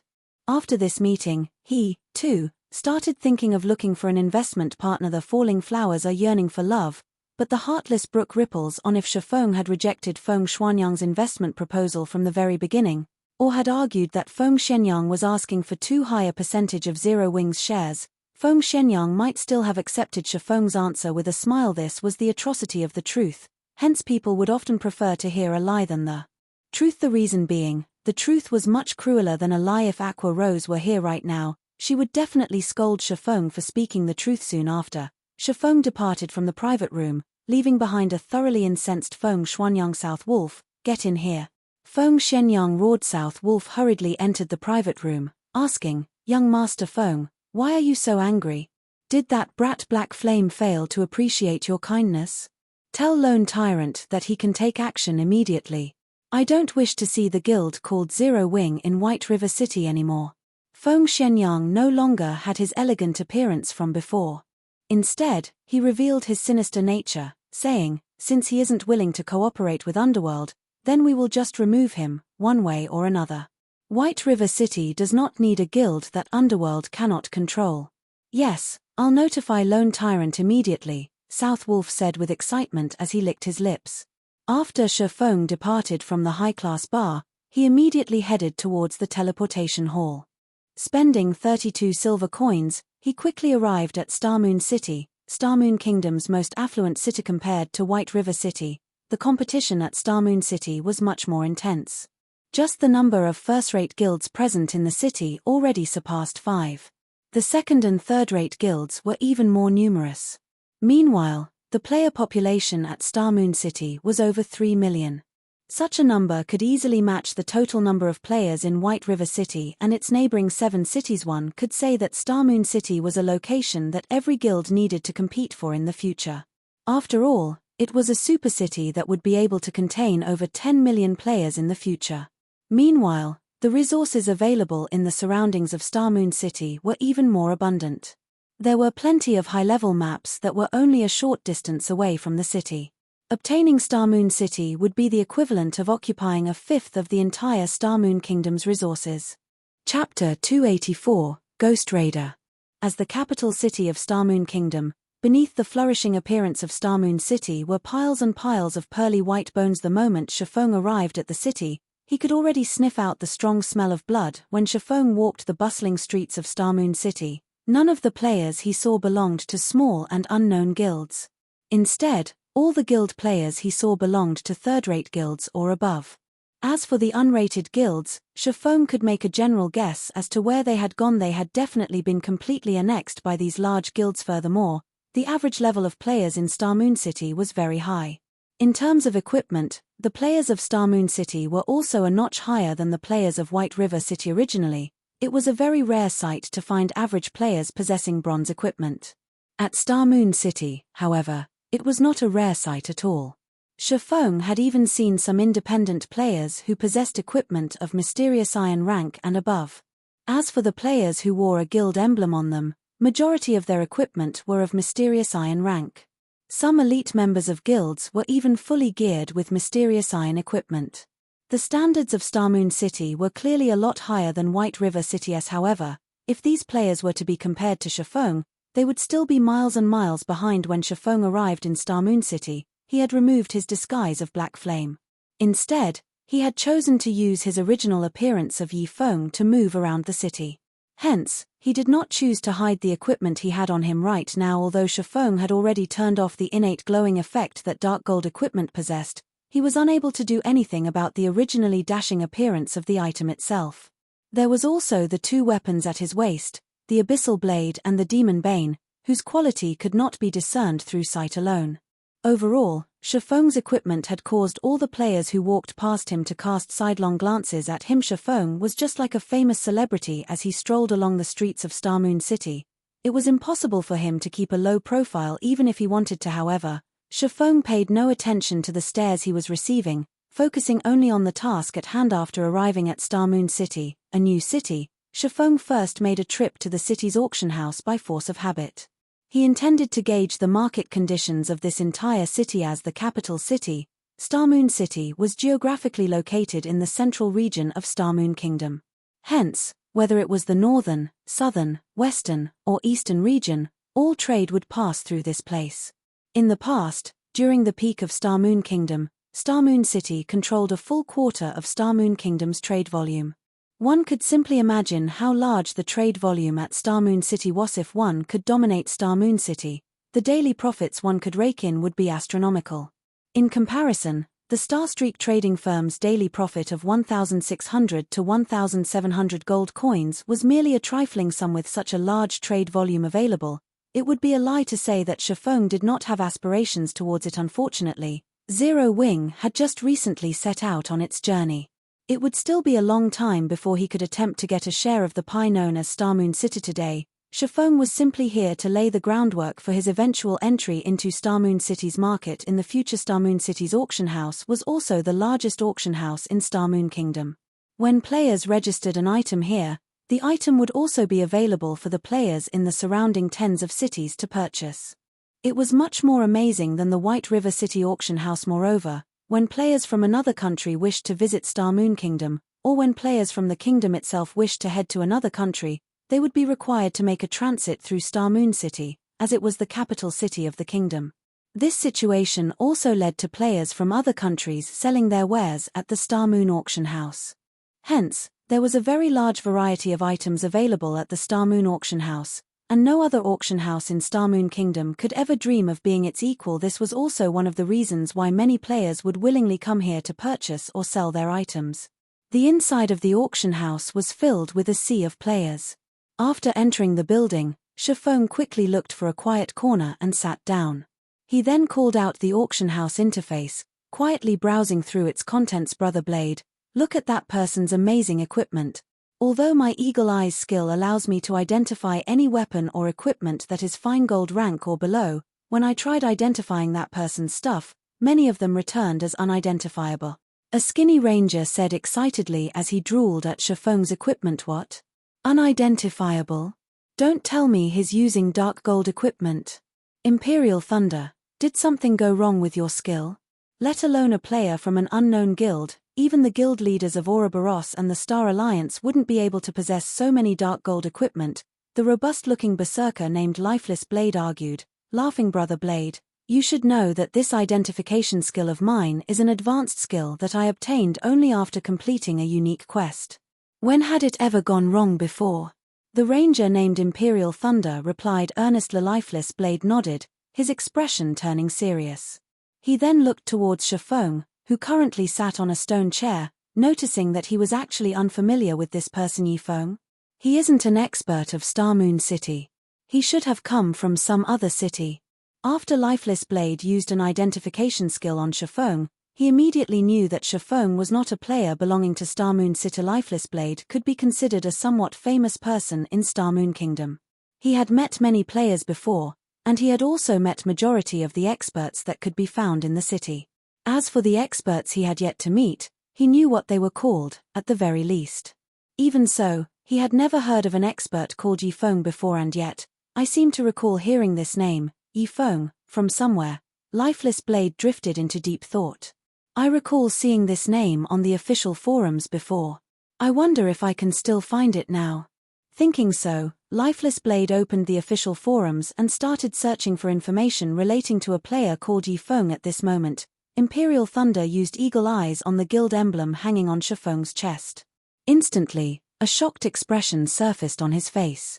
Yet, immediately after, that shock turned into great excitement. Imperial Thunder, what happened to you? Lifeless Blade asked curiously. It was his first time seeing Imperial Thunder produce such an expression. In the past, Imperial Thunder did not react with such intensity even when he saw a Lord-ranked field boss. Brother Blade, he's a member of Zero Wing. Imperial Thunder said excitedly. Zero Wing? Why would they be here? Lifeless Blade asked curiously. Nobody in Star Moon Kingdom had not heard of Zero Wing at this point. After all, it was the first guild in Star Moon Kingdom to possess its own guild residence. Moreover, there were plenty of experts in its midst. Even the top-ranking player in Star Moon Kingdom was a member of Zero Wing. Not only was this guild extremely mysterious, it also had Star Moon Kingdom's chief forger providing them with equipment. Countless players wished to join Zero Wing. Unfortunately, The guild was only recruiting members in White River City. Unless players from other cities migrated there, they would have no chance of joining it at all at this moment. Lifeless Blade had also found some information relating to Yifeng on the forums aside from finding out that Yifeng was the author of the White River City guidebook. Lifeless Blade had also found some video recordings of Yifeng's battles.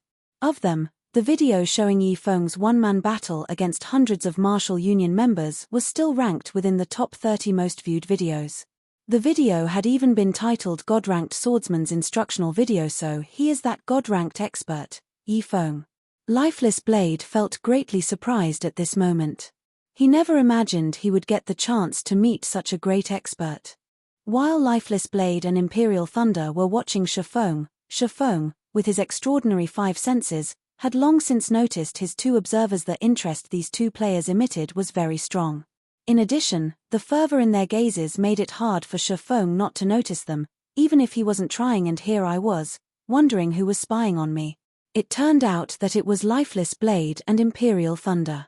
Shifeng glanced at his 2 admirers, sending a faint smile at them. Shifeng had been looking forward to meeting these 2 famous players for a long time now. Before they had even started playing God's Domain, they were already a relatively famous independent party.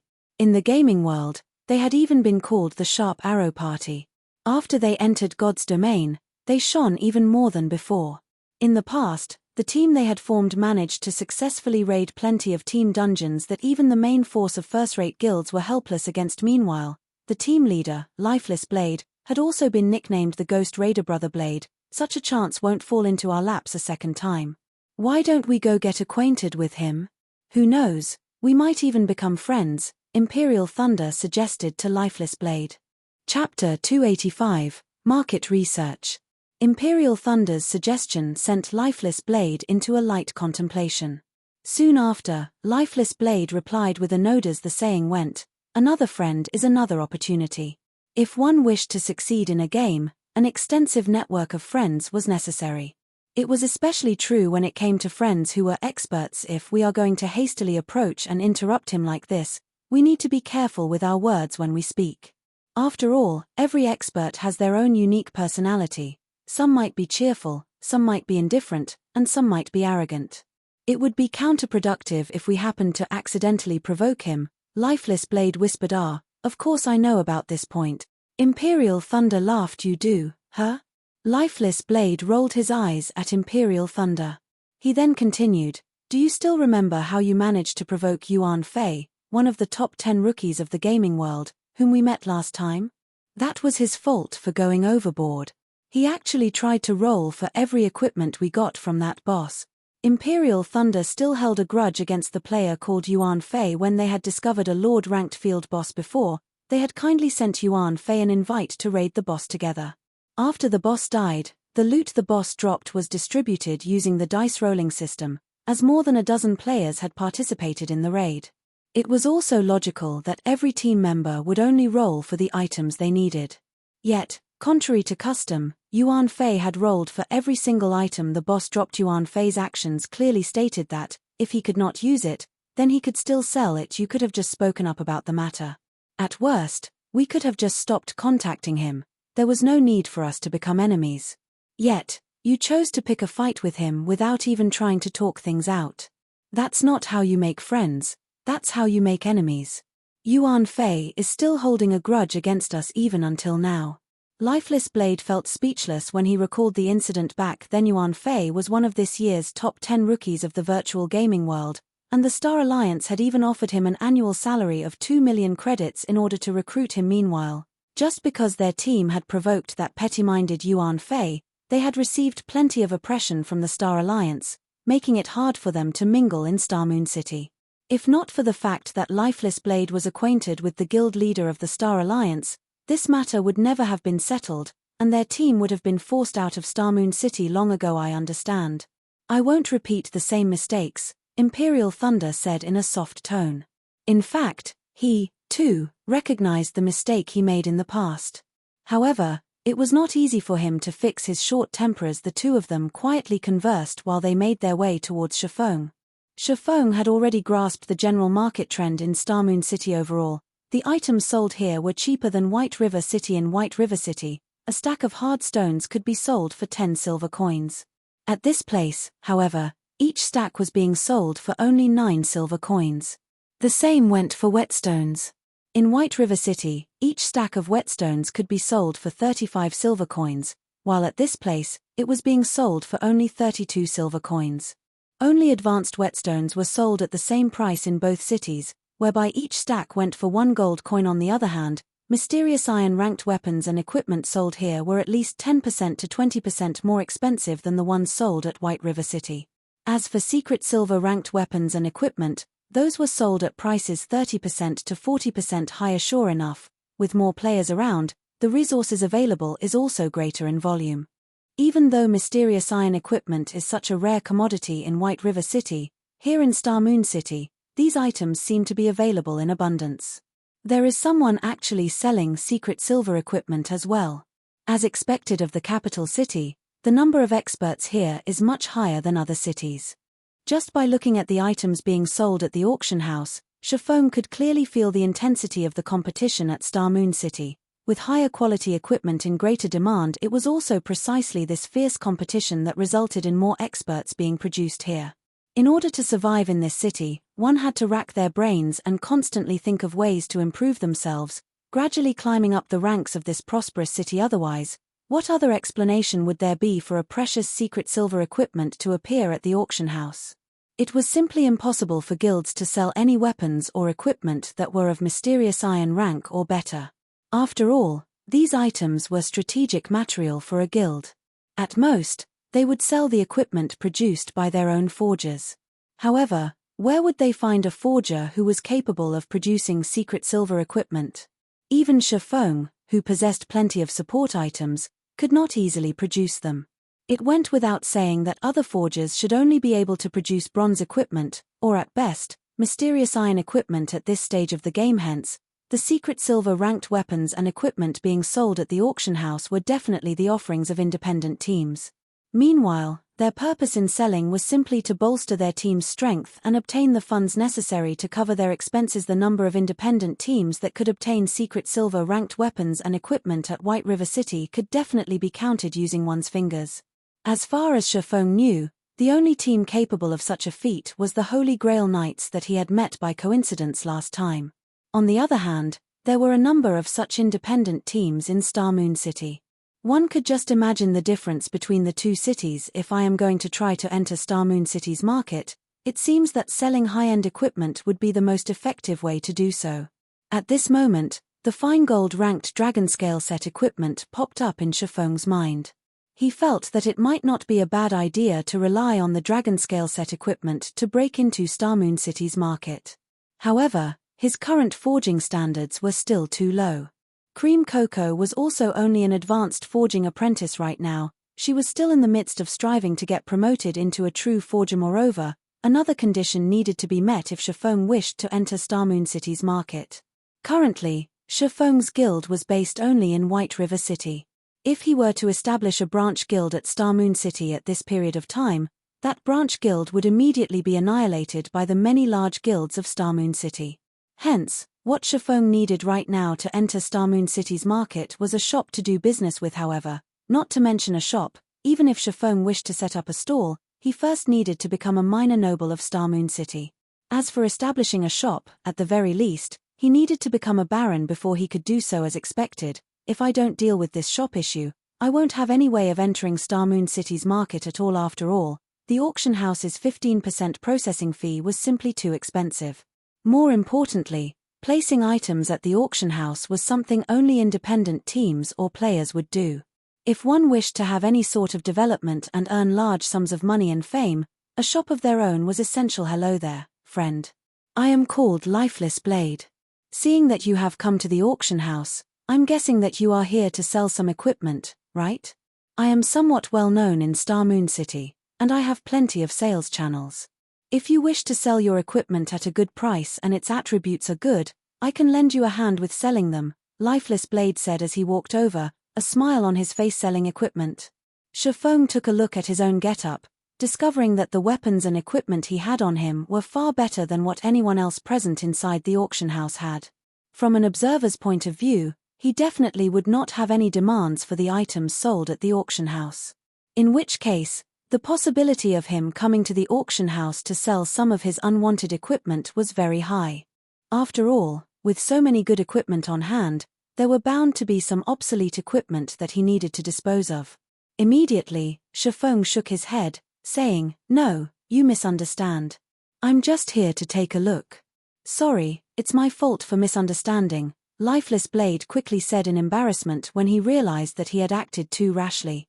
"In truth, I'm not trying to earn some middleman's fees. I'm just trying to make your acquaintance. This here is a brother of mine, Imperial Thunder." Imperial Thunder nodded in reply, his mind still slightly dazed, completely mesmerized by the elegant appearance of the Abyssal Blade and the Demon Bane when seen at such a close distance. Dark gold weapon. Even the guild leader of the Star Alliance, a first-rate guild, did not possess such powerful weapons. Imperial Thunder wondered just what kind of attributes such weapons could possess. Just how much did they surpass the secret silver weapon he wielded? Seeing his companion constantly staring at the weapons hanging at Shifeng's waist, the drool in Imperial Thunder's mouth nearly overflowing, Lifeless Blade immediately clapped Imperial Thunder's back. He then let out an awkward laugh as he said to Shifeng, "Please excuse him. He doesn't normally act this way." Shifeng had been playing God's Domain for many years now, and his eye for people was still quite accurate. Naturally, he could tell that the two players before him did not harbor any evil intentions in their hearts, they were really just trying to get acquainted with him. Furthermore, from the stories he'd heard about Lifeless Blade and Imperial Thunder in the past, he had quite a good grasp on the two's personalities. They were definitely not sinister, villainous people. Lifeless Blade was the calm and silent type. As for Imperial Thunder, although he was brash, he was a man of integrity. No problem. "I can tell that Brother Imperial is a straightforward man." Shifeng waved his hand, laughing. "Since Brother Blade wishes to become friends, it would be my honor to oblige." Lifeless Blade's eyes immediately glowed. He hadn't expected Shifeng to be so easy to get along with, having such an easygoing attitude. Hence, the two quickly started a conversation between themselves. When they touched on the topic of combat techniques, Shifeng thoroughly shocked Lifeless Blade with his words. Meanwhile, Lifeless Blade finally understood why the public would acclaim Shifeng a god-ranked expert. After conversing for more than half an hour, Shifeng managed to obtain a more detailed understanding of the situation at Starmoon City. Thanks to Lifeless Blade, I've gained plenty from this discussion of ours. If not for Brother Yifeng, I'm afraid I wouldn't even know such a combat technique existed. This knowledge is simply priceless for dungeon raiding, Lifeless Blade said earnestly. He then retrieved a special tool from his back and presented it to Shifeng, saying, "This ring is the only item I can offer you as thanks. Brother Yifeng, please accept it. Otherwise, my conscience won't let me rest." Chapter 286, The Eternal Throne. Shifeng had not expected Lifeless Blade to be such a forthright person. Although Lifeless Blade had only taken out an ordinary-looking silver ring, Shifeng knew exactly how precious this item was. The reason being, not only had he seen this ring in the past, he had even owned one before. The ring was a space ring. It was a storage item. One could not judge it simply based on its mysterious iron rank. The space ring could store up to 200 slots of items. It was a very significant amount. It also did not impart any additional weight to the user, regardless of the number of items stored in it. However, this was still not the most important point about this ring.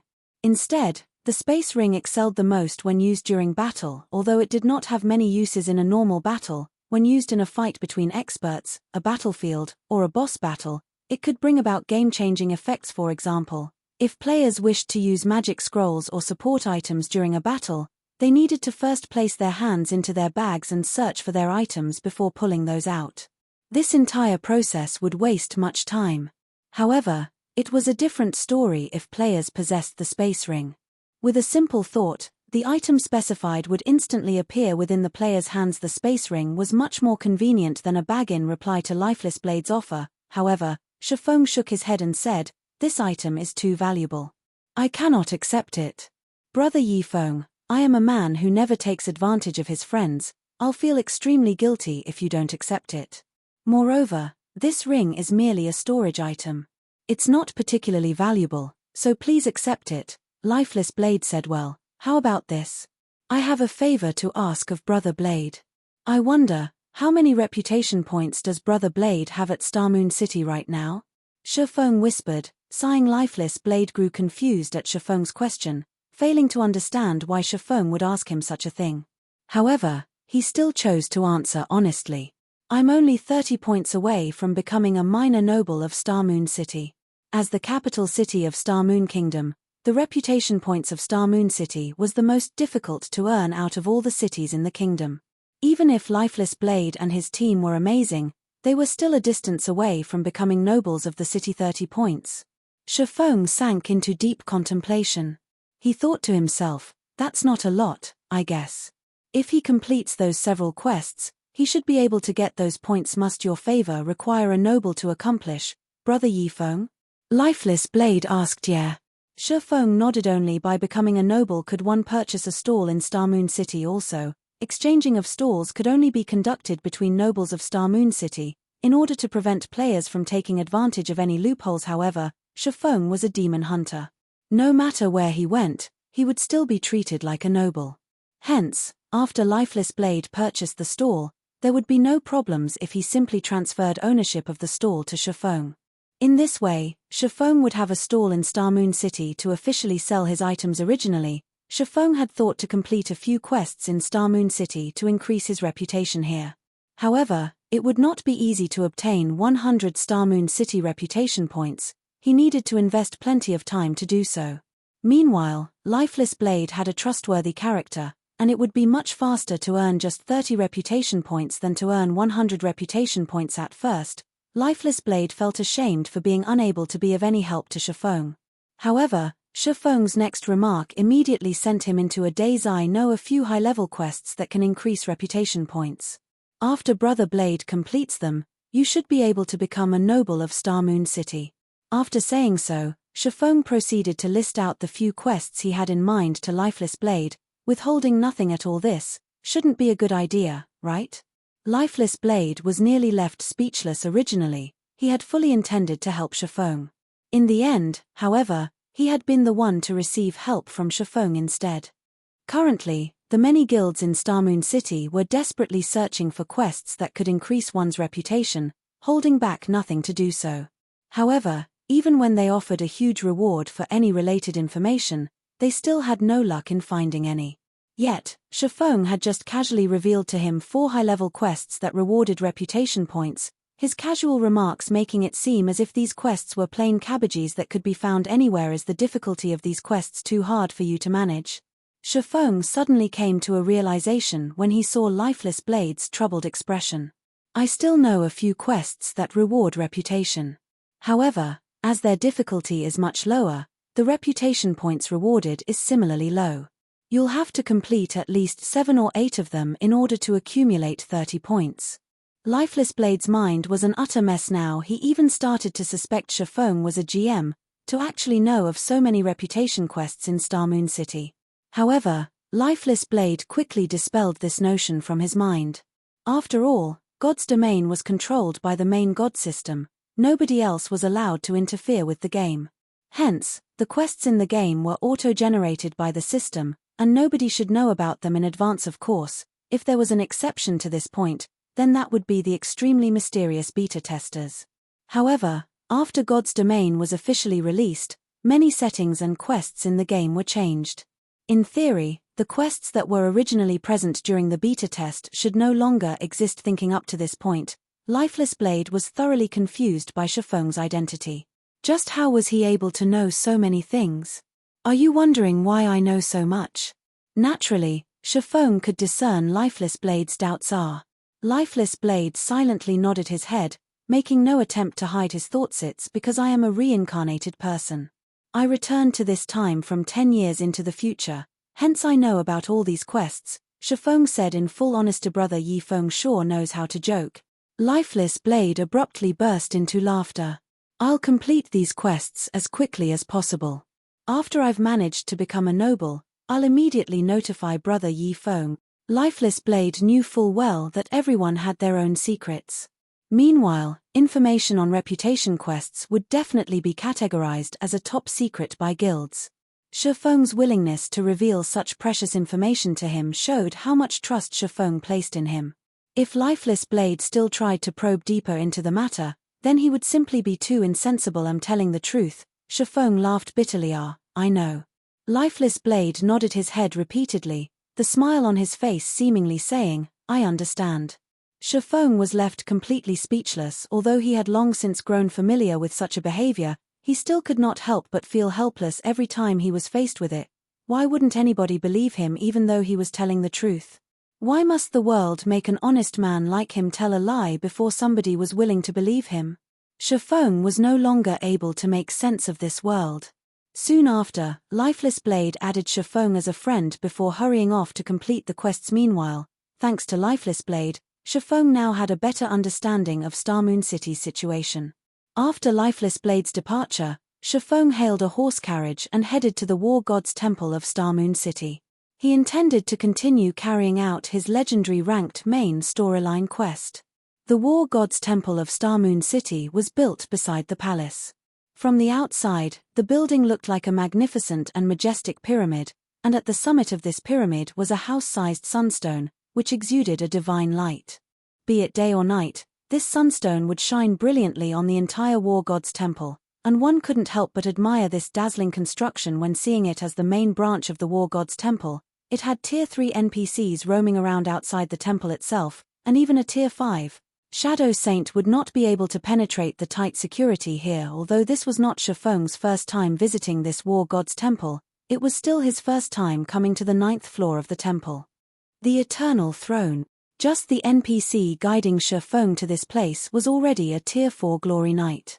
In other cities, such an NPC would be an overlord-like existence that could cause others to tremble in fear. However, in this place, this NPC simply amounted to a guide. After entering the Eternal Throne, Shifeng immediately discovered one purple throne and 9 golden thrones suspended in the center of the room. On the sides were 50 silver thrones. Aside from the empty purple throne, every other throne was occupied by a person. Moreover, these people were all apex powerhouses of God's domain.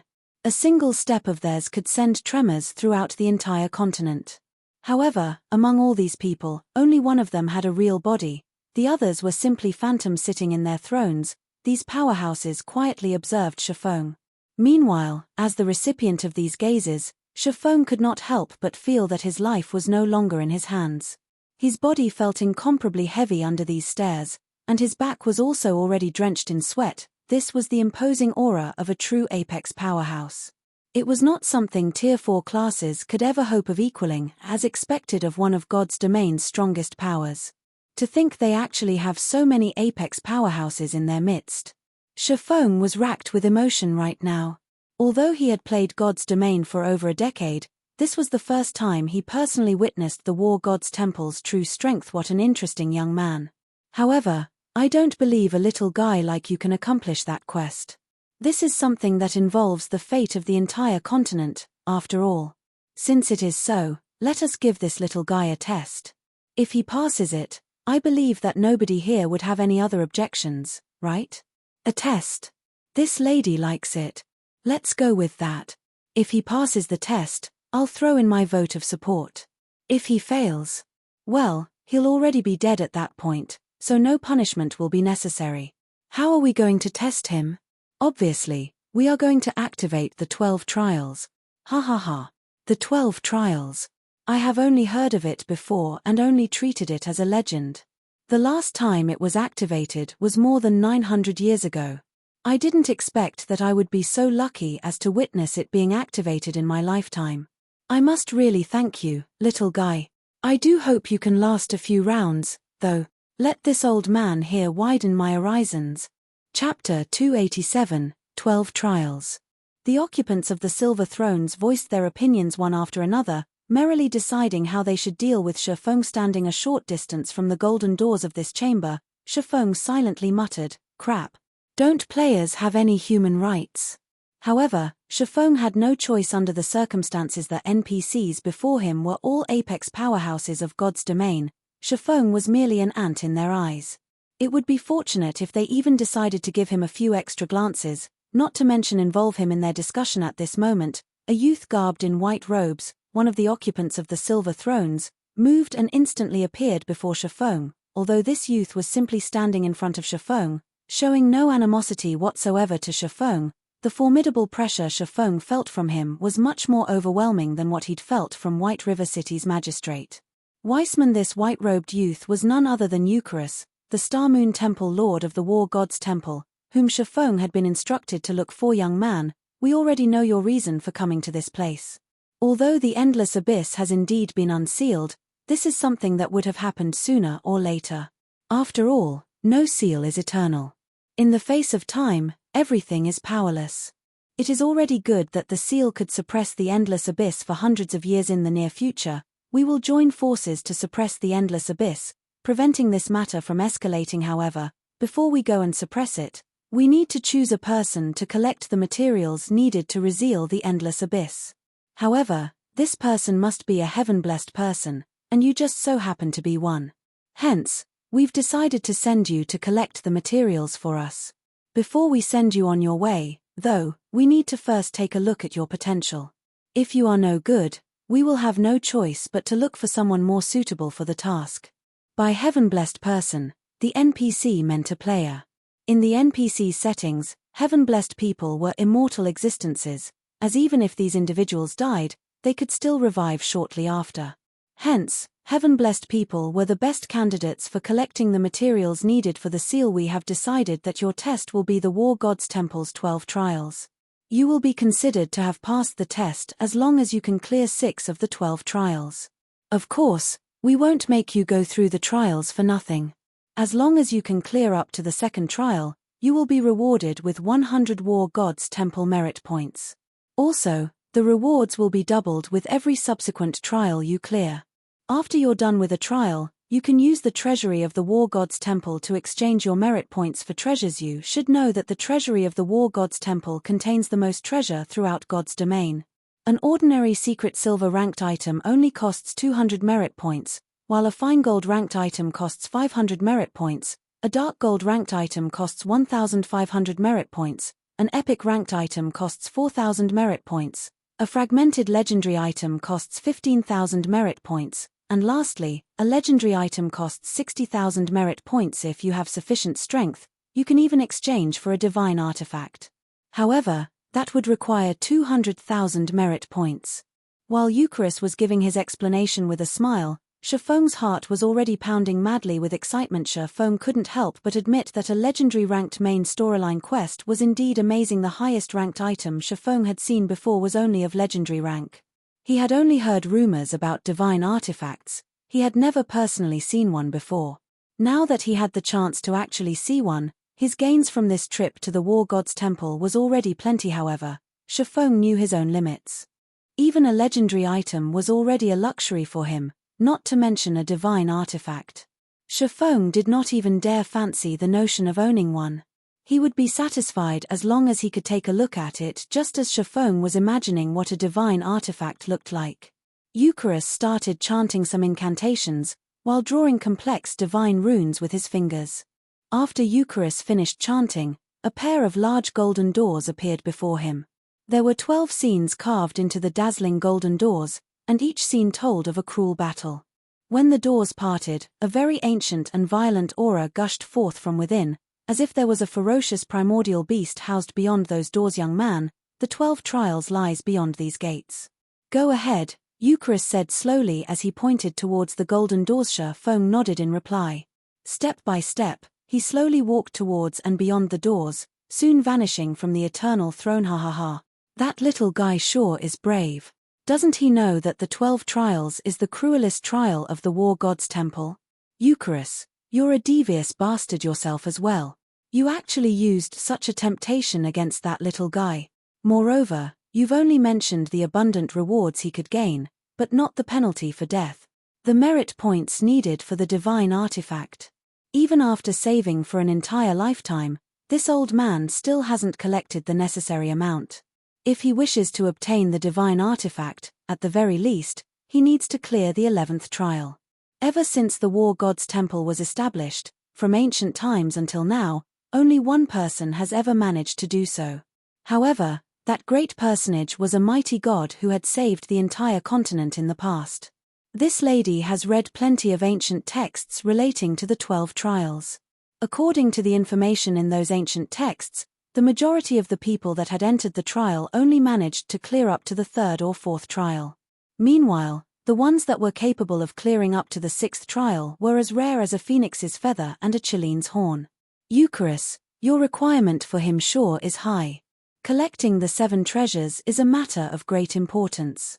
Without sufficient strength, how can he expect to gather all of them? Besides, we can't afford to waste any energy on a weak little ant. Just as the occupants of the silver thrones were having another round of discussions among themselves, one of the occupants of the golden thrones, who had remained silent throughout the prior discussion, finally spoke. This matter is decided. Just as Eucharis has said, the old monsters sealed within the endless abyss are becoming restless. We can't afford to waste too much energy on a single weakling. If he can pass the 6th trial, I will lend him a hand as well. As you command, my lord.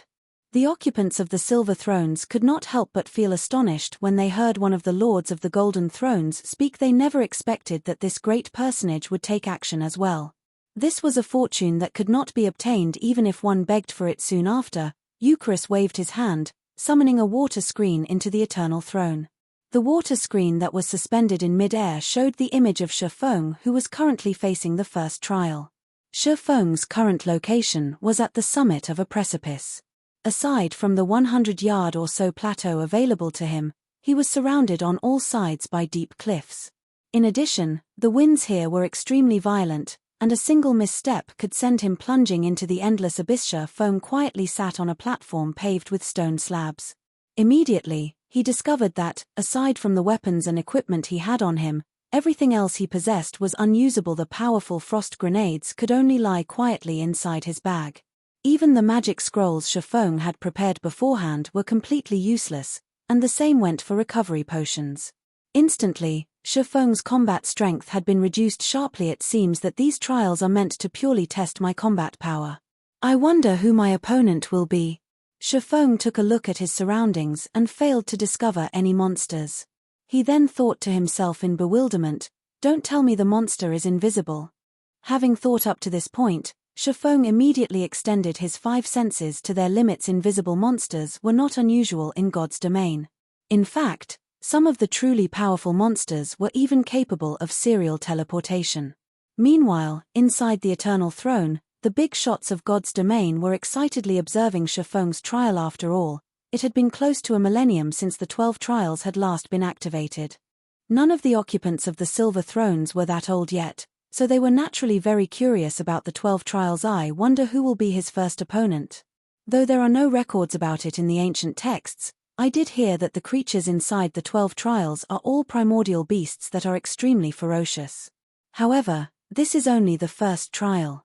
That little guy isn't even a Tier 1 swordsman yet, so the monster's strength should be barely within the Tier 1 realm. Look, something's flying over. Chapter 288, Continuous Clearance. Primordial beasts. In the God's domain of today, these creatures were either extremely rare, or had long since gone extinct. They were beings that one would not normally see. Now that the 12 trials had been activated, Shifeng would also have the fortune of meeting one. If he were at any other location, it would be extremely hard for him to meet a primordial beast. Above the stage of the 1st trial, a blurred figure slowly descended from the skies, remaining unperturbed even in the face of the turbulent winds of this realm. This gigantic figure landed at the center of the stage, towering over the tiny Shifeng with the upper body of an eagle and the lower body of a lion. This monster was none other than the King of the Skies, a Griffin, elite rank. Level 20. HP 30 000 30 000. I didn't expect a griffin would be so big. Just its wingspan alone is over 20 meters. Shifeng did not hurry into action. Instead, he took his time carefully observing the griffin. He was currently within a trial. The monsters in here were completely different from their counterparts in the outside world. Not only would the monsters inside a trial possess a large variety of skills, their basic attributes would also be much higher. Most importantly, their intelligence would also be higher. They would not follow a set pattern when they fought. However, the griffin did not provide Shifeng with too much time to think. With a piercing cry, the griffin flapped its wings, generating a violent gale instantly. 2 tornadoes over 3 meters in height swept towards Shifeng, and where the blades of wind passed, everything shattered using a skill right off the bat. As expected, this griffin isn't an ordinary monster. Revealing a faint smile, Shifeng's figure flashed, swiftly withdrawing from the attack range of the 2 tornadoes, following which, he activated silent steps, instantly appearing behind the griffin. Before the King of the Skies could react, the pitch-black abyssal blade turned into multiple streaks of black, slashing down at the griffin's wings like snowflakes. The griffin's snowy white feathers fluttered onto the now blood-stained ground. The griffin let out an agonized roar, damages of over -400 points appearing above its head, one after another. The attacks that achieved a critical hit had even dealt over -800 damage. Immediately afterward, Shifeng followed up with a level 10 chop, his sword slicing off a large chunk from one of the griffin's wings, completely crippling it. Meanwhile, the griffin instantly lost over 1,900 HP from the attack. From this short exchange, the griffin had already lost 16% of its total HP. Furthermore, with one of its wings now crippled, it could not fly even if it wanted to. The gap in strength was obvious in a single glance. Against a Shifeng who had over 200 points in agility, a flightless griffin would only amount to a sitting duck, following which, Shifeng constantly shuttled around the griffin, sending streak after streak of black radiance stabbing into the griffin's body. However, Shifeng only used basic attacks throughout all this. This way he would not be affected by the awkward movements consequent to using a skill, which would hinder his ability to dodge. Moreover, Shifeng's attacks were extremely accurate. Every one of his attacks would land either on a vital point of the griffin or at a joint that would affect the griffin's movements, making it even harder for the griffin to strike him. Although every hit Shifeng landed only caused around -400 damage, after a dozen or so seconds passed, the Ferocious Griffin fell. System. Griffin defeated. First trial completed. Rewarding 100,000 EXP and 5 free mastery points. Proficiency of all skills increased by 50 points. System. First trial cleared. Do you wish to start the next trial? The trial even rewards free mastery points. How wonderful. When Shifeng saw the rewards he received, a faint smile appeared on his face. After sheathing the abyssal blade and the demon bane back into their scabbards, he clicked yes to start the next trial. Although the monsters of the trial were indeed powerful, they were barely worth mentioning when compared to Shifeng's attributes and equipment. He cleared it, and with such ease as well. Not bad. Although he hasn't yet officially become a Tier 1 swordsman, his combat power is already at that tier. It is only natural that he is able to kill the griffin. If this continues, he should be able to get through the first 3 trials without any problems. From the 4th trial onwards, however, things won't be as easy anymore. That's right. The 12 trials would undergo a change in level once every 3 trials. The monsters would also receive a huge increase in combat power between levels. The 1st to 3rd trials will be basic level, while the 4th to 6th trials will be intermediate level, the 7th to 9th trials will be the advanced level, and the 10th to 12th trials will be the peak level. My bet is that the kid will hit his limit once he reaches the 5th trial. The people within the Eternal Throne were all apex powerhouses, and their eyes were well tempered by experience. After watching only one of Shifeng's battles, they could already make a relatively clear judgment. Indeed, just like the big shots of the War God's Temple had guessed. The stage for the 2nd trial was a Sylvan setting, and Shifeng's opponent this time was the moon-howling silver wolf. Inside a forest, this monster was an alpha predator. Similar to the griffin, the moon-howling silver wolf was a level 20 elite monster with 30,000 HP. Although it, too, was a Tier 1 primordial beast, unlike the griffin, the moon-howling silver wolf was much stronger on land. Its physical attacks were much more powerful, and its reaction speed was also much faster than the griffiness. However, as if to replicate the scene from the 1st trial, Shifeng immediately activated silent steps and arrived at the hind leg of the moon-howling silver wolf. Again, similar to the time with the griffin, Shifeng slashed his swords down at the wolf's hind legs, crippling them and greatly reducing the monster's movement speed, following which, Shifeng simply kited the moon-howling silver wolf with the blazing meteor. Before 30 seconds had passed, the moon-howling silver wolf fell. System. Moon-howling silver wolf defeated. 2nd trial completed. rewarding 300,000 EXP and 10 free mastery points. Proficiency of all skills increased by 50-point system. Second trial cleared. Do you wish to start the next trial? Immediately after, a golden glow surrounded Shifeng's body, signifying his rise to level 19. Shifeng then placed all 6 of his newly obtained free attribute points into strength, increasing the attribute to 180 points and activating basic destructive power, the hidden passive skill for strength. Now, Shifeng's bare hands were capable of destroying a bronze-ranked item. In other words, Shifeng's unarmed attacks could damage bronze-ranked weapons and equipment, reducing their durability, and eventually destroying them. Originally, Shifeng had intended to place all 6 of his free attribute points into intelligence. However, he wanted to increase his combat power for the sake of the trial, even if it was only by a small amount. Soon after, Shifeng clicked yes and started the next trial. The third trial's monster was a blue-eyed spider. While the stage for the third trial was a location completely befitting a spider inside a dark cave, fortunately, there was no change to the blue-eyed spider's level despite Shifeng's rise to level 19. Similar to the previous 2 monsters, it was a level 20 elite monster with 30,000 HP. However, the blue-eyed spider was much stronger than the moon-howling silver wolf, though not in terms of attack power and movement speed. Instead, the blue-eyed spider had its highly potent venom and its tough and sticky silk. It also possessed superb eyesight. Even if its surroundings were pitch black, the blue-eyed spider would still be able to see clearly, as if it were daytime. Moreover, its eyes also provided it with a 360-degree field of vision without any gaps in between. Shifeng carefully looked around. Even if he possessed extraordinary strength, his range of visibility was limited to a maximum range of 5 yards. Meanwhile, the blue-eyed spider could easily spot any attempt Shifeng made to attack from a distance of 30 to 40 yards, making the situation extremely unfavorable for Shifeng. Interesting. However, Shifeng did not show any signs of panic. On the contrary, his lips curled up slightly. If it were any other player here, they might have to fight a bitter battle if they did not possess any supportive tools. Unfortunately, not me.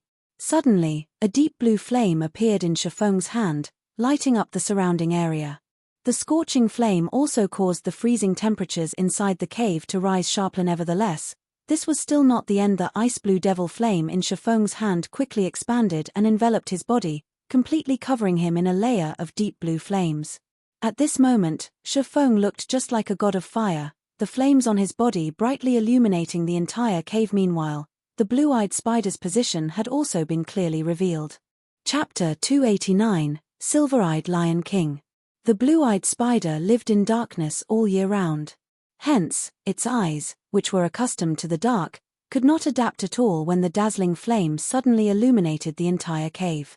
The blue-eyed spider was just like a frightened little rabbit. Suddenly, the blue-eyed spider, which had previously had the upper hand, was placed in an unfavorable situation. On the other hand, Shifeng, who had summoned the ice blue devil flame, could now deal 20% more damage, and his fire and ice-type attacks would also have an additional 40% damage, instantly breaking out of his disadvantageous position. While the blue-eyed spider was still incapacitated, Shifeng used silent steps and arrived over 20 yards behind the 8-legged monster. With the power of thunder and flames coating its length, the abyssal blade smashed into the blue-eyed spider's body. 1836. A frightening amount of damage appeared above the blue-eyed spider's charred head. The attack had also placed it in a fainted state for 4 seconds. Shifeng then followed up the attack with a thundering flash and a normal attack. 634, -1751, -1087, -1169. After suffering this series of attacks, the blue-eyed spider finally broke out of its stupor.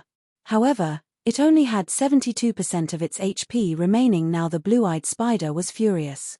Rotating its body, it spat a stream of dark green venom at Shifeng. Having long since anticipated such an attack, Shifeng swiftly dodged to the side, avoiding the attack completely. He then activated Windwalk and escaped. Shifeng knew full well how frightening the blue-eyed spider could be. Its venom attack just now was merely the tip of the iceberg. The deadliest feature of the monster was the poisonous gas emitted by its venom.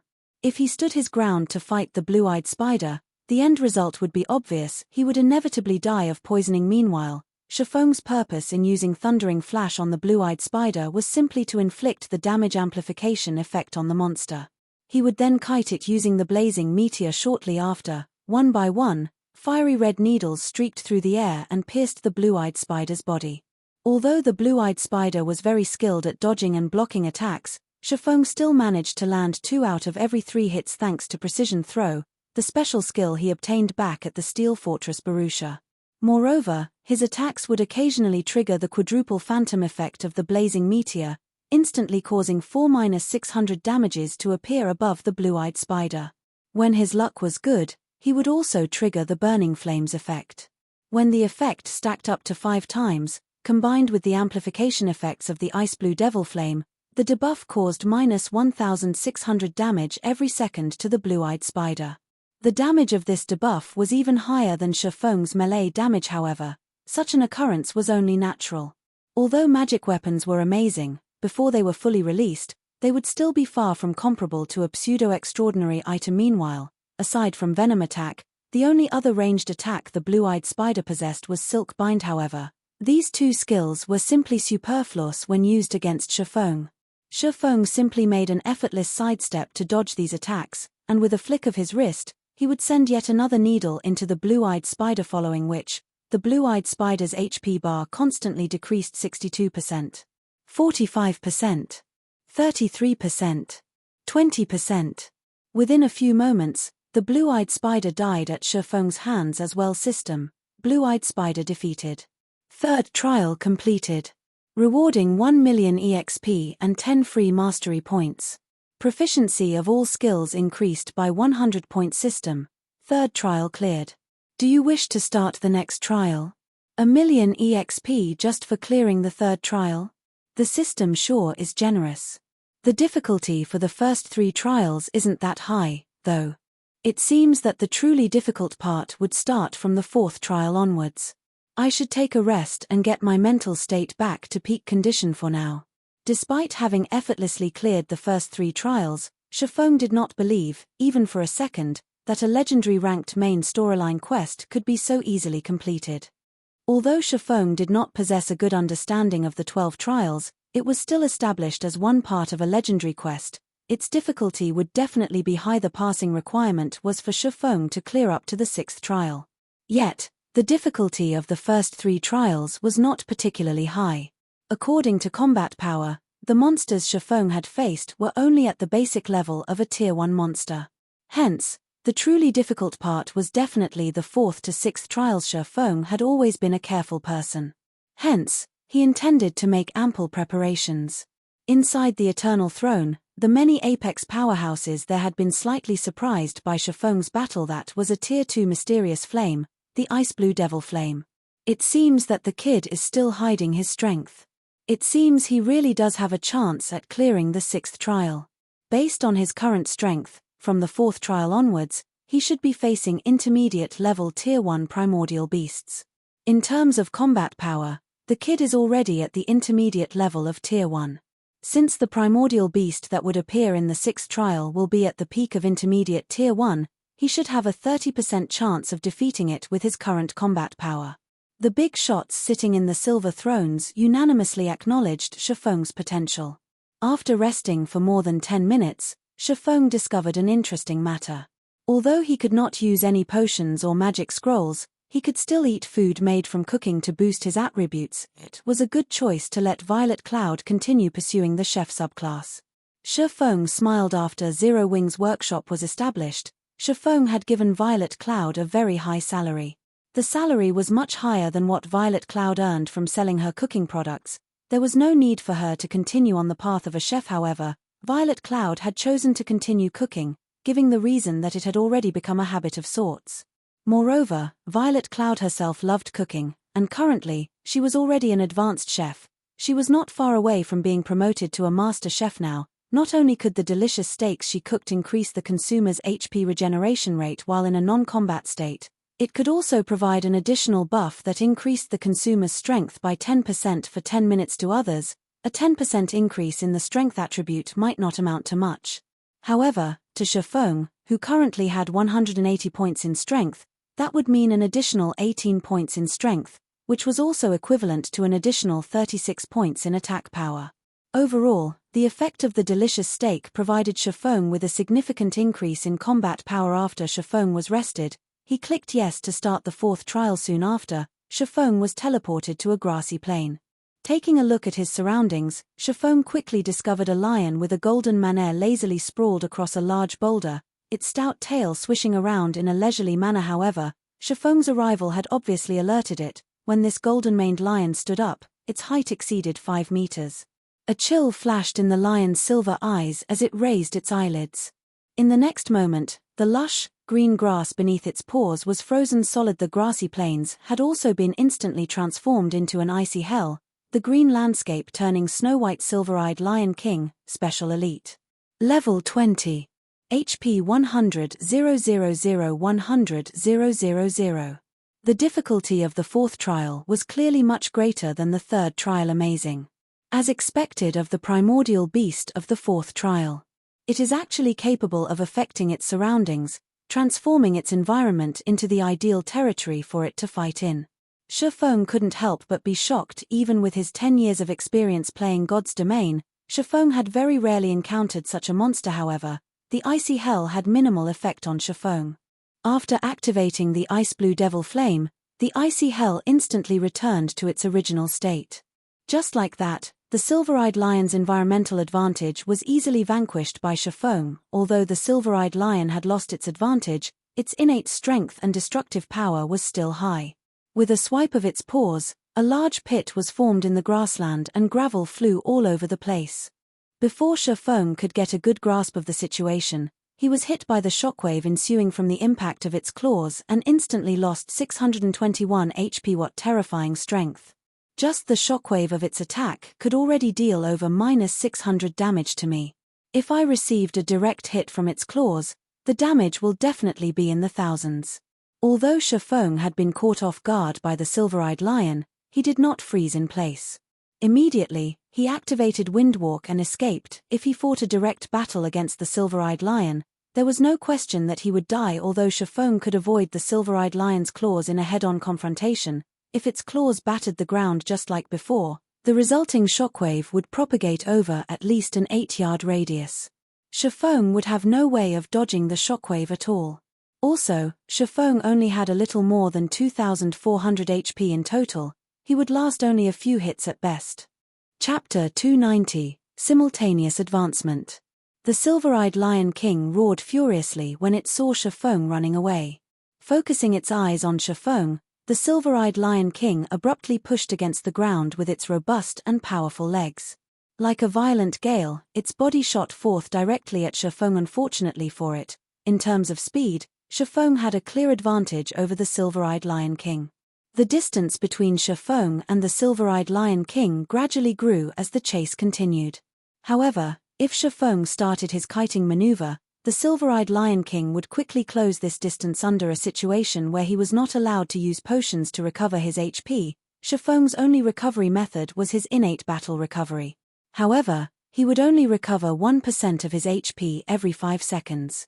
Based on Shifeng's total HP, he would only recover around 24 HP every 5 seconds. If he wished to recover the 600 plus HP he'd lost, he needed to spend a relatively long period of time to do so. Fortunately, I'm a tad faster than it. The stage this time also covers a large area, so I can run around without any worries. Otherwise, I will really lose my life this time.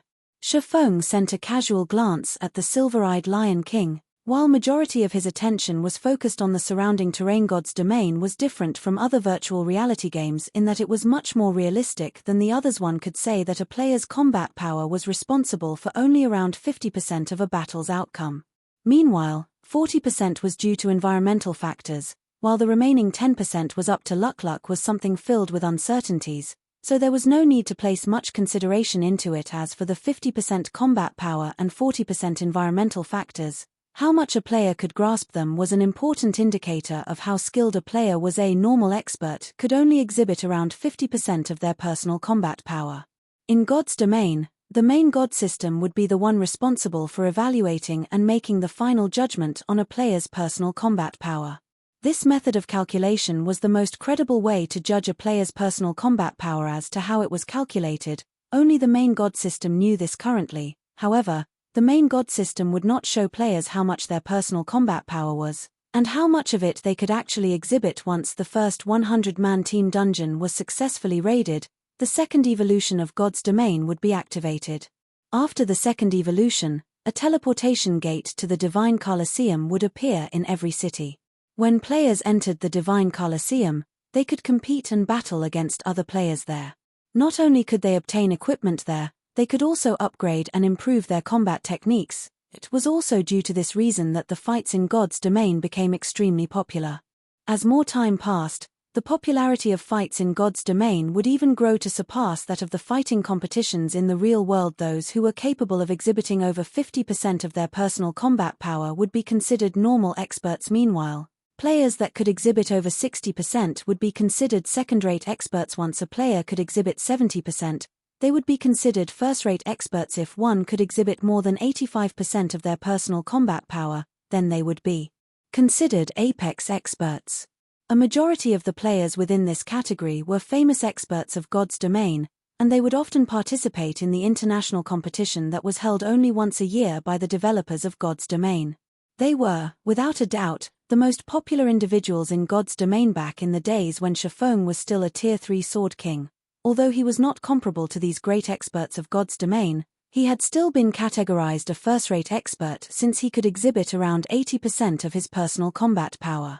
However, compared to exhibiting his personal combat power, Shifeng was much stronger in terms of observing and utilizing his surroundings. Currently, in terms of combat power, Shifeng was about equal to the Silver-Eyed Lion King. However, the Silver-Eyed Lion King's HP was many times greater than Shifeng's. Without taking into consideration the environmental factors, Shifeng would definitely die if he chose to clash head-on with the Silver-Eyed Lion King. If Shifeng had met the Silver-Eyed Lion King under normal circumstances, he would simply accept his death. At worst, he would just lose a single level. However, the current situation he was in did not allow him to do so. This was a trial given by his quest. There was no second chance for him, and his death would also signify the end of the quest. Hence, he absolutely could not die right now. After running for over a dozen minutes, Shifeng arrived at a hill. As for the Silver-Eyed Lion King, it was still far from catching up to Shifeng. Shifeng wandered around this hill for a while and eventually discovered a cliff. Immediately, Shifeng's eyes glowed and his lips curled up in a smile. At last, I've found the key to victory. Shifeng chuckled lightly. He then activated Windwalk, dashing towards the edge of the cliff. Originally, Shifeng could have used this period of time to increase the gap between him and the Silver-Eyed Lion King even further. However, Shifeng chose not to do so because he wanted to find a favorable terrain to deal with the Silver-Eyed Lion King. A minute later, Shifeng stood at the edge of the cliff. Below him was a large gorge. This height should be sufficient. Shifeng made some mental calculations and felt that his plan was feasible. After several more seconds passed, the Silver-Eyed Lion King finally caught up. Just as the Silver-Eyed Lion King leapt into the air, its razor-sharp claws about to slash Shifeng's head, Shifeng jumped, dodging the attack completely. In the next moment, the Silver-Eyed Lion King's paws smashed into the cliff boom. The ground beneath Shifeng and the Silver-Eyed Lion King was destroyed, both man and beast plunging towards the very bottom of the cliff. Just as Shifeng's body was about to hit the ground, he activated gravity liberation, his body instantly becoming as light as a feather. Immediately, Shifeng's rate of descent dropped sharply. The Silver-Eyed Lion King, on the other hand, was not as fortunate. When its body hit the ground, a large crater was formed from the impact. Still not dead. You're quite durable, aren't you? Shifeng commented as he looked at the Silver-Eyed Lion King that was embedded into the ground. Right now, the Silver-Eyed Lion King only had a thread of its HP left. You've already dug your own grave, so you might as well stay in it. Shifeng unceremoniously sent a thundering flash at the monster. 3 arcs of lightning streaked into the Silver-Eyed Lion King, taking away its remaining 1,000 or so HP. Before, if Shifeng had chosen to jump down the cliff first, the Silver-Eyed Lion King definitely wouldn't have followed suit. Its intelligence was not that low, after all. Instead, it would simply have taken a detour down the cliff. Hence, Shifeng had chosen to borrow the Silver-Eyed Lion King's immense destructive power to destroy the edge of the cliff. That way, There was no doubt the Silver-Eyed Lion King would be caught unawares. System. Silver-Eyed Lion King defeated. Fourth trial completed. Rewarding 3 million EXP, 20 free mastery points, and 10 gold coins. Proficiency of all skills increased by 300 point. System. Fourth trial cleared. Do you wish to start the next trial? 3 million EXP? Isn't this reward a little too lavish? Shifeng was immediately shocked by the system's reward. He had only recently risen to level 19. Yet, now, he was already close to welcoming level 20. Moreover, after the fourth trial, Shifeng's War God's Temple merit points were already at 700 points.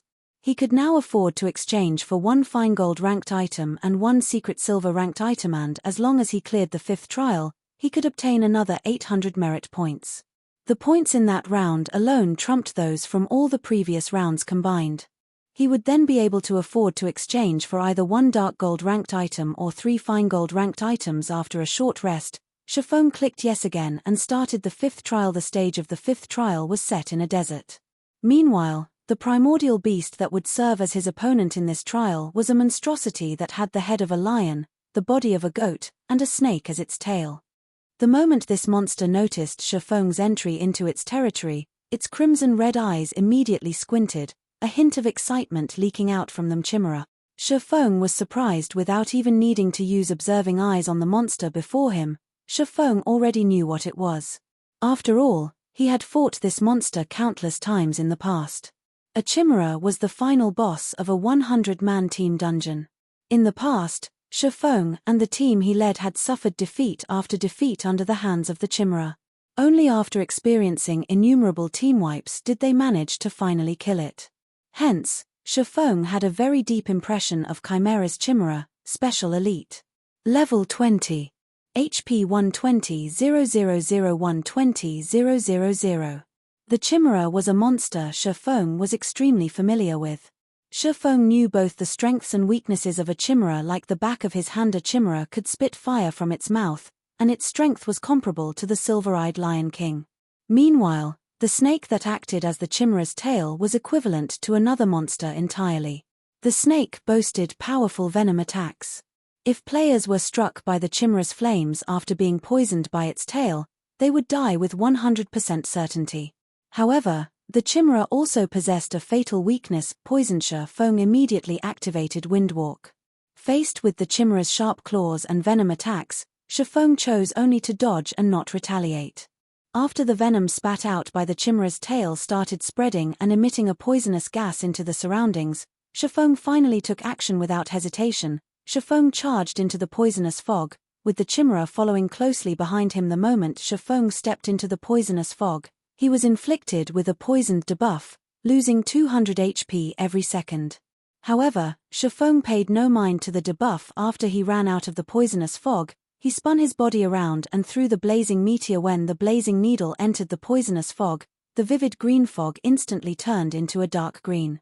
Immediately after, an explosion occurred. The explosion promptly sent the chimera, which was still standing inside the poisonous fog, flying.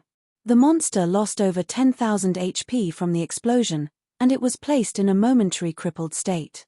Taking advantage of this change, Shifeng launched a barrage of attacks at the chimera. By the time the chimera had recovered from its crippled state, Shifeng had already taken an additional 6,000 or so HP away from it. Furious, the chimera charged at Shifeng, while the latter started evading the chimera's attacks once more, biding his time while he waited for the next poisonous fog to form. After repeating this process several times, the battle finally came to an end. Although Shifeng had only around 400 HP remaining, the chimera had already fallen at his feet. System. Chimera defeated. Fifth trial completed.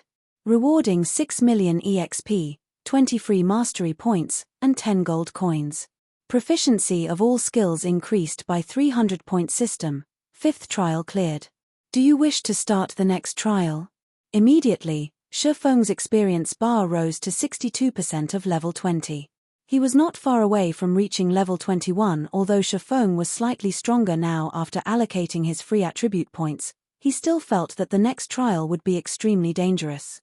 If not for the fact that Shifeng was familiar with the chimera's habits, he would have definitely died in the fifth trial. Meanwhile, the the monster in the 6th trial would definitely be much stronger than the Chimera. It would be fortunate if the monster that appeared in the 6th trial was something Shifeng was familiar with. However, what would he do if it was a monster he had never seen before? Most likely, death would be his only ending. Shifeng would not rely on luck to decide such an important matter for him. Hence, Shifeng did not immediately start the 6th trial after he was rested this time. Instead, he called out his attribute panel, choosing to use the free mastery points he had reserved all this time. One-handed sword mastery. Intermediate apprentice swordsman. Mastery points required, 50. Damage when using a one-handed weapon increased by 15%. Advanced apprentice swordsman. Mastery points required, 100. Damage when using a one-handed weapon increased by 20%. Basic swordsman. Mastery points required, 150. Damage when using a one-handed weapon increased by 30%. There is a 5% chance for a qualitative change to occur. Intermediate swordsman. Mastery points required, 200. Damage when using a one-handed weapon increased by 40%. There is a 10% chance for a qualitative change to occur. Normally, even after players were promoted into a Tier 1 swordsman, their one-handed sword or two-handed sword mastery would only be at the intermediate apprentice swordsman rank. Meanwhile, Shifeng had received a total of 65 free mastery points from clearing the first 5 trials. In addition to the points he had received from completing quests and the points that were rewarded once every 5 levels, he now had a total of 168 unused free mastery points. After Shifeng used up all his free mastery points, his one-handed sword mastery had reached the rank of a basic swordsman. However, Shifeng was still not satisfied with this result, following which, he retrieved the level 20 dark gold ranked Purgatory's Shadow, which he had previously bought at the Blackwing auction house, from his bag and swapped out the level 15 Demon Bane. Let's start the devouring process, then. Shifeng looked at the pitch-black abyssal blade in his hand.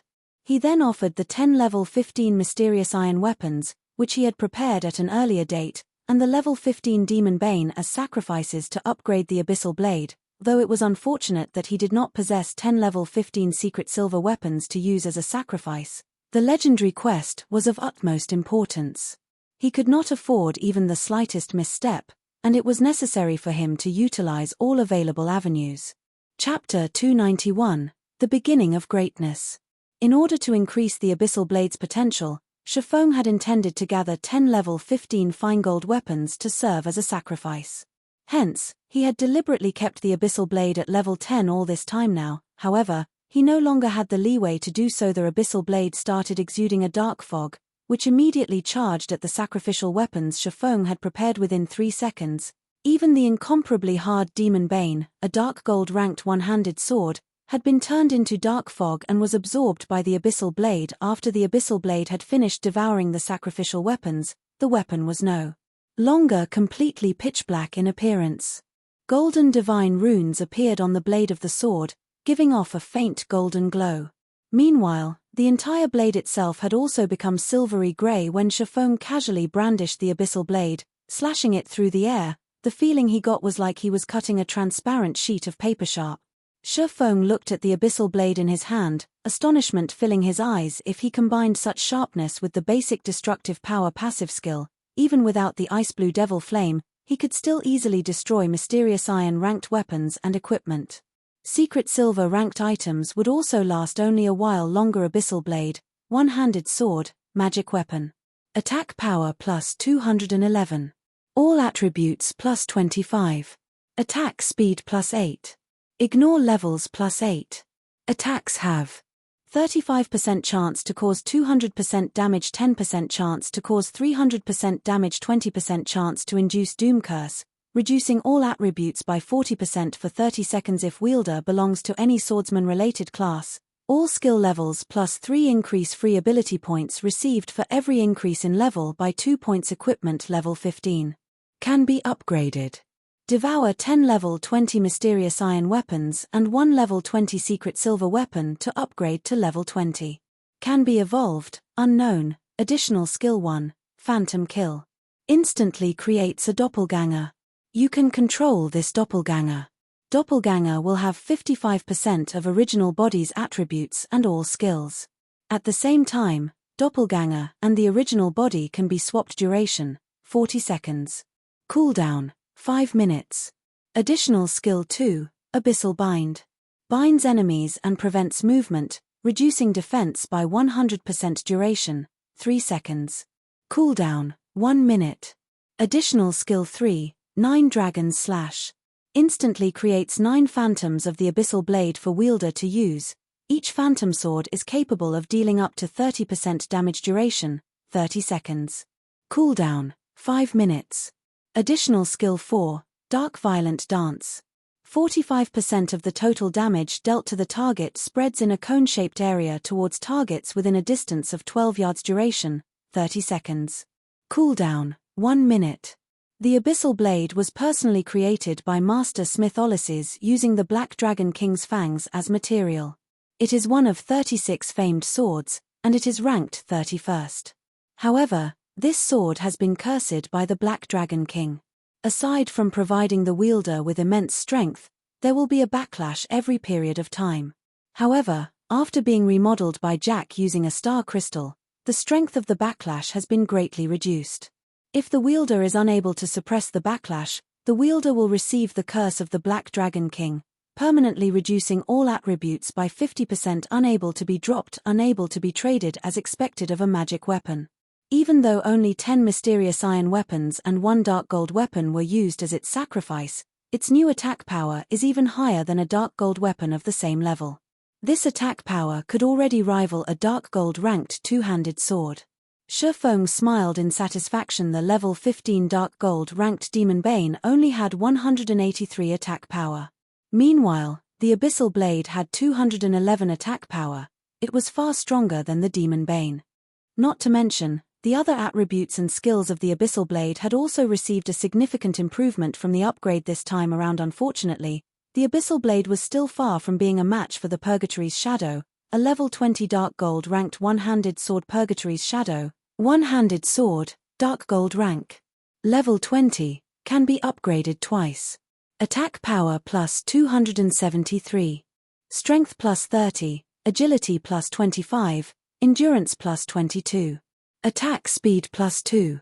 Attacks have 20% chance to cause 300% damage, 10% chance to reduce damage dealt by target by 20%. Effect not stackable. Additional skill dash. Purgatory power, when activated, increases attack speed by 100% and damage dealt by 30% for 15 seconds. Cooldown, 2 minutes. However, this could not be helped. Level 20 weapons and equipment were essentially more powerful than level 15 ones. At level 20, players could take the promotion to become a Tier 1 class. Hence, level 20 weapons and equipment would all be significantly stronger. Although the attack power has improved greatly, it won't be enough to get me through the 6th trial. Shifeng knew that a player's combat power could not simply be measured through their attack power alone. An increase in attack power only meant that the damage players dealt would be higher than before. Meanwhile, combat power was the synthesis of various other factors such as strength, agility, endurance, and other basic attributes. Skill level was also a factor to consider. Even if Shifeng multiplied his current attack power by 3 to 4 times, his HP would still be tens of times lower than the monster in the 6th trial. If he could not dodge the monster's attacks, he would still lose his life after taking a few hits. So, an increase in attack power would not bring too great an increase to his overall combat power. A player was just like a wooden bucket that was used to collect water.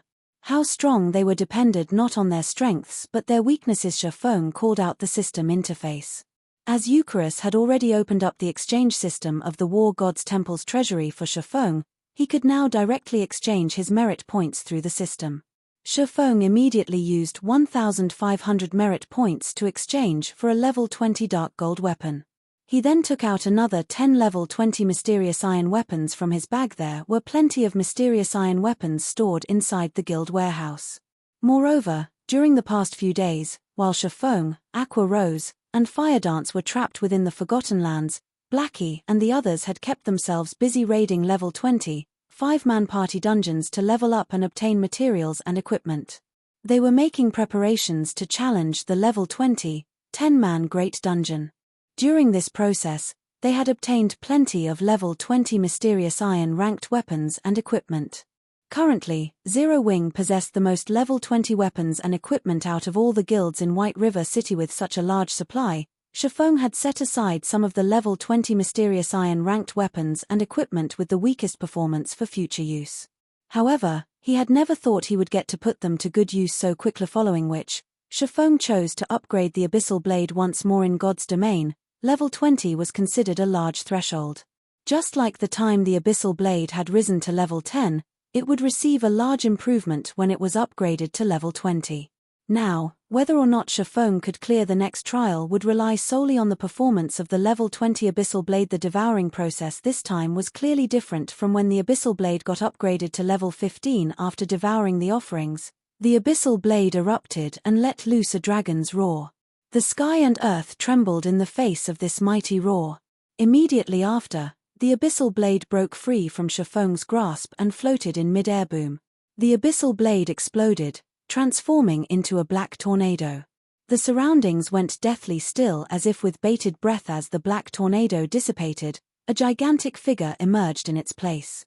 This figure was none other than the phantom of the Black Dragon King that Shifeng had previously seen. However, compared to the first time Shifeng had seen it, the phantom that appeared this time was much more vivid. Moreover, the destructive aura it emitted was far stronger than before. Even when he was faced with the apex powerhouses back at the Eternal Throne, Shifeng had not been so scared. Of course, this disparity was also due to the fact that those big shots had been intentionally suppressing their auras at this moment. The Black Dragon King's phantom, which was several hundred meters in height, actually turned to look at Shifeng and revealed a human-like sneer. Soon after, the phantom dissipated and transformed back into the Abyssal Blade. As the sword landed, its blade stabbed deep into the earth before Shifeng, with only its hilt remaining above ground. Some time passed before Shifeng gradually recovered from his stupor. He then slowly extended his hand and pulled out the Abyssal Blade. The appearance of the Abyssal Blade had greatly changed after being upgraded. The entire sword was now silvery gray in color, and it exuded a faint, black aura of death. The image of a black dragon could also be seen fading in and out of existence on the blade of the sword. Meanwhile, the image of a dragon had also been carved out of the hilt of the Abyssal Blade. There were small black chains wrapped around the hilt as well, seemingly acting as a seal for the dragon. Have I just done something I shouldn't have? Shifeng wondered, laughing bitterly as he looked at the lifelike dragon sculpture. Everything was playing out just as Faust, the legendary character Shifeng had met back at the Star River Valley, had signed. A magic weapon was a double-edged sword. As one allowed the magic weapon to grow in strength, the curse contained within it would also grow stronger. Meanwhile, the wielder would sooner or later be devoured by the strength of the magic weapon. Chapter 292, Black Emperor. Extraordinary strength comes from an extraordinary will. This was the only advice Faust had given Shifeng after Shifeng grasped the Abyssal Blade, which had undergone a huge change in its appearance. He could fully feel the terrifying strength contained within the sword itself. It was like the sword was alive. Shifeng could even feel pulsations when he gripped the hilt of the Abyssal Blade. It felt as if the Black Dragon King was roaring inside the Abyssal Blade and likely to break through its seals at any given time. Such powerful attribute. When Shifeng checked the attributes of the Abyssal Blade, he couldn't help but secretly marvel at them. The Abyssal Blade was definitely the best weapon below epic rank Shifeng had seen. Even the blazing meteor, which had been crafted by the forging genius Celiora, was not its match currently. Based on the Abyssal Blade's attributes, it would not be an exaggeration to label the sword a pseudo-extraordinary item. Provided that he could continue upgrading it, it would reach the epic rank standard before long. Abyssal Blade, one-handed sword, magic weapon. Attack power plus 302. All attributes plus 30. Attack speed plus 10. Ignore levels plus 10. Attacks have 40% chance to cause 200% damage, 15% chance to cause 300% damage, 20% chance to induce Doom Curse, reducing all attributes by 40% for 30 seconds if wielder belongs to any swordsman-related class. All skill levels plus 3 increase free ability points received for every increase in level by 2 points. Equipment level 20. Can be upgraded. Devour 10 level 25 secret silver weapons and 1 level 25 fine gold weapon to upgrade to level 25. Can be evolved. Unknown. Additional skill 1, Phantom Kill. Instantly creates a doppelganger. You can control this doppelganger. Doppelganger will have 70% of original body's attributes and all skills. At the same time, Doppelganger and the original body can be swapped. Duration, 40 seconds. Cooldown, 5 minutes. Additional skill 2, Abyssal Bind. Binds enemies and prevents movement, reducing defense by 100%. Duration, 4 seconds. Cooldown, 1 minute. Additional skill 3, 9 Dragons Slash. Instantly creates 12 phantoms of the Abyssal Blade for wielder to use.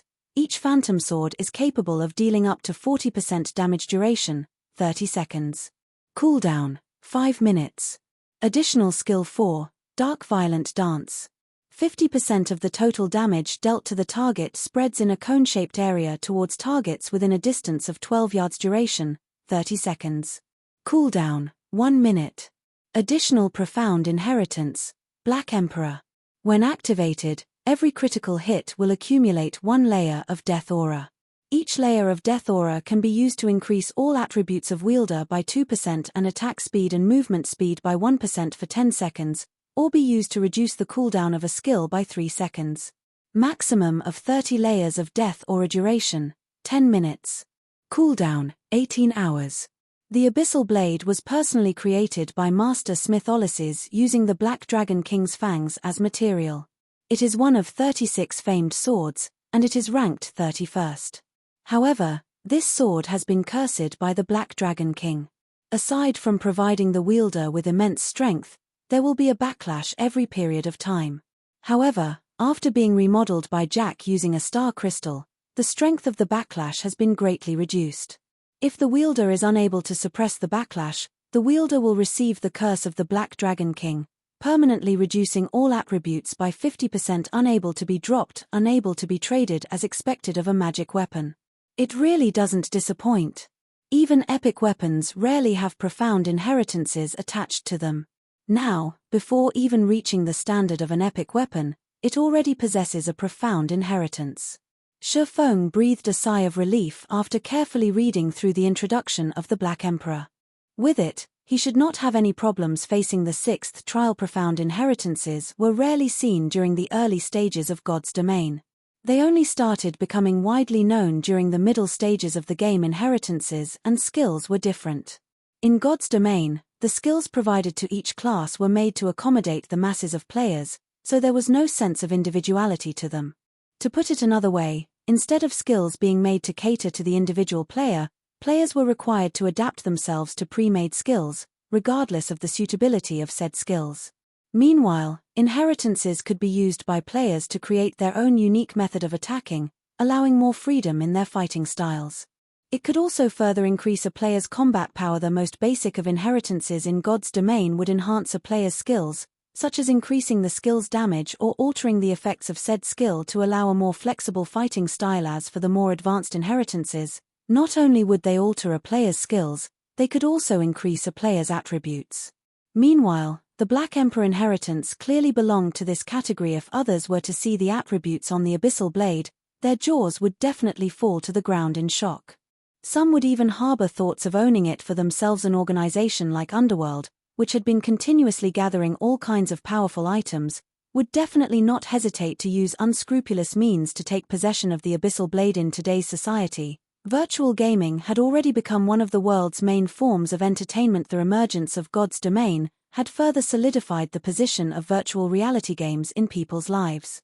Currently, the average person would spend close to half of their day living inside God's Domain. It was also due to this reason that players all wished to live a better and more respectable life in God's Domain. After all, life in God's Domain was just like another part of their own lives. However, unlike their lives in the real world, their lives in the virtual world were much purer and simpler. Generally, they only needed good weapons, equipment, and influence in the game. At this current age, players' pursuit of virtual items was no less than women's pursuit of luxury goods. After all, in the eyes of average players, weapons and equipment were the representation of strength.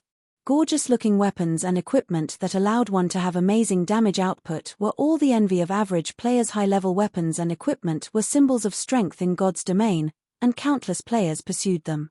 It was also the reason why many players were willing to spend hundreds and thousands, and sometimes even tens of thousands of credits to purchase these powerful items.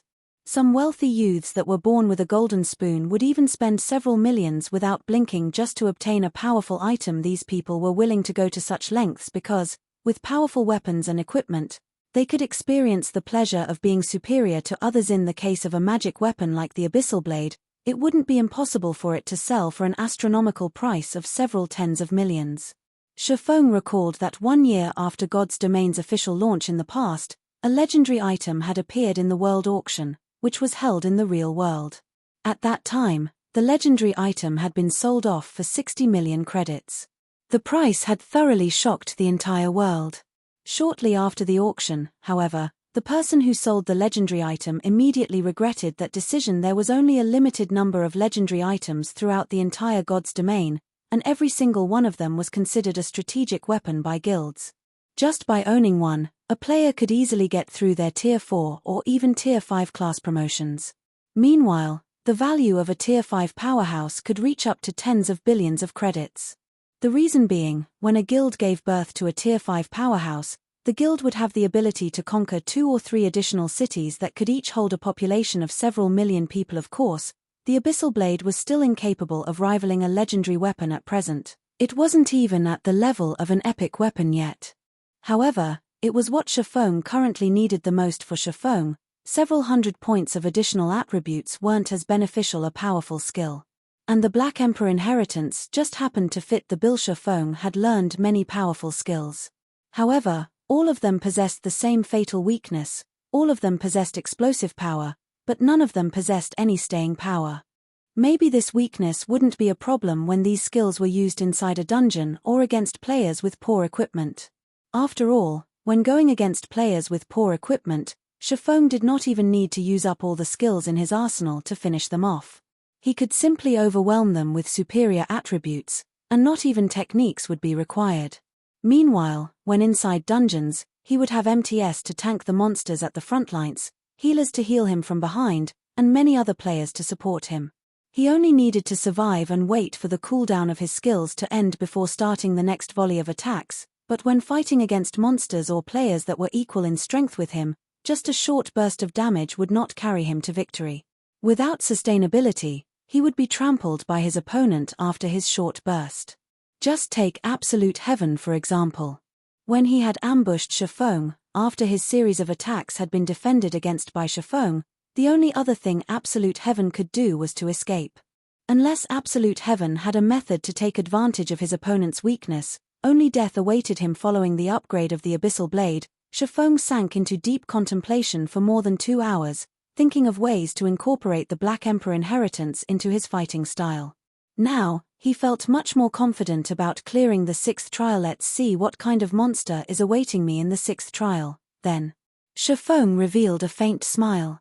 Stretching his finger, he tapped yes on the system interface and started the next trial. Chapter 293, Balrog Serpent. Inside the Eternal Throne, the apex powerhouses of the War God's Temple were currently observing the situation inside the 12 trials, and they were all very shocked to discover that Shifeng actually wielded a magic weapon. What an amazing little guy. He isn't even a Tier 1 swordsman, yet he is actually able to master a magic weapon. Moreover, he has even released its power to such a degree. Controller of a magic weapon. Dominator of a mysterious flame. Moreover, his control over his own power has obviously crossed that threshold. He sure knows how to surprise us time after time. Yes. It would have been fine if it were just the magic weapon and mysterious flame, but he has even reached such a level of control over his own power already. Many of those who have attained a Tier 3 class can't even achieve such a degree of control. It seems he won't have any problems clearing the 6th trial. With such great potential hidden in him, if he had come to us a little later, he might have been able to clear even the 7th trial. Such a pity. The threshold these NPC big shots were referring to was simply one's ability to display 50% of one's own combat power. However, none of these NPCs knew that, in the past, Shifeng had once been a Tier 3 Sword King. Back then, Shifeng was capable of displaying up to 80% of his personal combat power. If not for his weak physique limiting his brain's development potential and also the quality of his own equipment being a problem, Shifeng would have long since been promoted to a Tier 4 Sword Emperor. This can't be helped. Who would have known the endless abyss would break the seal so quickly? There is no point feeling pity over the matter. We old folks should make some preparations for when the trial ends as well. Otherwise, we'll break our backs from overwork later. The Lords of the Silver Thrones unanimously acknowledged Shifeng's potential. However, in regard to Shifeng's managing to clear the 7th trial, they held no hope towards it at all. The reason being, it had been over a millennium since the 7th trial had been cleared. Inside the 12 trials, the stage for the 6th trial was a cave of lava similar to the Flame God's cave. However, the fire-type mana here was far purer than in the Flame God's cave. Shifeng currently stood inside this cave, and the molten hot lava around him was making bubbling sounds as it flowed through the cave. If Shifeng did not possess 20 points in fire resistance, allowing him a certain degree of immunity to heat, he would have long since been cooked by the scalding hot temperatures. Any average player that came here might already be half dead before they even started battling. Before Shifeng could fully observe the terrain inside the cave, a gigantic flame-covered snake over 20 meters long emerged from the molten lava Balrog Serpent, Special Elite. Level 20. HP 150 000 150 000. Even if Shifeng did not know exactly how powerful this Balrog Serpent was, he had no doubt whatsoever that this serpent had a very high resistance towards fire-type attacks. Let's use you as a test for my new weapons. Shifeng revealed a faint smile as he unsheathed the Abyssal Blade and the Purgatory's Shadow. However, he did not directly charge at the Balrog Serpent, as that was something only an idiot would do. Before charging into battle, experts would first try to understand as much as they could about their opponent. Hence, Shifeng simply stood still and calmly observed the Balrog Serpent's every action, familiarizing himself with the giant serpent's movement patterns. The Balrog Serpent was also no idiot itself. It obviously knew that it was much stronger than Shifeng and that its HP was tens of times higher than Shifeng's as well. So, instead of giving Shifeng time to study it, the Balrog Serpent immediately widened its mouth and sent fireballs flying one after another at Shifeng. Shifeng's feet moved, his body instantly reacting and leaving behind an afterimage as he effortlessly dodged these incoming fireballs. Not giving up, the Balrog Serpent continued bombarding Shifeng with a stream of fireballs. If 3 were not enough, then 5. If 5 were not enough, then 10. Soon, the space within the cave was packed with fireballs. By attacking in such a way, not only could the Balrog Serpent damage its enemies, it could also prevent them from closing in on it. Faced with such a method of attack that combined both offense and defense, average players would definitely grow helpless and suffer the bombardment of these dozens of fireballs. Shifeng, however, was no average player. In the face of all these fireballs, instead of retreating, he chose to advance without the slightest shred of hesitation. Yet, contrary to expectations, Shifeng did not end up suffering a tragic end at the hands of the fireballs. Instead, he looked as if he was dancing as he weaved through the rain of fire, his actions seemingly easy and enjoyable. However, when the distance between him and the Balrog Serpent shortened to 20 yards, he could no longer rely solely on evading the fireballs to move forward. IVE mostly grasped its attack timing. Now, it's time to have a look at how amazing my new weapons are. Shifeng inwardly smiled as he looked at the Balrog Serpent that was constantly spitting out fireballs. Shifeng activated the Ice Blue Devil Flame, and deep blue flames immediately wrapped around his body. He then used silent steps to appear right behind the Balrog Serpent's head. The first thing he did when he arrived was to send a vertical slash down on the Balrog Serpent's head, causing -372 damage to the monster. Such strong defense. Shifeng looked at the resulting damage, disbelief filling his eyes. The Abyssal Blade itself already possessed 302 attack power. If Shifeng's strength were taken into account, his total attack power should be well over 700 points. Moreover, the Ice Blue Devil Flame had also increased the damage he dealt by 20%. Yet, he had managed to cause only -372 damage to the monster. The Balrog Serpent's defense could already rival a Lord-ranked monster of the same level. If Shifeng had not upgraded the Abyssal Blade to level 20 nor equipped the Dark Gold-ranked Purgatory's Shadow, Shifeng might not even be able to deal -150 damage to the Balrog Serpent right now. At this moment, Shifeng felt fortunate that he had not rushed before to start the 6th trial. Otherwise, his chances of victory would have been lower than 20%. However, although Shifeng had allowed this thought to linger in his mind for a moment, His attacks on the Balrog Serpent never stopped immediately after his first sword strike. Shifeng followed up by using Thundering Flash. 3 electric arcs dove into the flaming Balrog Serpent, piercing its gigantic body and causing damages of -554, -1528, and -1125. The damage he dealt was much higher than before. Simultaneously, he had also inflicted a damage amplification debuff that lasted 20 seconds on the Balrog Serpent, following which, Shifeng continued with a chop, the attack achieving a critical hit and dealing close to -2000 damage. When Shifeng landed on the ground, he immediately followed up with a flurry of sword slashes. The Abyssal Blade now had a 40% chance to deal a critical hit, so Shifeng could deal a critical hit with almost every other attack from this series of attacks. The Balrog Serpent had lost over 7,000 HP. However, the giant serpent had 150,000 HP. Shifeng would need to repeat such a burst of attacks at least 20 more times in order to completely kill it. Originally, Shifeng felt quite happy with the damage he was dealing. At this rate, even if he did not activate Black Emperor, he still possessed a very high chance of killing the Balrog Serpent. Unfortunately, that happiness was short-lived. The reason being, Shifeng soon discovered that the Balrog Serpent's HP was rapidly returning to full. It was actually recovering 500 HP every second. That amount was even higher than a single one of Shifeng's normal attacks. If Shifeng remained idle, the Balrog Serpent would fully recover in less than 20 seconds. Meanwhile, the Balrog Serpent immediately sent its tail swiping at Shifeng. Finally reacting to Shifeng's attacks, Shifeng hurriedly used parry to block the attack. Although he suffered no damage from the Balrog Serpent's tail strike, he was forced to retreat 3 steps, with his hands growing numb from the force of the impact as well. In terms of destructive power, the Balrog Serpent was definitely superior to the Chimera. The Balrog Serpent was also much faster. Shifeng had actually been forced to use parry because he could not dodge in time. Currently, Shifeng's parry was at level 7, so it had a cooldown of 21 seconds. Aside from parry, Shifeng also had Defensive Blade, a skill that had both offensive and defensive capabilities. Currently, Defensive Blade was at level 6, and it had a cooldown of 2 minutes. Although its cooldown was much longer than parry, it allowed Shifeng to completely block 4 melee attacks and 8 ranged attacks. He would also be immune to charge attacks. Just as the dozens of fireballs were about to hit him, Shifeng jumped into the air, dodging them completely.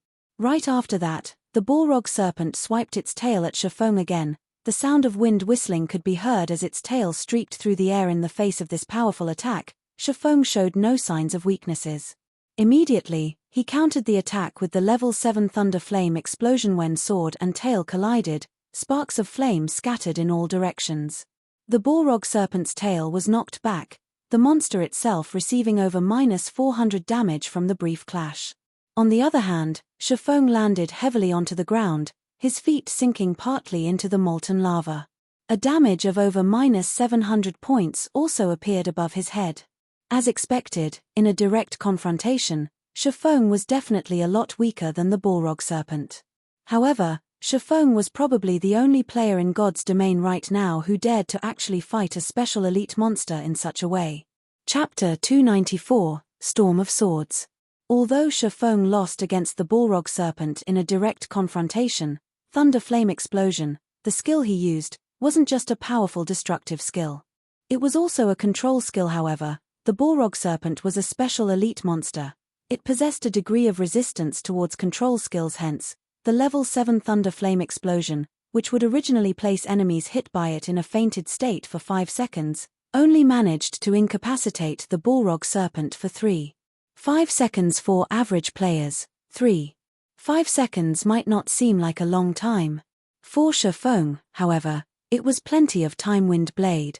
Shifeng instantly arrived before the Balrog Serpent. Simultaneously, his attack speed received a 30% increase. However, Shifeng was still not satisfied with this. He then proceeded to activate the additional skill of the Purgatory's Shadow, Purgatory Power. Purgatory Power, when activated, increases attack speed by 100% and damage dealt by 30% for 15 seconds. Cooldown, 2 minutes. Shifeng then activated 9 dragons/12 phantoms of the Abyssal Blade suddenly appeared, floating around Shifeng. Each phantom was capable of dealing 40% damage for 30 seconds. However, it had a long cooldown of 5 minutes. Shefeng brandished his two swords using his full strength. In addition to the 12 abyssal blade phantoms he was controlling, a total of 14 swords surrounded and madly attacked the Balrog serpent within moments. The cave was filled with sword images dancing around 14, 28, 56, 112. Countless sword images flashed in the air, forming a storm of swords that devoured the Balrog serpent whole. Shefeng's swords slashed at the Balrog serpent's body one after another, each strike causing close to -500 damage. Moreover, close to half of this barrage of attacks achieved a critical hit, each dealing close to -1000 damage to the monster. Meanwhile, each of the phantoms of the abyssal blade had also managed to deal over -200 damage to the Balrog serpent. The total damage of the 12 phantoms was even more frightening than that of Shefeng himself, as if the floodgates to the Balrog serpent's 150,000 HP had been opened, the Balrog serpent lost HP incessantly within a short 3-5 seconds. The Balrog serpent's HP had already fallen to 61%. When the Balrog serpent regained consciousness, it immediately released an enraged roar. At this moment, however, Shefeng pointed the abyssal blade at the Balrog serpent. Now is still not the time for you to wake up. Shefeng cast Abyssal Bind on the Balrog serpent right away.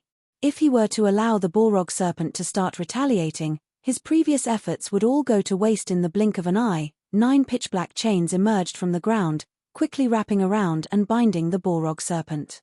Meanwhile, the Balrog serpent could do nothing but roar in anger as it helplessly watched sword after sword piercing its own body, continuously reaping its HP. The Abyssal Bind had a duration of 4 seconds. Moreover, the Balrog serpent's resistance towards control skills was completely ineffective against it. The Abyssal Bind's effective duration was not reduced in the slightest. In addition, the Abyssal Bind reduced the Balrog serpent's defense by 100%, rendering the Balrog serpent's innately powerful defense utterly useless. Now, each of Shefeng's sword strikes dealt over -800 damage, with the occasional triple critical hit dealing over -2500 damage. A series of splendid numbers appeared above the Balrog serpent's head. Before the eye-catching number of -2500 disappeared, a damage of over -1700 points appeared on top of it. Practically 1 out of every 2 strikes would achieve a critical hit. Meanwhile, each of the 12 abyssal blade phantoms were now dealing over -350 damage to the Balrog serpent. For the Balrog serpent, these 4 seconds were a complete hell. By the time the Balrog serpent escaped from the chains binding it, it had only 19% HP remaining. However, Shefeng had long since been prepared for this moment to disappear. Shefeng raised the silvery-grey abyssal blade. The dense fire-type mana in the surroundings started gathering around the abyssal blade, causing the sword to release a blinding glow. This was indeed Shefeng's ultimate skill, Flame Burst. Flame Burst. Level 5. Requires 4 million EXP to upgrade to level 6. Channeling time, 2 seconds. Gathers the power of flames to a single point and causes 420% damage to the target. Attack count, 6 times. Cooldown, 3 minutes 30 seconds.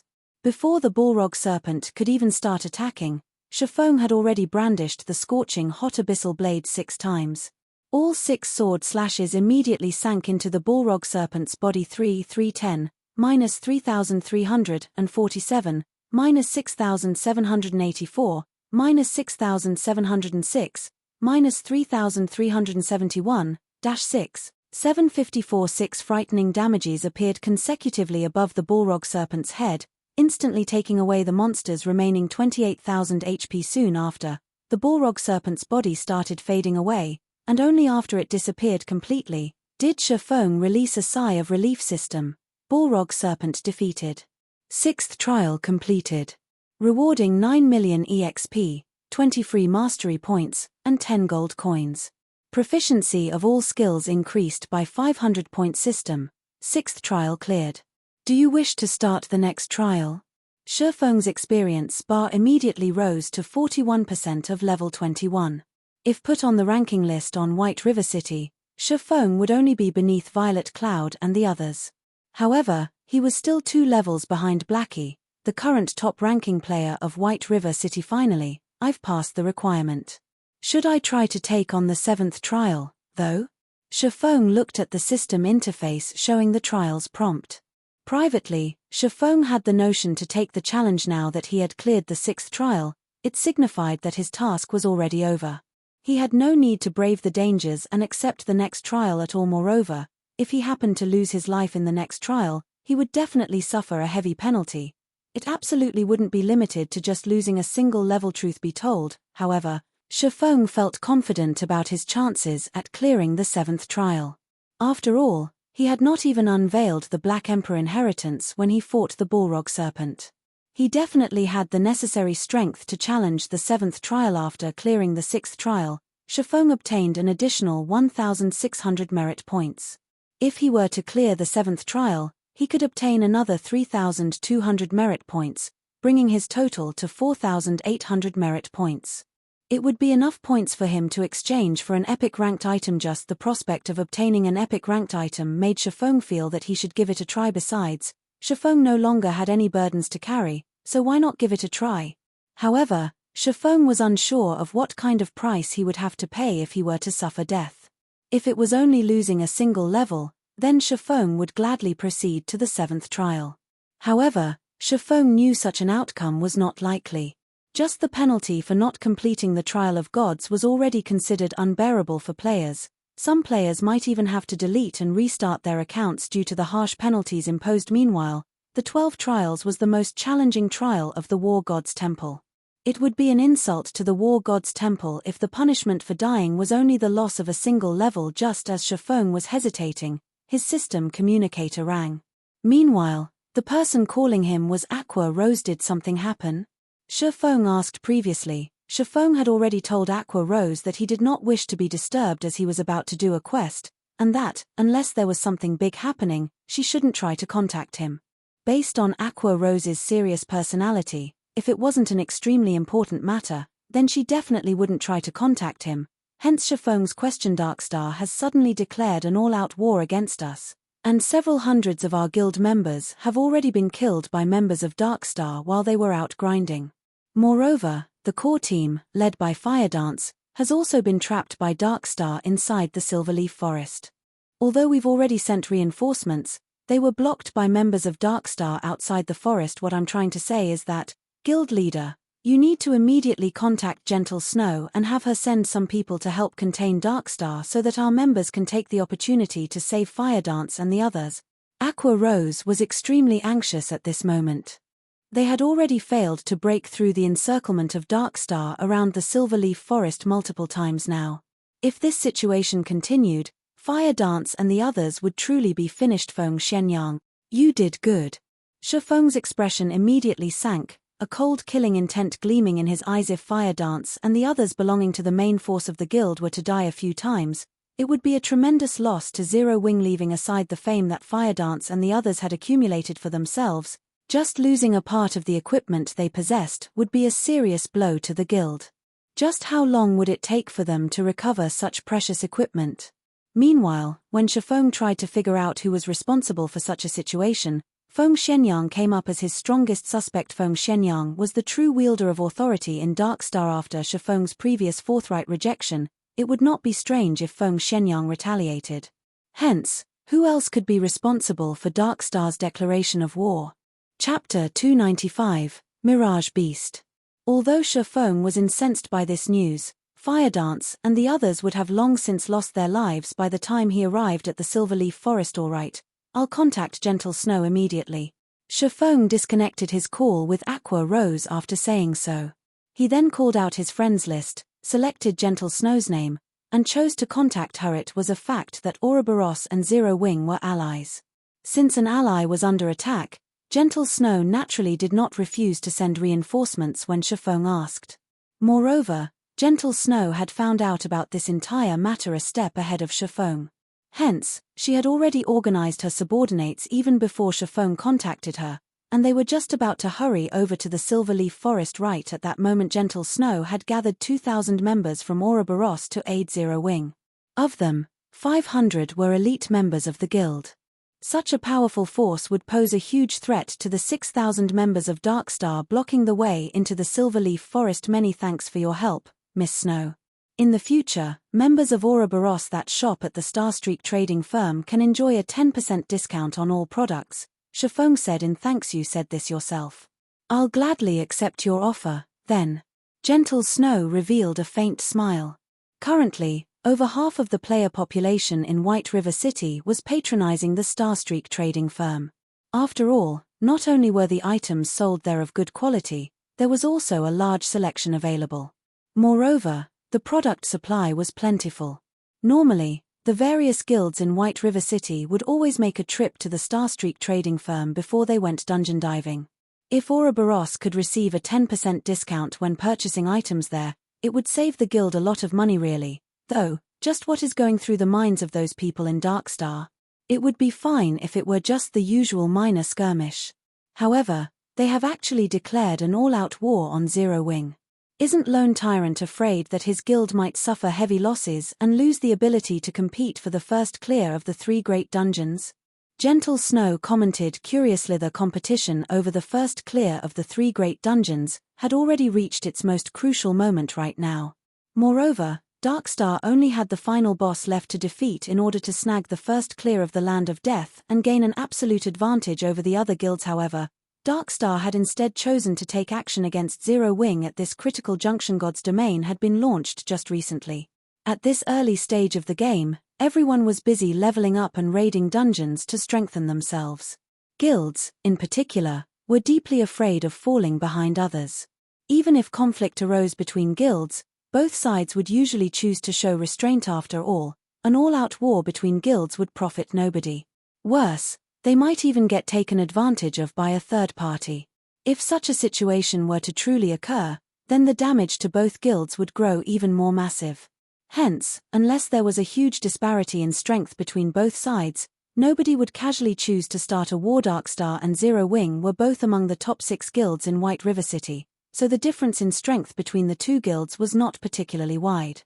No matter how Gentle Snow looked at the situation, she could not figure out why Darkstar would choose to suddenly declare war. I am afraid that the one starting the war this time around isn't Lone Tyrant, but the organization that's backing him, Underworld, Shifeng said, laughing bitterly. Underworld.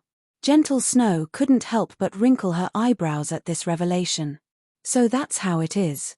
I've been wondering how Darkstar had managed to suddenly obtain so many experts. It turns out the mysterious power supporting Darkstar is Underworld. However, how did you manage to find out about this? Even though I've planted many spies inside Darkstar, I never managed to uncover the forces hidden behind Darkstar. Feng Shenyang from Underworld came looking for me to buy some of Zero Wing's shares. However, the price he offered was simply too low. I rejected his offer, so now he is trying to get back at me by destroying Zero Wing. Shifeng revealed the truth. Gentle Snow immediately understood the situation after listening to Shifeng's words. It was no wonder Darkstar was completely unafraid of commencing an all-out war. With Underworld's background, it only needed to field a part of its forces located in the eastern region of Starmoon Kingdom to completely destroy Zero Wing. With such a large disparity in strength, it was natural for Darkstar not to fear a war. So it is Feng Shenyang. He is indeed a person who would take revenge for the slightest of offenses.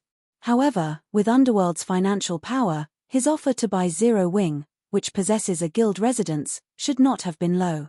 At the very least, he should have offered 500 to 600 million, right? Gentle Snow came to an abrupt realization. However, she also felt curious about this matter, as the Feng Shenyang she knew was not a tight-fisted person. 1 billion credits and several hundred experts.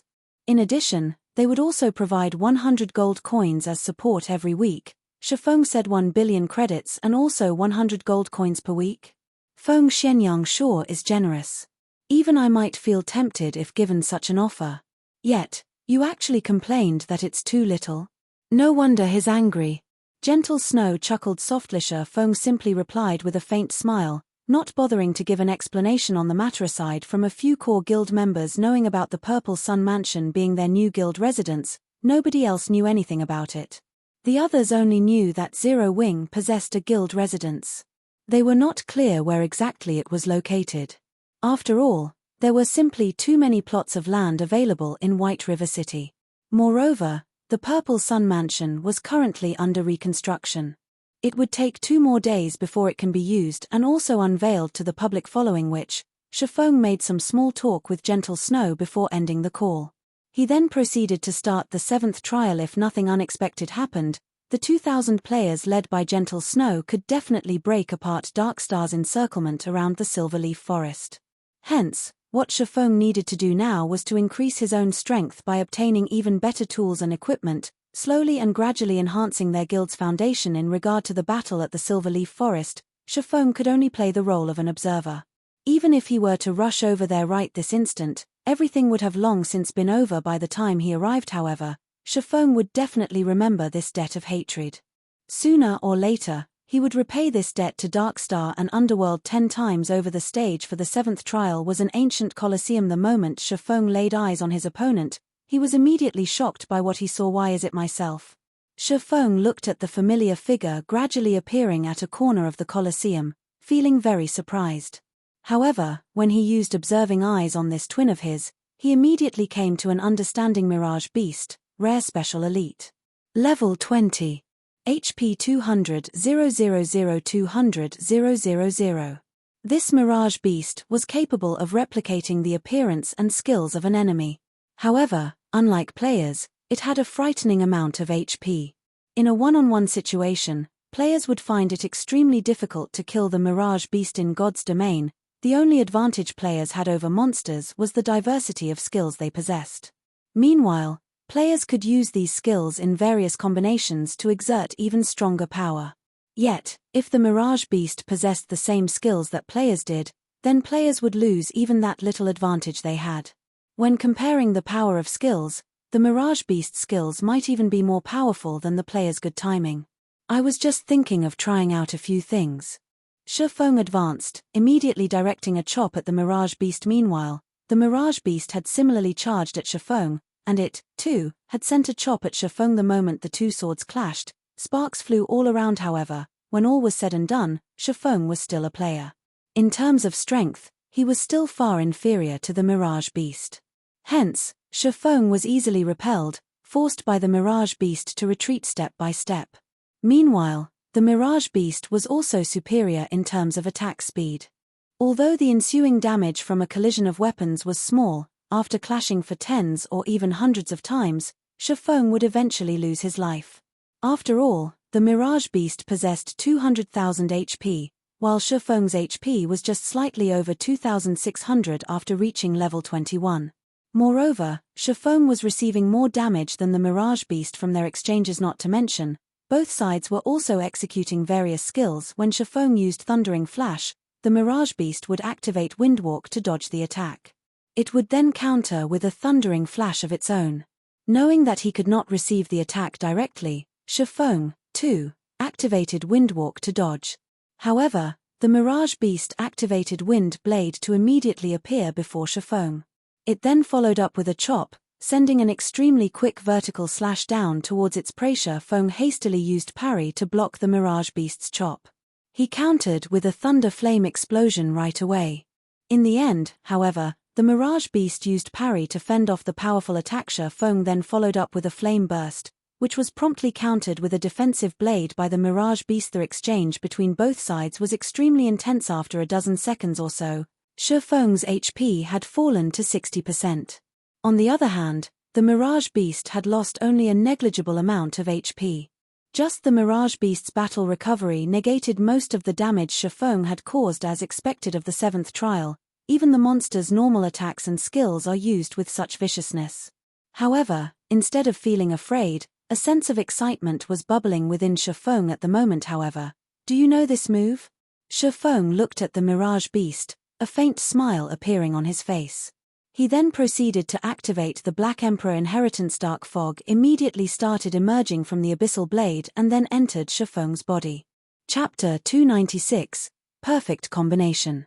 Although the Mirage Beast was capable of duplicating a player's every skill, Shifeng had already obtained a clear understanding of the Mirage Beast during this short period of time. Shifeng had previously activated the Ice Blue Devil Flame after starting the battle. Yet, the Mirage Beast had not done so. The Ice Blue Devil Flame was not a skill Shifeng had learned. Instead, it was an additional effect provided by the item known as the Ice Blue Devil Flame. Hence, Shifeng could say with certainty that the Mirage Beast was incapable of duplicating the additional skills of a player's equipment the moment the dark fog, which emanated from the abyssal blade, started permeating Shifeng's body. A faint silvery-grey aura of death emerged on the surface of his body. Immediately, he charged at the Mirage Beast, while simultaneously activating 9 Dragon's Slash. The 12 abyssal blade phantoms promptly started attacking the Mirage Beast the moment they came into existence. When the Mirage Beast saw the 12 phantoms striking at it, it cleverly chose not to block them. Instead, it bombarded Shifeng with a thunder flame explosion. As long as Shifeng died, the 12 abyssal blade phantoms would naturally disappear along with him. Seeing the Mirage Beast's actions, Shifeng simply revealed a calm smile. Rather than dodge the attack, however, Shifeng chose to activate Defensive Blade and proceeded to assault the Mirage Beast's vital point. Defensive Blade provided Shifeng with complete immunity to 4 melee attacks. He could simply allow the Mirage Beast's attack to connect without needing to defend using his sword at all. Meanwhile, Shifeng's twin swords had also landed on the Mirage Beast's body previously. In order to block Shifeng's thunder flame explosion, the Mirage Beast had used up its own defensive blade. Hence, it had no choice but to endure Shifeng's attacks. Right now Shifeng took this chance to make 7 consecutive slashes on the Mirage Beast's body.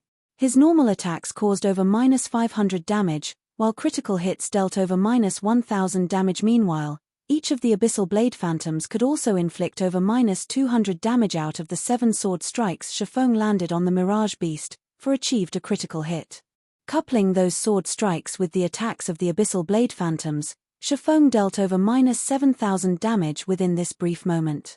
It was a very impressive amount of damage. However, the Mirage Beast, which had taken on Shifeng's appearance, simply gave Shifeng a smile of disdain. The Mirage Beast looked as if it was saying, "This is your limit." The Mirage Beast had 200,000 HP, so -7000 damage was only a scratch to it. It would be perfectly fine again once it rubbed some spit on its wounds. On the other hand, now that Shifeng no longer possessed any life-saving skills, only death awaited him. A high HP is really a great asset. Shifeng sighed when he looked at the Mirage Beast's HP bar. In the next moment, though, Shifeng revealed a smile, saying, "However, you are still 10 years too early if you think you can overpower me just with this asset of yours alone."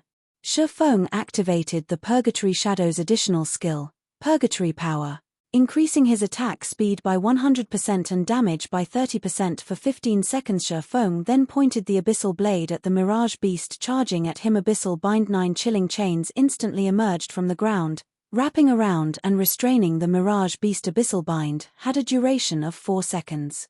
Despite being sealed, however, the Mirage Beast showed no signs of panic at all. It did not even try to resist in the slightest. Instead, it revealed a mocking expression as it looked at Shifeng, as if telling Shifeng to slash it as much as he wanted to. Previously, Shifeng had only managed to take away around 7,000 of its HP after attacking it for slightly over a second. Even if the Mirage Beast allowed Shifeng free rein for 4 full seconds, the most it would lose was around 30,000 HP. That was not even a quarter of its total HP. Moreover, after Shifeng exhausted all his skills, he would also lose his means of dealing bursts of damage with neither life-saving skills nor bursting skills. The end result was obvious. Hence, the Mirage Beast felt very assured of its victory. Since the very beginning, this human never had a chance of defeating it. However, the Mirage Beast quickly discovered that reality was much crueler than fantasy. The Abyssal Bind indeed had a duration of only 4 seconds. However, the skill also possessed the effect of reducing its target's defense by 100%, and this allowed Shifeng's damage to abruptly soar. Now, each of Shifeng's normal attacks could deal over -700 damage. Miraculously, one of his attacks even triggered the Doom Curse, one of the Abyssal Blade's effects. Instantly, the Mirage Beast had its attributes reduced by 30%, and its maximum HP fell from 200,000 to 140,000. Engulfed by the storm of swords, the Mirage Beast's HP fell crazily. Shifeng also achieved critical hits with his attacks one after another, stacking layer upon layer of death aura around his body. In this situation, the 9 Dragons Slash could be said to be a perfect match for the Black Emperor inheritance. After activating the 9 Dragons Slash, Shifeng would not be lacking in death auras at all. Before the 4 seconds were up, the Mirage Beast's HP had already gone below the 70% threshold just as the Abyssal Bind was about to lose effect, and the Mirage beast was about to regain its freedom, Shifeng abruptly leaped into the air and switched sword techniques.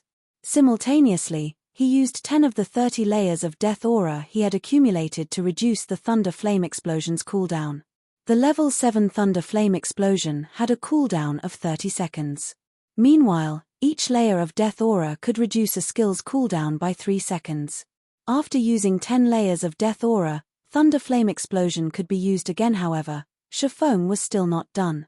He then used the remaining 20 layers of death aura on himself, instantly increasing all his basic attributes by 40%, and attack speed and movement speed by 20% for 10 seconds. After receiving this new buff, Shifeng executed Thunder Flame Explosion, bombarding the Mirage beast's head and sending sparks of flame flying all around. A damage of over -1,300 points appeared above the Mirage beast's head, and the monster was placed into a fainted state for 3 seconds. Unless a monster was completely immune to control skills, powerful experts could usually restrain said monster continuously until death.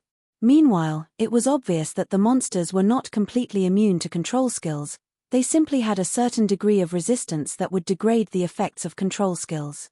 Otherwise, it would truly be impossible for players to clear the 12 trials. Nevertheless, Shifeng was very clear about his own situation. Currently, as his level was still low and the number of skills he had learned was few, he only possessed explosive power but no staying power. After his short burst, if his enemy wasn't dead, the only options left for him were either to die or to flee. At present, Shifeng still had many gaps to fill in terms of the skills he had learned. However, the Black Emperor inheritance just happened to be able to fill these gaps, allowing him to create a perfect cycle with his skills.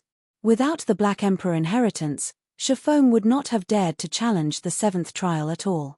The only pity was that the effects of the Black Emperor inheritance could only be used on the skills Shifeng had personally learned.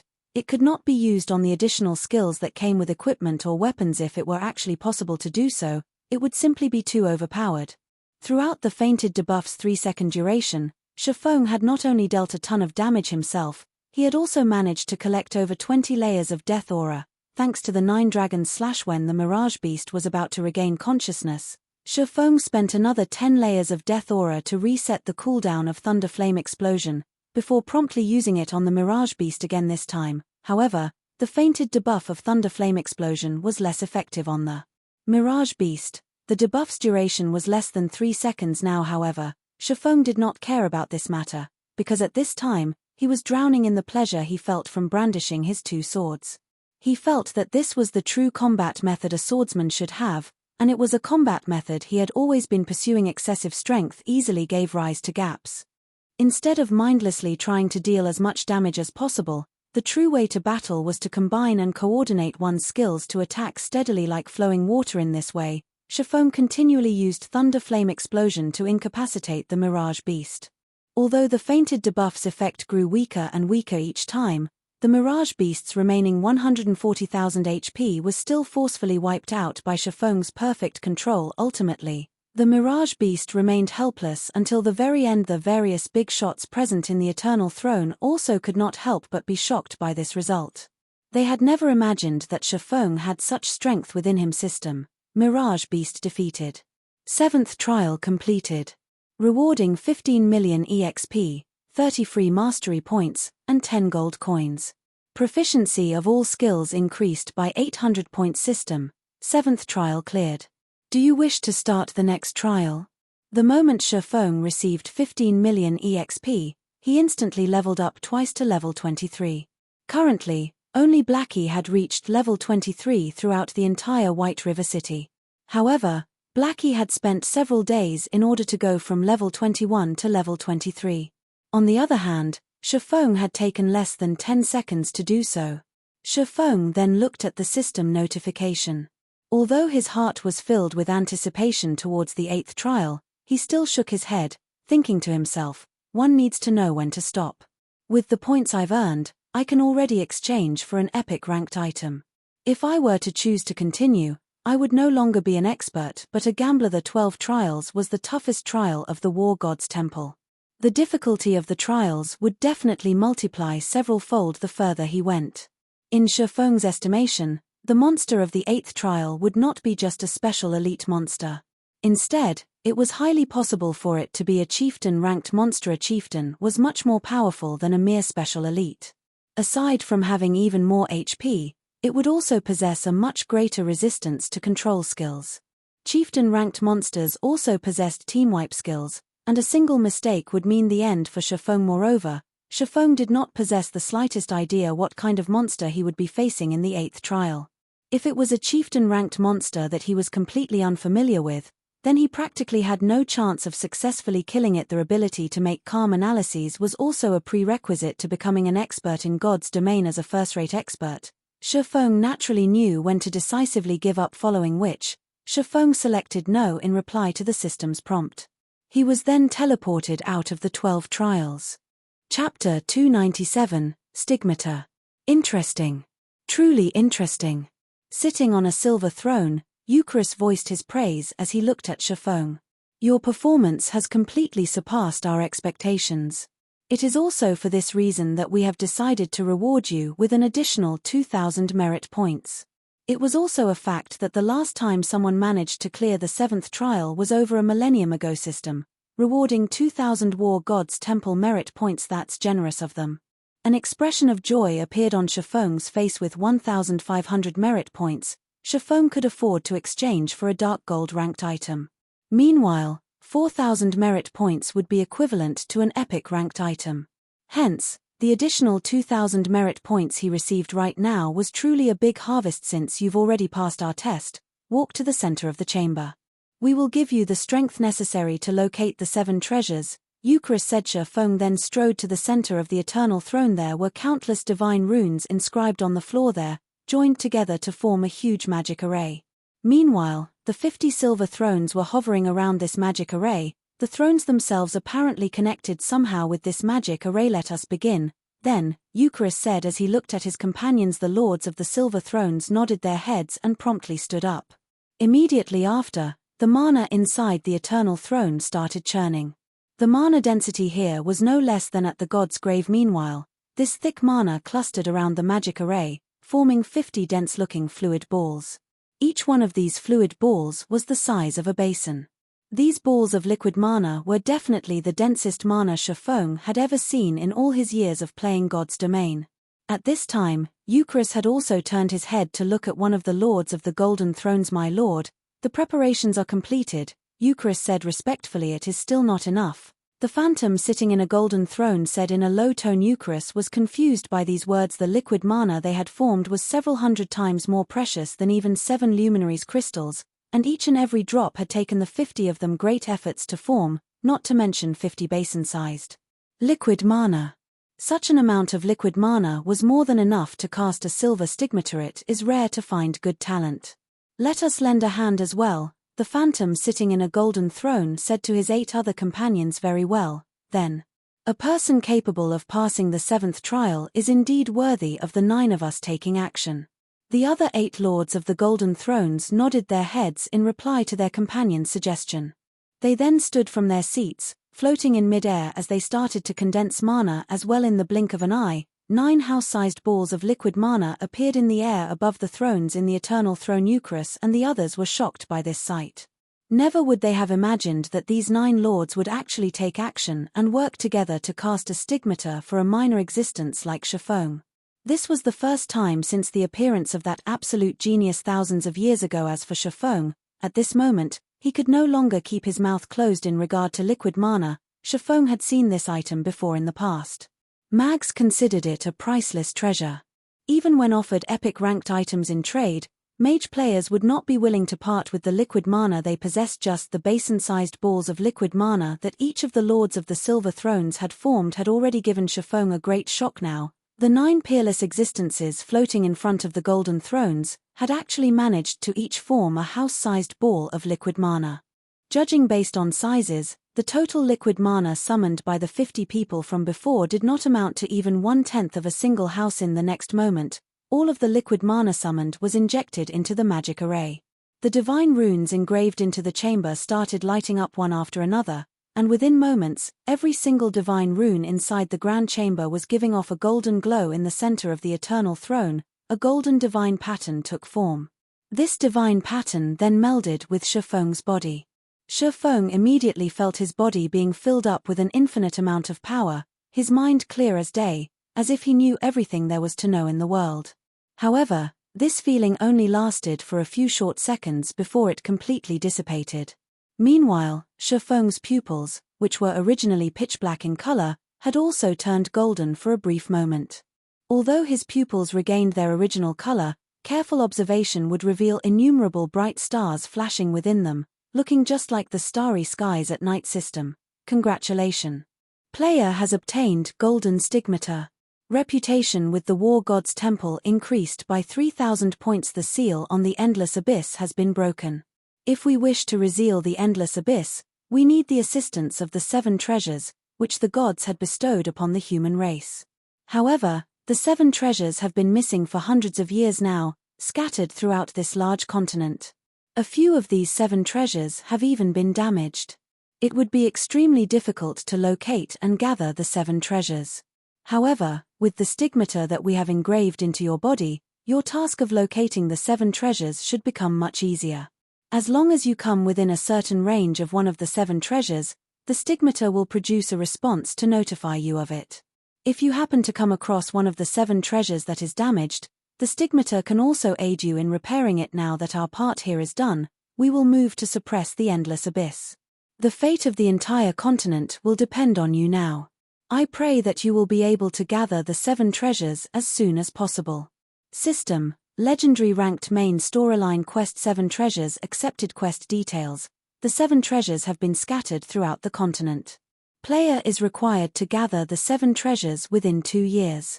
Otherwise, the Endless Abyss will break through the War God's Temple's suppression and plunge all inhabitants of God's domain into misery and suffering, turning the continent into the playground of darkness. If player is unable to complete this quest, player's level will drop by 30, all attributes will be permanently reduced by 70%, and all EXP gained will be reduced by 90%. The system really is ruthless. If I can't complete this quest, this account would definitely have to be scrapped. Fortunately, I have 2 years to complete it. Feng inwardly clicked his tongue when he read the system notification. However, just what is this stigmata thing? Feng wondered, as there was nothing new on his body or in his bag. He then opened his status bar to take a look. As expected, there was an additional column labeled Stigmata. Their Golden Stigmata automatically perceives the presence of the 7 treasures within a radius of 5,000 yards. Detect can be used once a day to search for the specific location of the 7 treasures within a radius of 50,000 yards. In addition, player will receive Stigmata's power, providing player with ignore levels plus 20 and all resistances plus 40. For every increase in 5 levels, all attributes of player will increase by 5 points, in addition to receiving 10 free attribute points and 10 free mastery points. Player will also receive the skill Omniscient Eyes. Omniscient Eyes. A pair of eyes that can see through everything and find out all information. Nothing is capable of hiding from the Omniscient Eyes. The Omniscient Eyes have a perception range of 100 yards. Duration, 1 minute. Cooldown, 10 minutes. Such amazing effects. Feng's excitement after looking at the effects of the Golden Stigmata was indescribable. For starters, the additional 40 points in all resistances meant that he could ignore most of the environmental factors of many terrains. He would also receive reduced damage from spells. When battling against magic-type monsters, he could easily take on the role of an MT. However, the most amazing part about the Golden Stigmata would still have to be the increase in attributes. The Golden Stigmata was unlike the Abyssal Blade, whereby Feng would receive 2 additional free attribute points every time he leveled up. However, the Golden Stigmata would provide Feng with an average of 7 basic attribute points per level, 2 points of which were even free attribute points. This was definitely a huge increase. Moreover, the Golden Stigmata also provided Feng with a powerful identification skill. This skill would be of significant help when used against dungeon bosses or during field battles. It seems the Heavenly Dragon's breath is already waving its hands at me. Feng revealed a faint smile. Originally, the Heavenly Dragon's breath's requirement of 120 points in intelligence had given Feng a major headache. Now, however, with the bonuses provided by the Golden Stigmata and his magic weapon, as long as he received his promotion to a Tier 1 swordsman, He could definitely equip the Heavenly Dragon's Breath before he reached level 30, he would actually get to equip a fragmented legendary item before reaching level 30. If it were in the past, Shifeng would not even have dared to dream about it, following which, Shifeng called out the exchange interface of the War God's Temple and began to carefully look through the treasures there. Chapter 298, Deep Pockets. Previously, Shifeng had focused his attention purely on clearing the trials. Even when he upgraded the Abyssal Blade to level 20, he had only picked out a random level 20 dark gold weapon. The War God's Temple was one of the strongest powers in God's domain. This was a fact that remained true from ancient times up to the present. Shifeng had been able to fully experience this truth simply by seeing the various big shots in the Eternal Throne take action. Hence, one could just imagine how wealthy the War God's Temple's treasury would be. For this War God's Temple exchange system, players would automatically activate it after obtaining the first clear on a 100-man team dungeon. However, one would already require large amounts of War God's Temple reputation even to exchange for a fine gold item. In God's domain, reputation with the War God's Temple was infamous for being extremely hard to obtain, not to mention meeting the required reputation for exchanging an epic item. If not for his quest, Shifeng would not have the chance to exchange for an epic ranked item. He would not even have the chance to lay eyes on them. He would not get the chance to see the never-before-seen divine artifacts. Either. I wonder what sort of divine artifacts are in the treasury of the War God's Temple. Shifeng's heart was filled with anticipation as he filtered the exchange window to display only divine artifacts. A total of 2 divine artifacts was shown: Luminous Starlight, divine rank, two-handed staff. Equipment requirement, strength 3000, intelligence 8000. Required merit points, 200,000. Skyfrost Blizzard, divine rank, two-handed spear. Equipment requirement, strength 10,000, intelligence 4000. Required merit points, 250,000. Although he could not see the exact attributes of these 2 items, just the merit points demanded and the equipment requirements of these 2 divine artifacts left Shifeng utterly speechless. Can a person really equip these divine artifacts? Shifeng had his doubts. It was simply unthinkable for a person to possess 10,000 strength. Even during his prime, Shifeng had not even been close to meeting such a requirement. After having his fill of looking at the divine artifacts, Shifeng filtered the window to display only epic ranked items. Immediately, an endless list of items appeared before him. A simple glance told Shifeng that there were more than 10,000 items listed, and he could not help but wish he could take them all to enrich his own guild warehouse. If Zero Wings Guild Warehouse had so many epic ranked items stored within it, then dominating the entire Starmoon Kingdom would not be a problem, let alone conquering White River City. However, this was only a passing thought. Shifeng currently had 6,800 merit points, and he could exchange for only a single epic ranked item at most. However, it was also not a simple task to choose a suitable item for himself out of these tens of thousands of items. For starters, let's forget about weapons. Armor should be a good place to start from, Shifeng thought. Presently, he already possessed a magic weapon, the Abyssal Blade. The dark gold ranked Purgatory's shadow he now wielded was also sufficient for his current self. If he wished to further increase his strength, then he needed to replace some of the mysterious iron and secret silver ranked equipment he was still using. Yet, when Shifeng looked at the long list of equipment, his mind was racked with indecision. However, Shifeng still managed to pick out a few good breastplates that caught his fancy. Not only did these breastplates offer large amounts of strength and agility, some even provided additional intelligence, an attribute that Shifeng was currently in need of. Meanwhile, the usage levels for these breastplates ranged between level 20 to level 80, and they all were epic equipment that could level up to level 100. One of these breastplates was called the Purple Fire Battle Armor, and it required 5,000 merit points.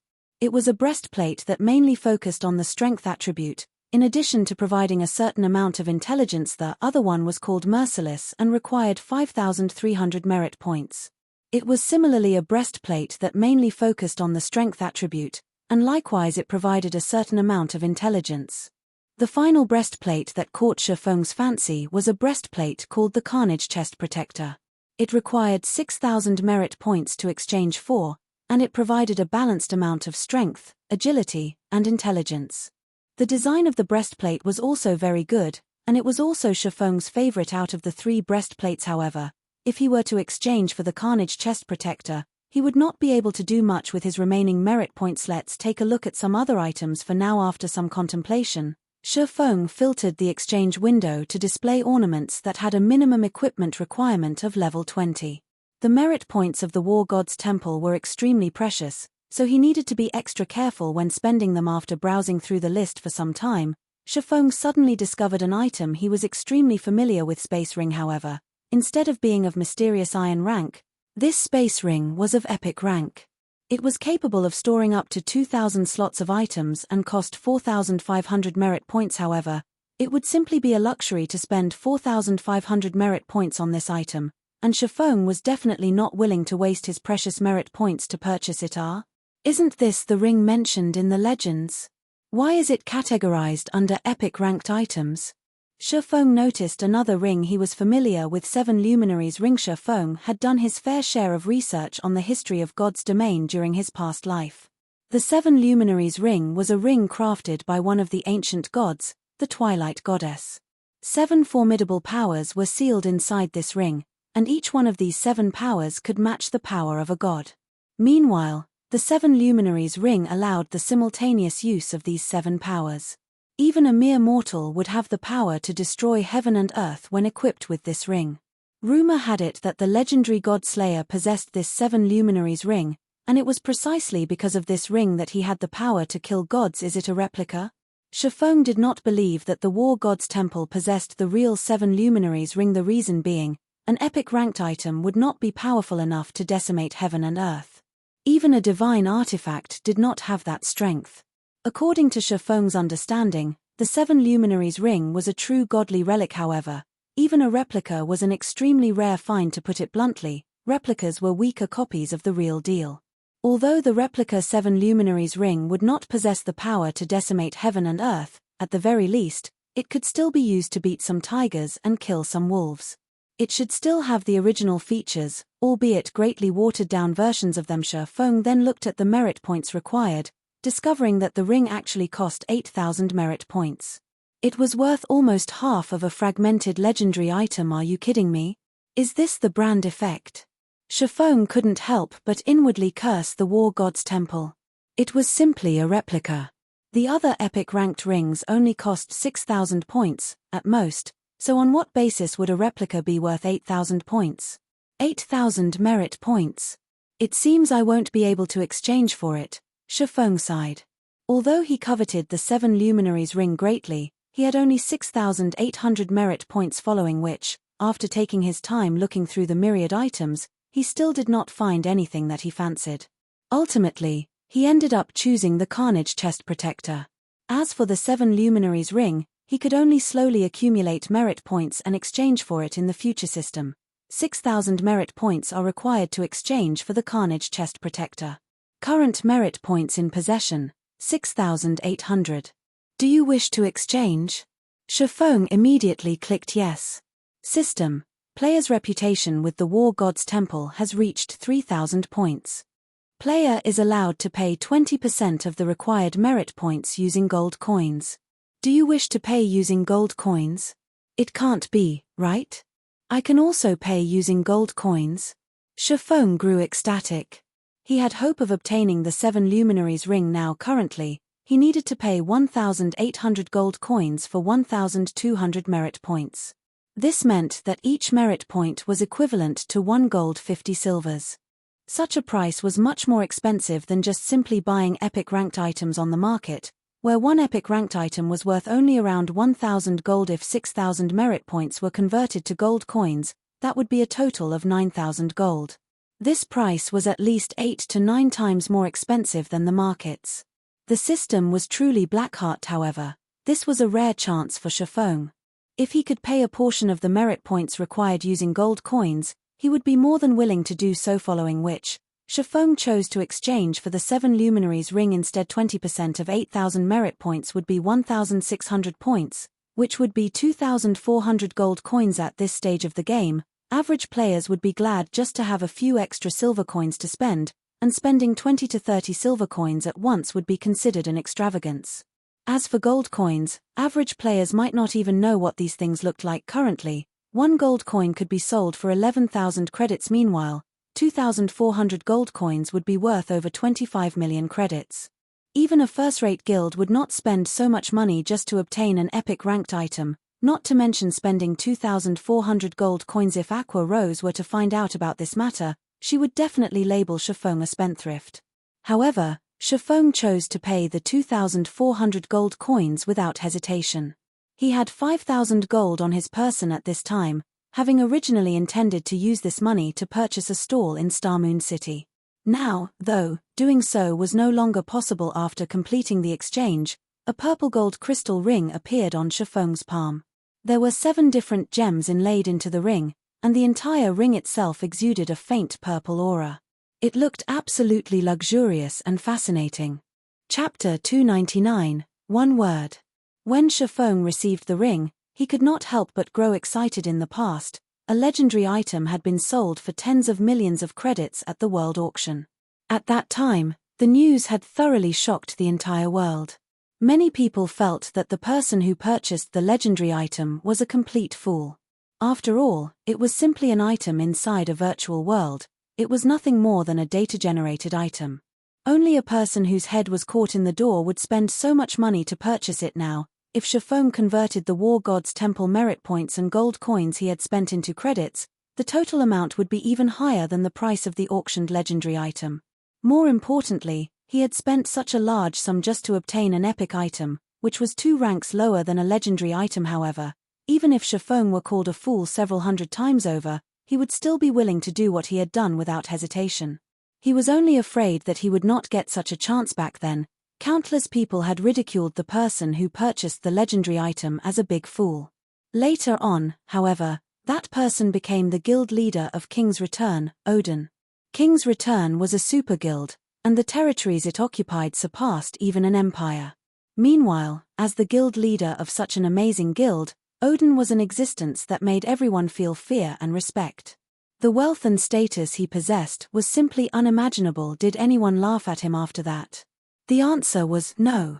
Instead, the target of people's ridicule shifted to the fool who had sold the legendary item in the first place. At that time, not to mention several tens of million, even if traded using a city with a population of several millions, it would still have been a losing transaction. Meanwhile, the 7 Luminaries ring was a godly relic mentioned in legends. Although the one Shifeng had was only a replica, replicas could still be divided into different categories. If one took a replica of a fine gold item and a replica of an epic item and placed them side by side, without even making an in-depth comparison, one could already tell which one was the better item. After all, there was already a huge gap between the calibers of the 2 items. Moreover, the higher the quality of the target of replication, the greater the difficulty in replicating it.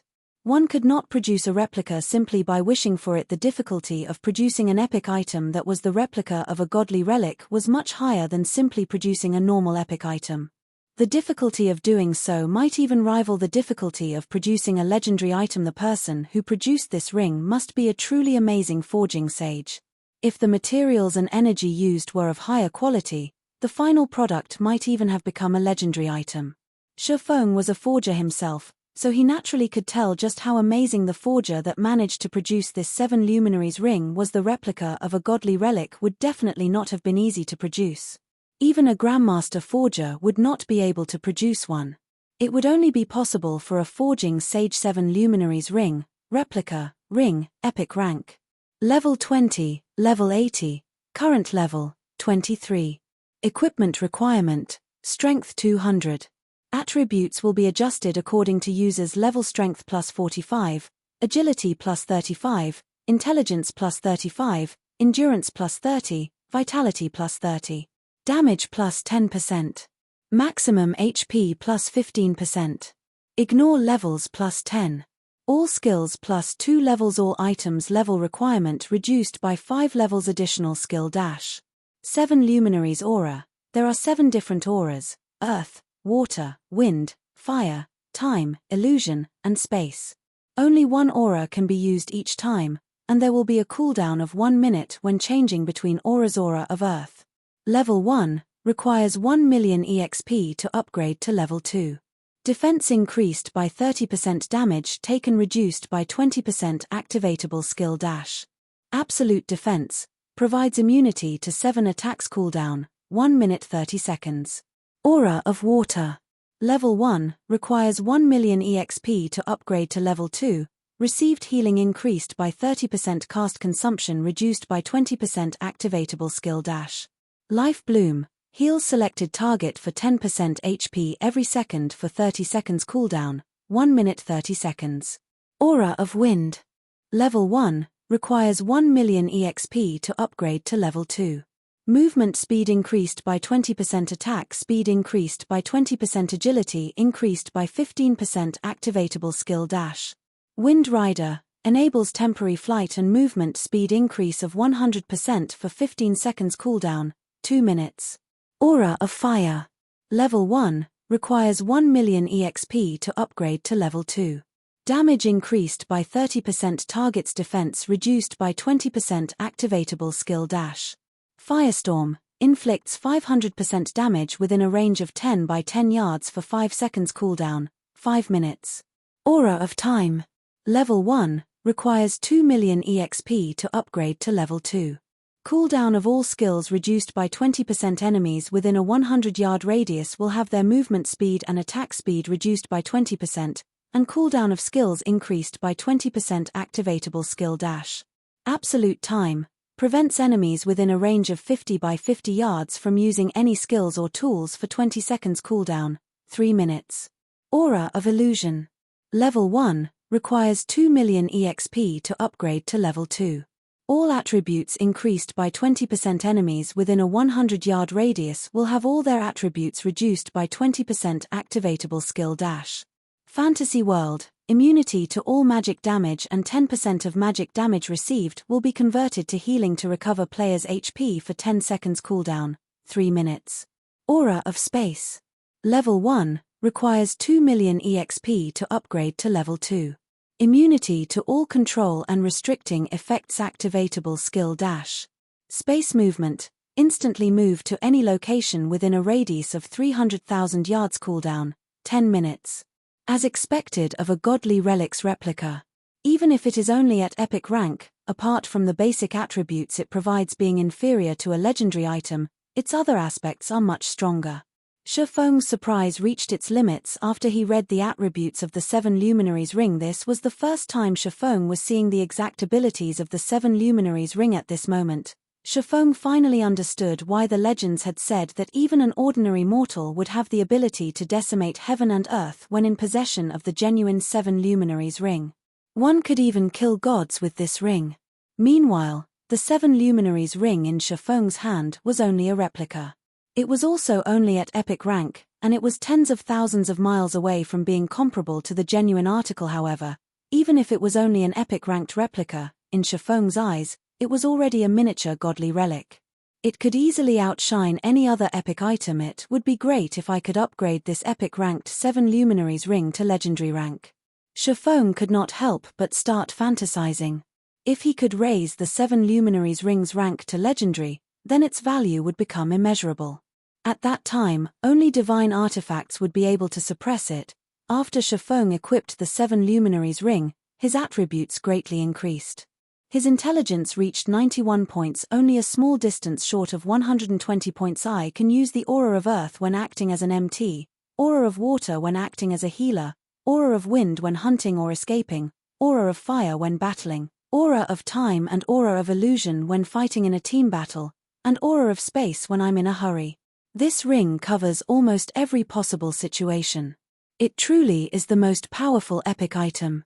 Shifeng had mostly grasped the uses of the 7 auras in the 7 Luminaries ring. It really made one wonder just how powerful the genuine godly relic was. Just as Shifeng was fantasizing about the genuine godly relic, he suddenly thought of another matter. If he used the Aura of Space, he could still make it if he hurried to the Silverleaf Forest right now. After all, a distance of 300,000 yards could generally cover 2 regions. Shifeng could first teleport to Streamfort from White River City. Afterwards, he only needed to pass through 4 regions in order to arrive at the Silverleaf Forest. Under normal circumstances, even if Shifeng ran with all his might, he would still need around 5 hours to travel across these 4 regions. However, now that Shifeng could instantly travel across 2 regions, He might even arrive at the Silverleaf Forest before Gentle Snow's reinforcements did. Thinking so, Shifeng immediately departed from the War God's Temple and headed towards the teleportation hall of Starmoon City. Chapter 300, Midway Interception.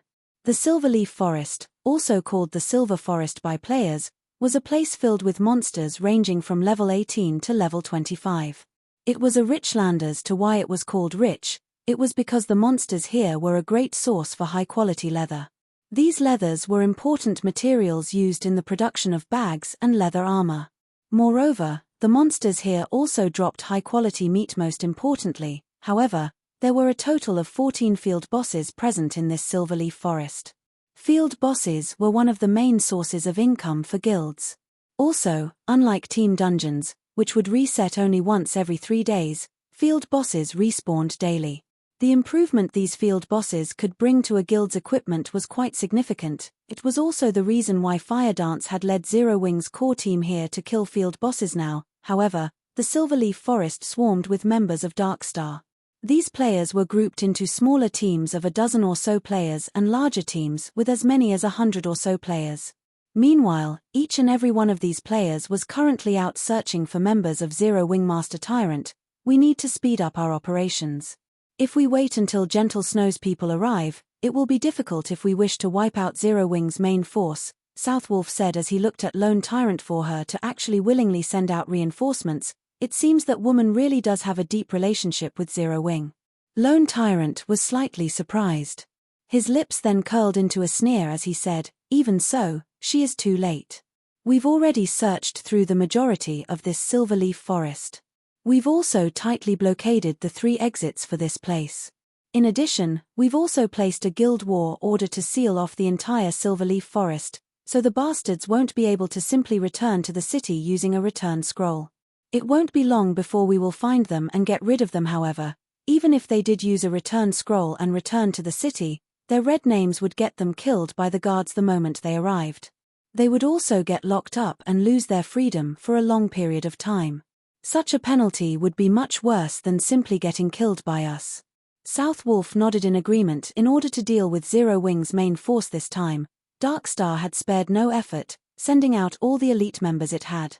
Even Underworld had sent a team of Underworld guards into the fray.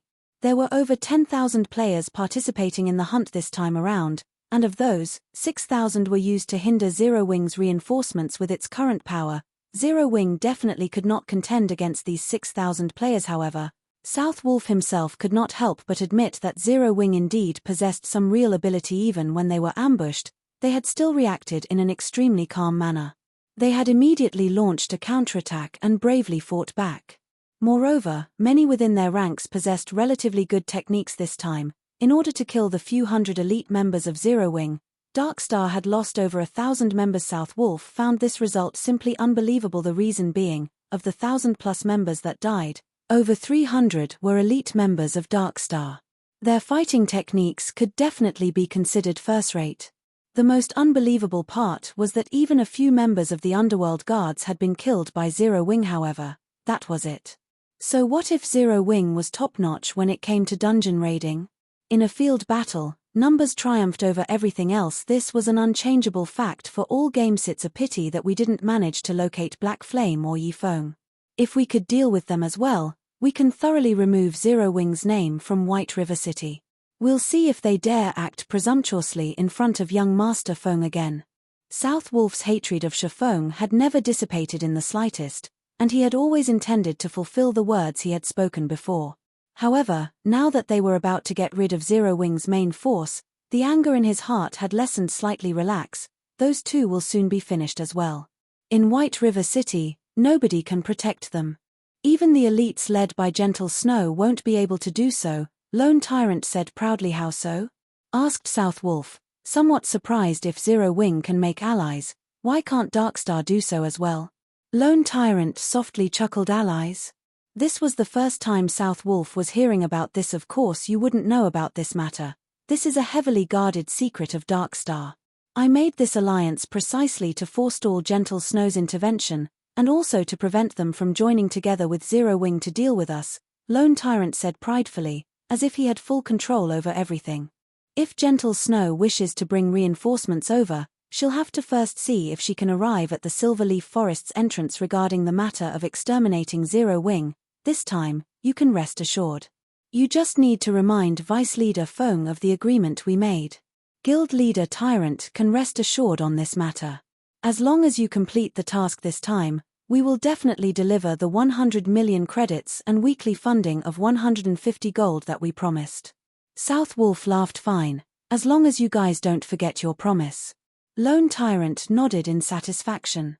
In truth, he did not place much importance on Zero Wing. When Feng Shenyang had asked him to deal with Black Flame and Zero Wing, Lone Tyrant had simply agreed, not giving the request much thought. After all, Lone Tyrant had never acknowledged Zero Wing as Darkstar's opponent. His true enemy was only one person, Gentle Snow. However, the capital injection offered by Feng Shenyang this time around was quite attractive, so Lone Tyrant naturally yielded to his request. With this capital injection, he would be able to contend against Gentle Snow for White River City on an equal footing. As an added bonus, he could also gain plenty of good equipment from Zero Wing Guild Leader. We've found them, an assassin suddenly said in the team chat. Good, we'll head over there immediately. Lone Tyrant softly chuckled. He then gave a command through the guild channel, saying, "Everyone, hurry over to that location. We mustn't let them escape this time. The precious equipment on their bodies are waving their hands at us." Immediately, all the members of Darkstar that had come to the Silverleaf Forest cheered loudly. They had long since been drooling over Zero Wing's precious equipment. What secret silver equipment? Many members of Zero Wing's main force possessed fine gold equipment, and some even dark gold equipment. Meanwhile, at one of the dense thickets of the Silverleaf Forest, space suddenly ruptured. One man walked out from this rupture in space, and this person was none other than Shifeng, who had arrived using space movement. Space movement sure is convenient. Too bad it has a slightly long cooldown.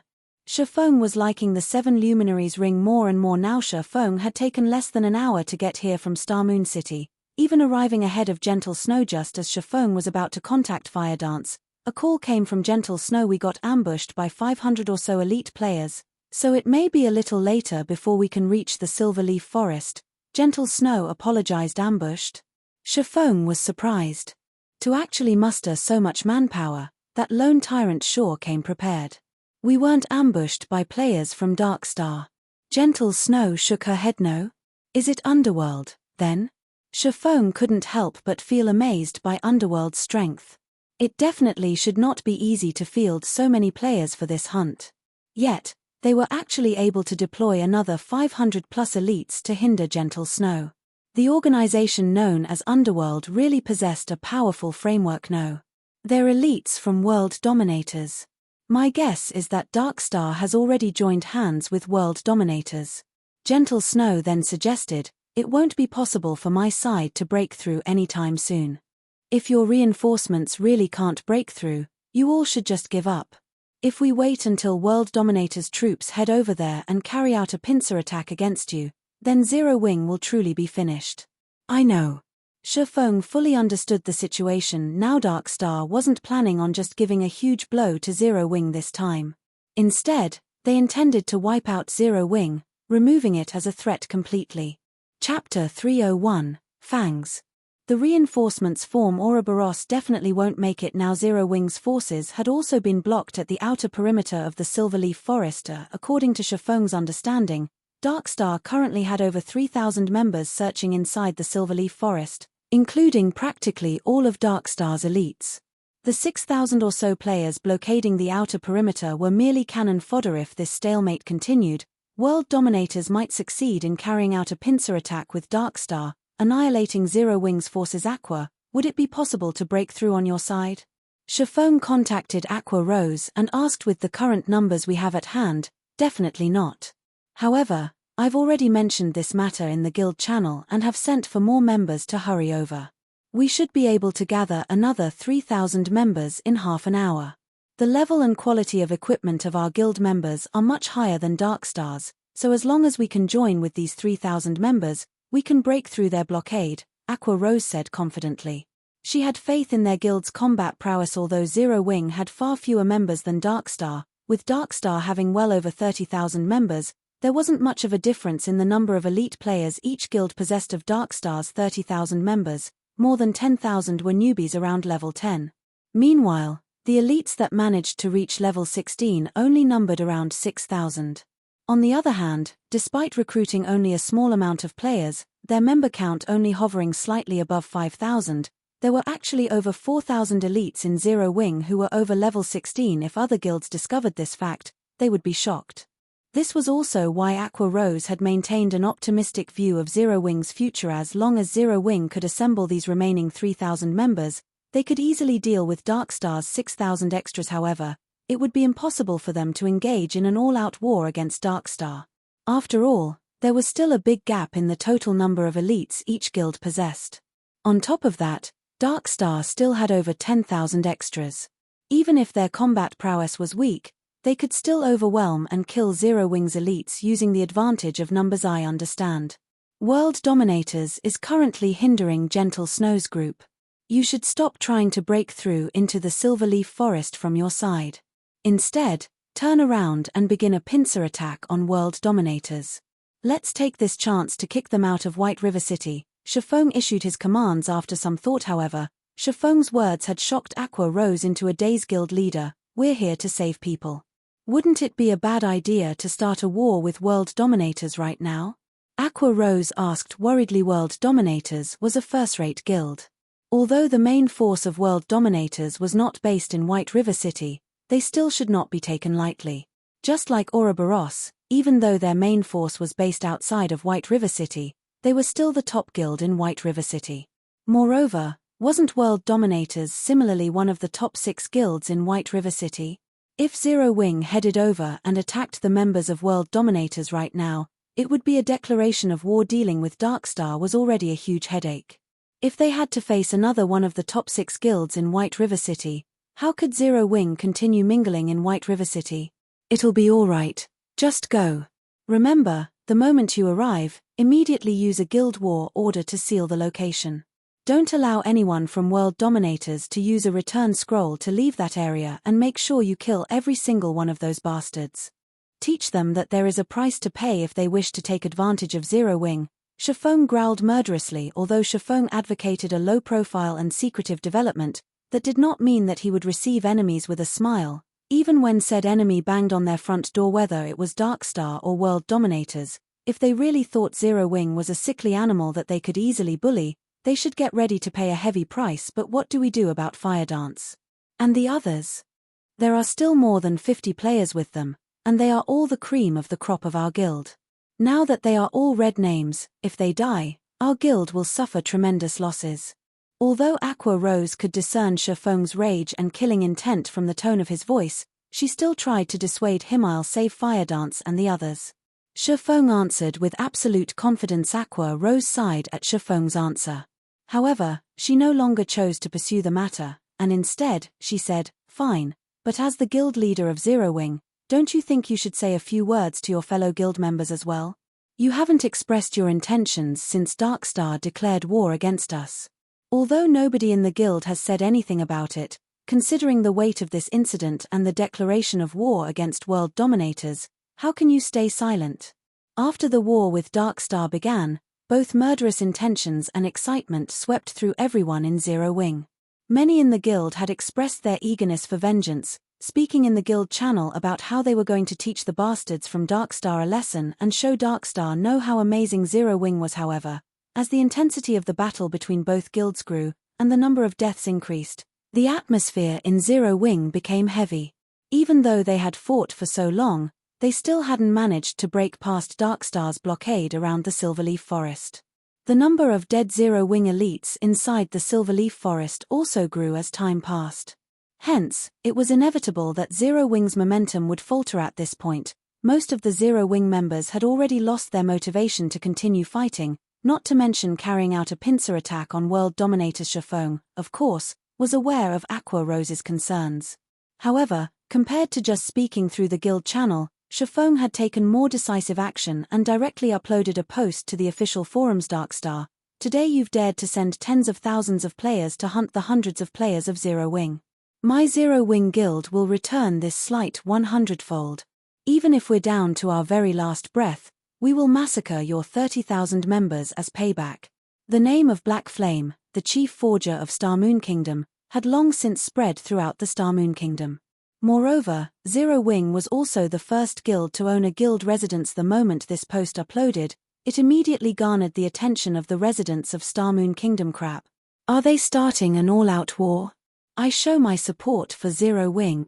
Zero Wing is as amazing as expected. Even though there are only several hundred, Darkstar actually had to send tens of thousands of players to hunt them. Does anybody know the final result? I heard that Zero Wing had lost over 300 members to Darkstar already, and there are still a few dozen being hunted down. On the other hand, Darkstar has already lost over 1,000 members.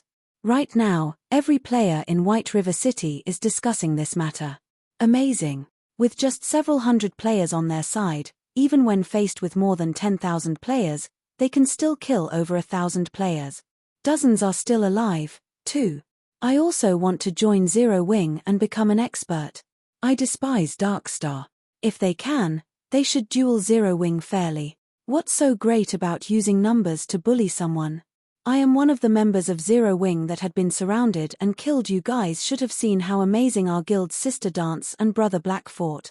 Sister Dance weaved across thousands of players, killing over 100 Darkstar members in a row. Brother Black's spells instantly vaporized hundreds of Darkstar members the moment it landed. I have a video recording of the battle, so come to Zero Wing's forum section if you want to have a look at it. After Shifeng uploaded his post, the entire forum exploded in a storm of comments. The players that had only recently started playing God's Domain also started paying attention to Zero Wing as a result of this commotion, especially after seeing the battlefield containing thousands of players. In comparison, the battle scenes they usually saw in movies were boring.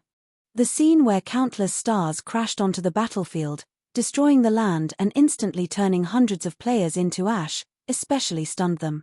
They couldn't help their boiling blood after watching this scene. After watching this video, many players started considering joining Zero Wing. Chapter 302, Strong Capital. Shifeng had used the name of Black Flame when he uploaded his post. Hence, just a few minutes after the post went live, it had already received a massive amount of visitors. The number of replies easily passed 10,000. Shortly after, the post had been automatically pinned at the top of the forums by the game officials, and there was also an additional bright red war tag on the post. This single word was eye-catching. Meanwhile, due to Shifeng's post, the originally crestfallen guild members' fighting spirits immediately reignited, and they hungered for Darkstar's death. Moreover, the video of Darkstar's ambush of Zero Wing had also shocked its viewers.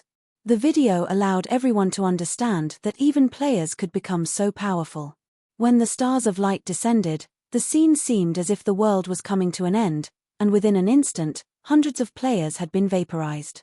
Even players outside of the spell's damage range were not spared, as the wind generated by the spell's impact sent them flying. Seeing the power of this skill, everyone finally understood why Blackie had such a high level. While everyone else struggled to kill a single monster, Blackie could simply lure several hundred monsters and kill all of them with a single move. How could anybody hope to compare to such a leveling speed? After watching this video, countless players started dreaming of the day that they, too, could possess such power. Such a skill was far more useful than any piece of quality equipment. Darkstar, just you wait. I will kill everyone who tries to block our way. That's right. Brother Black and Sister Dance are waiting for us right now. How can we be so shameful? Aren't they just 6,000 monkeys? Even if I have to die 10 times over, I will extinguish Darkstar. The members of Zero Wing all released spirited battle cries as they glared at the members of Darkstar blocking their path. As long as Aqua Rose gave the command, they would charge and take action. However, just as they turned their gazes to Aqua Rose, Zero Wing's vice leader, Shifeng's voice suddenly dominated the guild channel. I'm sure everyone is clear about what has happened today. Darkstar has declared all-out war against us, and they wish to wipe our names from White River City. Although we, Zero Wing, have just started our journey and the member count of our guild cannot compare to the other guilds in White River City, Darkstar has actually started a war with us, thinking that we are easy to bully. What do you all think we should do about this? Kill them all. That's right. Why should we fear fighting back? Now, let's show those bastards that, if they wish to swallow us whole, they should prepare to lose a few teeth. Since everyone is going to try their best, as the guild leader, I cannot be stingy. Before the battle, I sent for someone to retrieve some battle tools stored inside the guild warehouse. Everyone should now look for Vice Leader Aqua Rose for your share. Also, for those who participate in today's battle, you will gain 10 guild points for each enemy you kill. Those who manage to accumulate 10 kills will be rewarded 1 piece of secret silver equipment, while those who kill 50 will get a piece of fine gold equipment. If you manage to kill 100, you will even receive a private room in the guild residence. Even if you die in battle, you will still receive 10 guild points as compensation. The moment Shifeng finished his monologue, everyone's hearts beat fervently, and their eyes glowed with excitement. Zero Wing's administration was very thorough, and one could only use guild points to exchange for items from the guild warehouse. However, it was extremely difficult for members to earn guild points. If converted to coins, each guild point was worth around 30 copper. Meanwhile, trading them for a level 10 bronze equipment required 30 guild points, which would be 9 silver coins. Currently, level 10 bronze equipment only sold for around 7 to 8 silver coins on the market. To put it simply, it was not a worthwhile exchange. It was also for this reason that another batch of players had withdrawn from the guild. In fact, this was something Shifeng and Aqua Rose had already taken into consideration. If the guild sold equipment cheaper than market price, then many members would try to take advantage of this fact to trade for guild equipment to resell elsewhere. They could then use the money to buy guild points again. Hence, the high prices were set to prevent an outflow of guild equipment and items. However, after the emergence of the guild residence and the additional benefit of renting private rooms, everyone in the guild no longer had a disfavorable opinion of the guild's administration. On the contrary, they all felt that the administration was extremely fair. Private rooms were something ordinary players dared not even dream of obtaining in other guilds. After all, the land in White River City and each guild residence could only contain a limited number of private rooms. Meanwhile, the higher-ups of the guild would surely occupy these rooms. Ordinary members would never be able to enjoy this benefit. Yet, Zero Wing had defied all expectations and actually opened up a few private rooms for ordinary members. Ordinary members of Zero Wing could actually rent these private rooms for a low cost of only 2 guild points per day. Although the price was slightly higher than staying a night at a hotel, unlike hotels, one could accumulate double EXP buffs from private rooms. With this feature, it was definitely worth spending a few extra copper coins. The members present in this battle also heard of the benefits provided by other guilds. Although other guilds also provided rewards and compensation to its members for killing and dying in battle, the amount offered was far worse than Shifeng's 10 guild points equaled 3 silver coins. There were 3,000 members participating in this battle. If each one of them managed to kill one enemy, the total guild points awarded would be the equivalent of 9,000 silver coins or 90 gold. This was a massive sum of money.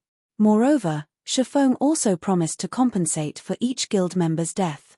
At the very least, he would have to spend over 100 gold. If converted to credits, 100 gold would be worth over 1 million. This situation reaffirmed everyone's confidence in Zero Wing's financial resources and background.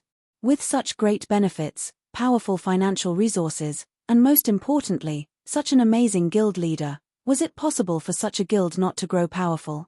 Even if I have to die, I'll still drag at least 10 guys with me. Humph. Don't you have any ambition? Didn't you hear the guild leader say that he would reward those who managed to get 100 kills with their own private room? You have to be capable of actually doing that first. Have you not seen how easily Brother Black and Sister Dance managed it? The momentum pushing the guild members to kill their enemies was stronger than ever now. Although the guild would only rent out, not sell, any of the private rooms, one could imagine how much a private room would cost. It was definitely not something worth a measly 1,000 guild points. Although their chances of actually killing 100 people were slim, there was still a small possibility. Naturally, they would fight for that glimmer of hope. Everyone, come to me to receive the frost grenades. Each person will only get 2. Party leaders will get 3 frost grenades and 1 tier 0 attack or defense magic scroll. Team leaders and vice team leaders will receive 5 frost grenades and 1 tier 1 magic scroll. After Shifeng finished his speech, Aqua Rose started distributing the supportive tools to every guild member in order to display Zero Wing's might to everyone in Starmoon Kingdom. Shifeng bled his pockets dry this time. He retrieved all the supportive tools from inside the guild warehouse for this battle. The moment everyone received the supportive tools, everyone felt even more certain of their victory over Darkstar. Just by arming all of them with a single frost grenade, they could easily force Darkstar's 6,000 members to eat a huge loss. Adding in the control effect of the frost grenades, their chances of defeating these 6,000 players increased by at least 30%. Vice Leader Aqua, how should we fight? We'll all listen to your command. That's right. With these tools of war, I can easily kill over 10 people and earn a ton. 100 people, here I come. Let's hope that those bastards don't run away. Everyone started joking around as they felt confident in defeating Darkstar now. Since everyone is ready, follow me. Aqua Rose nodded. The next moment, however, she turned around and ran in the opposite direction of the Silverleaf Forest. Chapter 303, Hold Nothing Back. Deep inside the Silverleaf Forest. Boss, I don't know what's going on with Zero Wing, but they've retreated from Silverleaf Forest's entrance. An assassin who used stealth to stalk Zero Wing's troops reported in the team chat. It seems that they're giving up on trying to get in. Ha ha ha. That black flame made such a bold statement, yet, now, he's fleeing with his tail between his legs. If we upload this news to the forums, he will definitely become a laughingstock. South Wolf laughed loudly when he received this report. Lone Tyrant's lips curled into a sneer as well, saying contemptuously, Zero Wing is just a gathering of nobodies. Since the very beginning, they have never stood a chance at victory. They should consider themselves lucky. If they waited until we finished wiping out Zero Wing's core team, we would have turned around and begun a pincer attack on them with world dominators. At that time, even their remaining 3,000 to 4,000 members would have no hope, and Zero Wing would utterly disappear from White River City. Guild Leader Tyrant is as amazing as expected. It turns out that you had such a plan readied as well. No wonder you are an expert capable of competing with Gentle Snow over White River City. Not only do you possess extraordinary strength, but your intellect is also at the top of White River City. South Wolf flattered as he came to a realization. As long as you can remove Zero Wing's name from White River City, the only obstacle in your way will be Ouroboros. However, with Darkstar and World Dominators working together, even the team led by Gentle Snow would no longer pose a threat. At that time, Guild Leader Tyrant would become the true overlord of White River City. It's still too early to make such claims. Lone Tyrant chuckled as pleasure filled his heart. He then continued, saying, ultimately, Gentle Snow is a well-known expert and leader in the virtual gaming world. I'm afraid that I'll need more strength before I can chase her out of White River City. When the time comes, it will also depend on whether or not Underworld plays its part. Ha ha ha. Guild Leader Tyrant can rest assured. As long as Darkstar possesses a high chance of becoming the overlord of White River City, Underworld will invest greatly in it.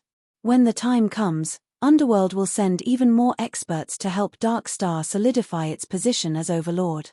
South Wolf laughed, answering with certainty. With your word, South Wolf, I can rest assured. Lone Tyrant laughed with South Wolf. Currently, confidence regarding Darkstar's future filled Lone Tyrant now that Zero Wing has given up on saving Fire Dance and the core members. Although I pity them slightly, we should still quickly end their lives. When South Wolf thought of Fire Dance's sexy body, a lecherous smile unconsciously appeared on his face. Elsewhere, Fire Dance and her group were currently in a very precarious situation. Players from Darkstar had them surrounded, and although they had constantly carved out a path of bodies, they could not use return scrolls to escape. Darkstar had the Silverleaf Forest under siege, and all exits were blocked. If this situation continued, they would, sooner or later, lose their lives. However, they could not afford to die. At this moment, there were only 30+ players remaining in their team, and they all were red names. As for herself and Blackie, their names were already close to turning black now. If they died, losing 3 or 4 levels would only be a small matter. The most crucial point was that they could not afford the loss of their equipment sister Fire Dance. What are we going to do now? The bastards from Darkstar have discovered our location again, Lonely Snow asked. At this moment, he appeared to be in quite a sorry state. After being surrounded and attacked over a dozen times, his willpower had started to falter as well. Unfortunately, no matter what they did, They could not find a way to escape from Dark Starlet's retreat first, then talk. Aqua Rose and the others are currently breaking through the entrance now. Moreover, they also have a large stock of supportive tools, so they can definitely break past Darkstar's blockade. We just need to hold on for a little while longer before we're rescued. Fire Dance had also racked her mind, trying to think of a way to escape. However, Darkstar simply had too many players. No matter how they tried to run, another group of players always waited for them. If not for the fact that their equipment and techniques were so impressive, they would have long since died just as everyone was desperately running for their lives. Chiffon contacted Fire Dance and suddenly joined the team guild leader. Guild leader, you're finally here. A glimmer of hope immediately flared in Blackie's heart when he noticed Chiffon join the team. Blackie's opinion of Chiffon had reached blind worship long ago, and he believed that there was nothing that Chiffon could not accomplish. In fact, Blackie wasn't alone in having such an opinion. Everyone in the core team thought so as well. Meanwhile, the originally gloomy atmosphere instantly dispersed upon Chiffon's arrival. Guild leader, you're even more amazing than the Fountain of Life.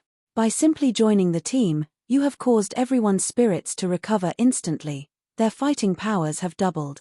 Fire Dance joked, ha ha ha. I never knew I had such an effect. Chiffon laughed. They all could not help but laugh with him instantly. The atmosphere relaxed. How are things on your side? Chiffon asked. Darkstar has us forced into a corner, and it's practically impossible for barge through any of the exits. At most, I think we have another half an hour before we'll have to make a final stand against them. Fire Dance gave Chiffon a brief explanation of their current position.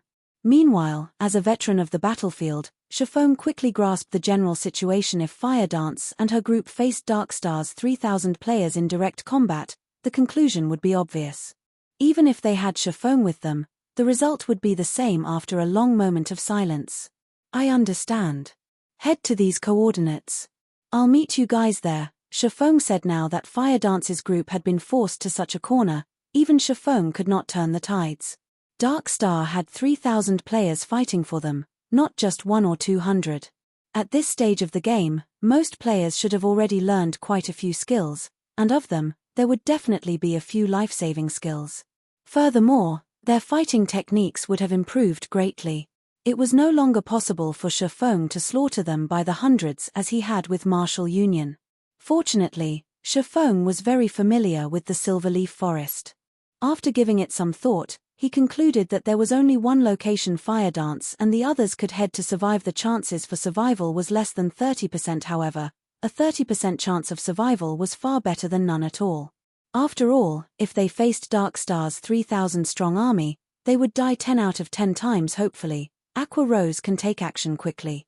Otherwise, we really will suffer a total defeat. Following which, Chiffon disconnected his call with Fire Dance.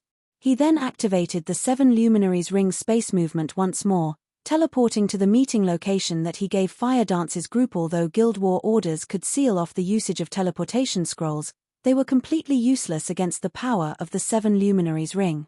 On the gravel road leading to the Silverleaf Forest, the players from World Dominators had already started battling the players from Ouroboros. Throughout their battle, both sides had constantly sent for more reinforcements, involving more and more players in the fray. Both sides were first-rate guilds with extraordinary backgrounds.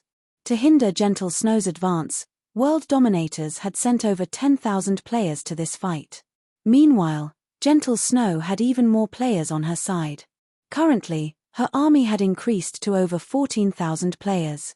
The intensity of the battle between these two guilds far outstripped the battle between Darkstar and Zero Wing. This massive encounter had shocked many players in White River City. Just what was happening in White River City? Why were 4 of the top 6 guilds in White River City battling it out against each other? Moreover, it wasn't just a minor skirmish between guilds. These 4 guilds had actually started a full-fledged war against each other, where only one side would rest when the other was obliterated. Such a situation was simply unimaginable in other cities. Players were still in the initial stages of God's Domain, and currently, every guild in God's Domain fully occupied themselves with raiding dungeons and development. Yet, these 4 guilds in White River City actually dared to start a full-fledged war. Regardless of which side won or lost, they would all be losers in God's Domain. Snow, this war is getting out of hand. Both sides have already incurred over 1,000 fatalities. If this situation continues, Emperor's Light and the Assassin's Alliance might be tempted to take advantage of the situation. I think we should retreat for now. After fighting for so long, we have fulfilled our duty to Zero Wing, Zhao Yueru urged as she looked at Gentle Snow, who currently issued commands. Chapter 304, Ferocious Beasts Released. In reply to Zhao Yueru's suggestion, Gentle Snow merely shook her head and revealed a smile, not bothering to give any additional explanations. Are we just going to continue fighting like this? Although we have the advantage right now, if we wish to repel world dominators, our losses will be immense. We might very well ruin the great advantage we have in White River City. Snow, you should know that the people of Star Moon City have long since had an opinion of you. If we lose the advantage we have in White River City, they will take advantage of the situation and cause you trouble. Zhao Yueru could not make sense of Gentle Snow's thoughts. Although they were good friends with Black Flame, it wasn't enough of a reason to destroy the influence they had obtained through painstaking efforts. The fight between their two guilds was no longer a simple skirmish, but a war that involved over 10,000 people without sufficient benefits. One should never start a war was not a child's game. Not only were they required to give out rewards and compensation to the participants, but they also needed to pay for many other expenditures. To put it plainly, war was just a way for players to waste money. Though, it would not have mattered as much if they could pay these expenses using credits. After all, their families in the real world were both wealthy and influential. They could easily ignore such insignificant expenses. However, what they were not spending credits, but coins, a commodity that could not be easily obtained if they continued fighting this war. The advantage they previously held over the other guilds in White River City would fall behind significantly. Zhao Yueru knew that Gentle Snow was a person who spoke of righteousness and possessed high morals. If it were for a personal matter, she would never allow her companions to fight in such a desperate war. It was also the reason many experts willingly followed and respected her. Even if it were for personal reasons, Gentle Snow absolutely would not drag in the entirety of Ouroboros in White River City. Is Zero Wing truly worth the effort to attempt to win this battle and protect them? Zhao Yueru asked in confusion. Yes. I believe my own foresight. Gentle Snow's crystal-clear eyes glowed with firm confidence. In truth, Gentle Snow wanted to say that she believed in Black Flame and Yi Feng's potential. In addition, there was also a great power hidden behind Black Flame. Even to this moment, Gentle Snow had yet to glean any important information about Black Flame. Not only could he form a connection with the Starstreak trading firm, but he was also allowed to sell his products there. This was definitely not a feat that any ordinary power could help achieve. At the very least, to this day, Gentle Snow had yet to find any other guild successfully forming a relationship with the NPCs of a trading firm. Moreover, the experts in Zero Wing had practically appeared from thin air.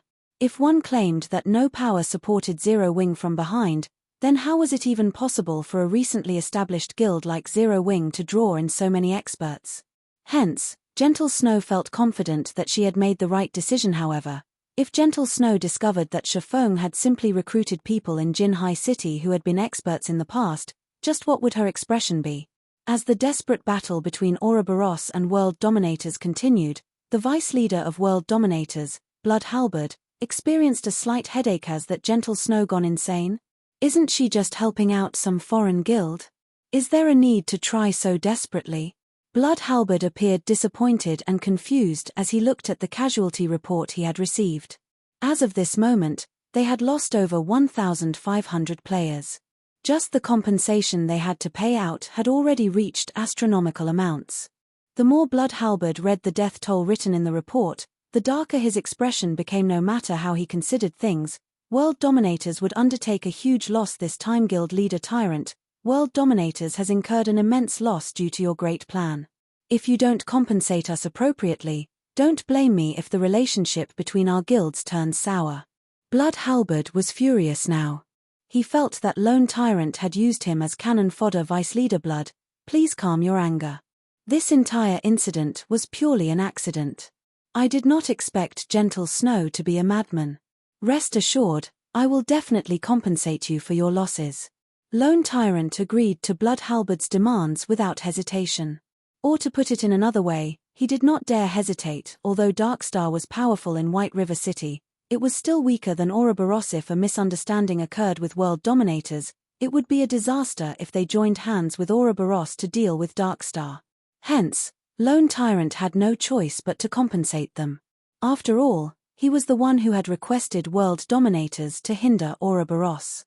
However, Lone Tyrant's heart ached when he thought about how he needed to compensate for over 1,500 deaths fine. Since Guild Leader Tyrant has made such a promise, I won't say anything more. While Blood Halberd and Lone Tyrant conversed, Aqua Rose and the members of Zero Wing finally arrived at the battlefield between Ouroboros and World Dominators. It's up to all of you now, Shafong spoke in the Guild Channel. Guild Leader, leave it to us. At worst, we will just have to die once. No matter what, we are going to teach World Dominators that, if they wish to join hands with Darkstar to face us, they better not think of leaving unscathed. Right. Since they wish to start a war, we will show them that anybody who dares provoke Zero Wing will suffer the consequences.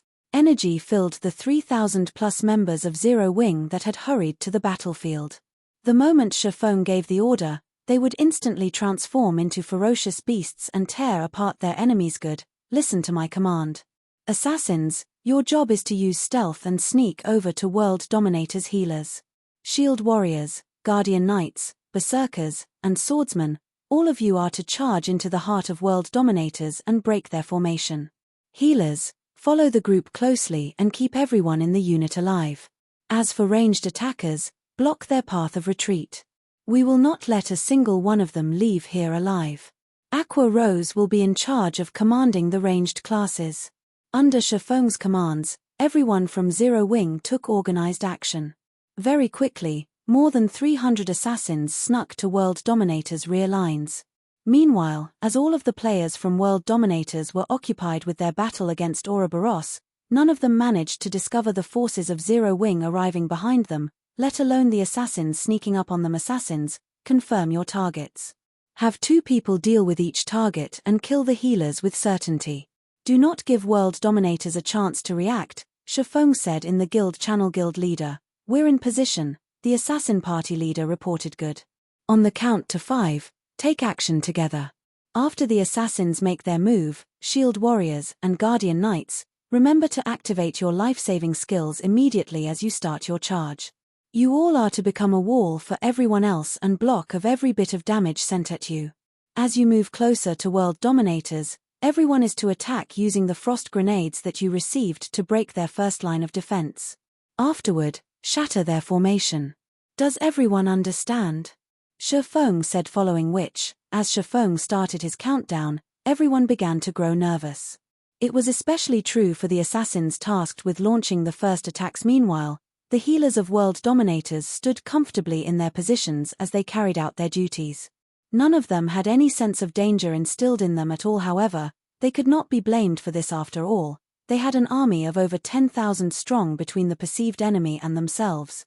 No enemy should be able to touch them unless they broke through the defensive lines. Also, even if 1 or 2 players managed to sneak past the front lines, what could they possibly do to several hundred healers? The moment they revealed themselves, they would die instantly. Good. On my command.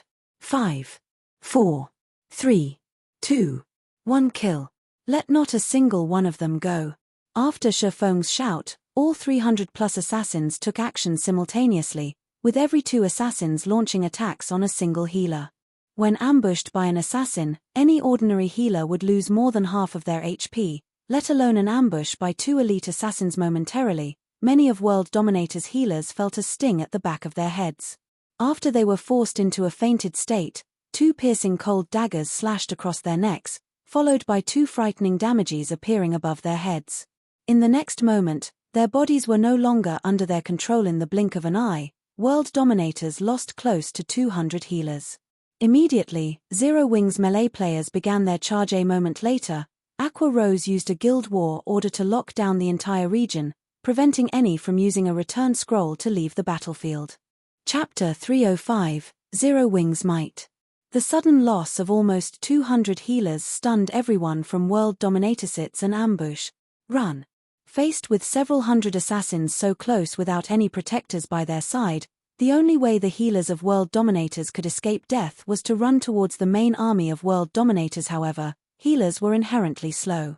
The assassins from Zero Wing quickly caught up to them originally. If these healers had worked together to retaliate against the assassins from Zero Wing, they could have at least offered some semblance of resistance. It would not have been so easy to kill them, however. Their decision to run immediately created chaos, and those who could have originally survived died as well without any healing or resistance. These healers were lambs to the slaughter. Zero Wing's assassins killed them arbitrarily. By the time the rearguards of world dominators came to the rescue, a majority of their healers were already dead. Just as the surviving healers thought they were safe, they quickly discovered several thousand players charging in their direction. Every one of these players was like a ferocious tiger as they crashed into their enemies' ranks, and the several hundred players who served as world dominators' rearguards were instantly dispersed. This situation allowed the assassins to continue their slaughter of the healers' guild leader. Not good. Our rear line has been ambushed, and we've lost over half of our healers already. These newcomers are fierce, and the rear line needs help to hold them off. One of the team leaders defending against Zero Wing's ambush hurriedly reported. What? Who are these people? Blood Halberd had been busy issuing commands from the front lines all this time. The moment he received the report, he immediately turned to look. He discovered that there were actually several thousand players charging and killing into their ranks, and anyone from world dominators who tried to block their charge instantly died. These newcomers were like a sharp blade, instantly splitting world dominators' forces in half with their precision charge. World dominators currently fought a desperate battle against Ouroboros, and the damage they received from such an ambush was self-evident without the healers' support. The shield warriors and guardian knights who stood on the front lines rapidly fell, one after another. The front line was also continuously forced into a retreat, and within moments, over 100 players from world dominators had died. Damn. Just who are they? To actually dare start a war against world dominators, do they not want to live anymore? Blood Halberd's eyes had already become blood red from anger. He wished he could immediately chop their ambushers into a million pieces. Guild leader, they're wearing a six-winged emblem on their chests. They should be players from Zero Wing. A ranger reported. Zero Wing? Weren't they fighting Darkstar? Why have they suddenly appeared here? Questions filled Blood Halberd's mind. However, he halted his thoughts as he spoke through the guild's war channel. These losers have actually dared ambush us. They're simply overestimating themselves. Everyone, turn around and focus all your attacks on Zero Wing. Wipe these fools from Zero Wing out first. Blood Halberd was one of the upper echelons of world dominators, and he had experienced many battles that involved tens of thousands of players in the past. Thus, he was very clear on what actions he needed to take right now. World dominators was no longer a match for Ouroboros in this battle. Now that Zero Wing had ambushed them from behind, launching a pincer attack with Ouroboros, world dominators was in a fatal situation. If they continued this battle, they would suffer total annihilation. The only options they had was to either break through from one side, or defend their positions and wait for help. Since the second option was clearly not viable, the only option they had left was to break through and escape this battlefield. However, it was clearly impossible for them to break through from Ouroboros' side. That left them with annihilating Zero Wing. Regarding numbers and total combat power, World Dominators was above Zero Wing by leaps and bounds. Meanwhile, on Ouroboros' side, Gentle Snow very quickly noticed that someone had ambushed World Dominators. Moreover, the ambush came from directly behind World Dominators. Although Gentle Snow did not know who launched the attack, this was a great chance that she could not miss. They might even be able to give World Dominators a huge blow in this situation. Everyone, charge forward. Don't let World Dominators reorganize their formation. Gentle Snow commanded her forces, wearing a faint smile on her face to readjust their formation. World Dominators turned around to attack Zero Wing.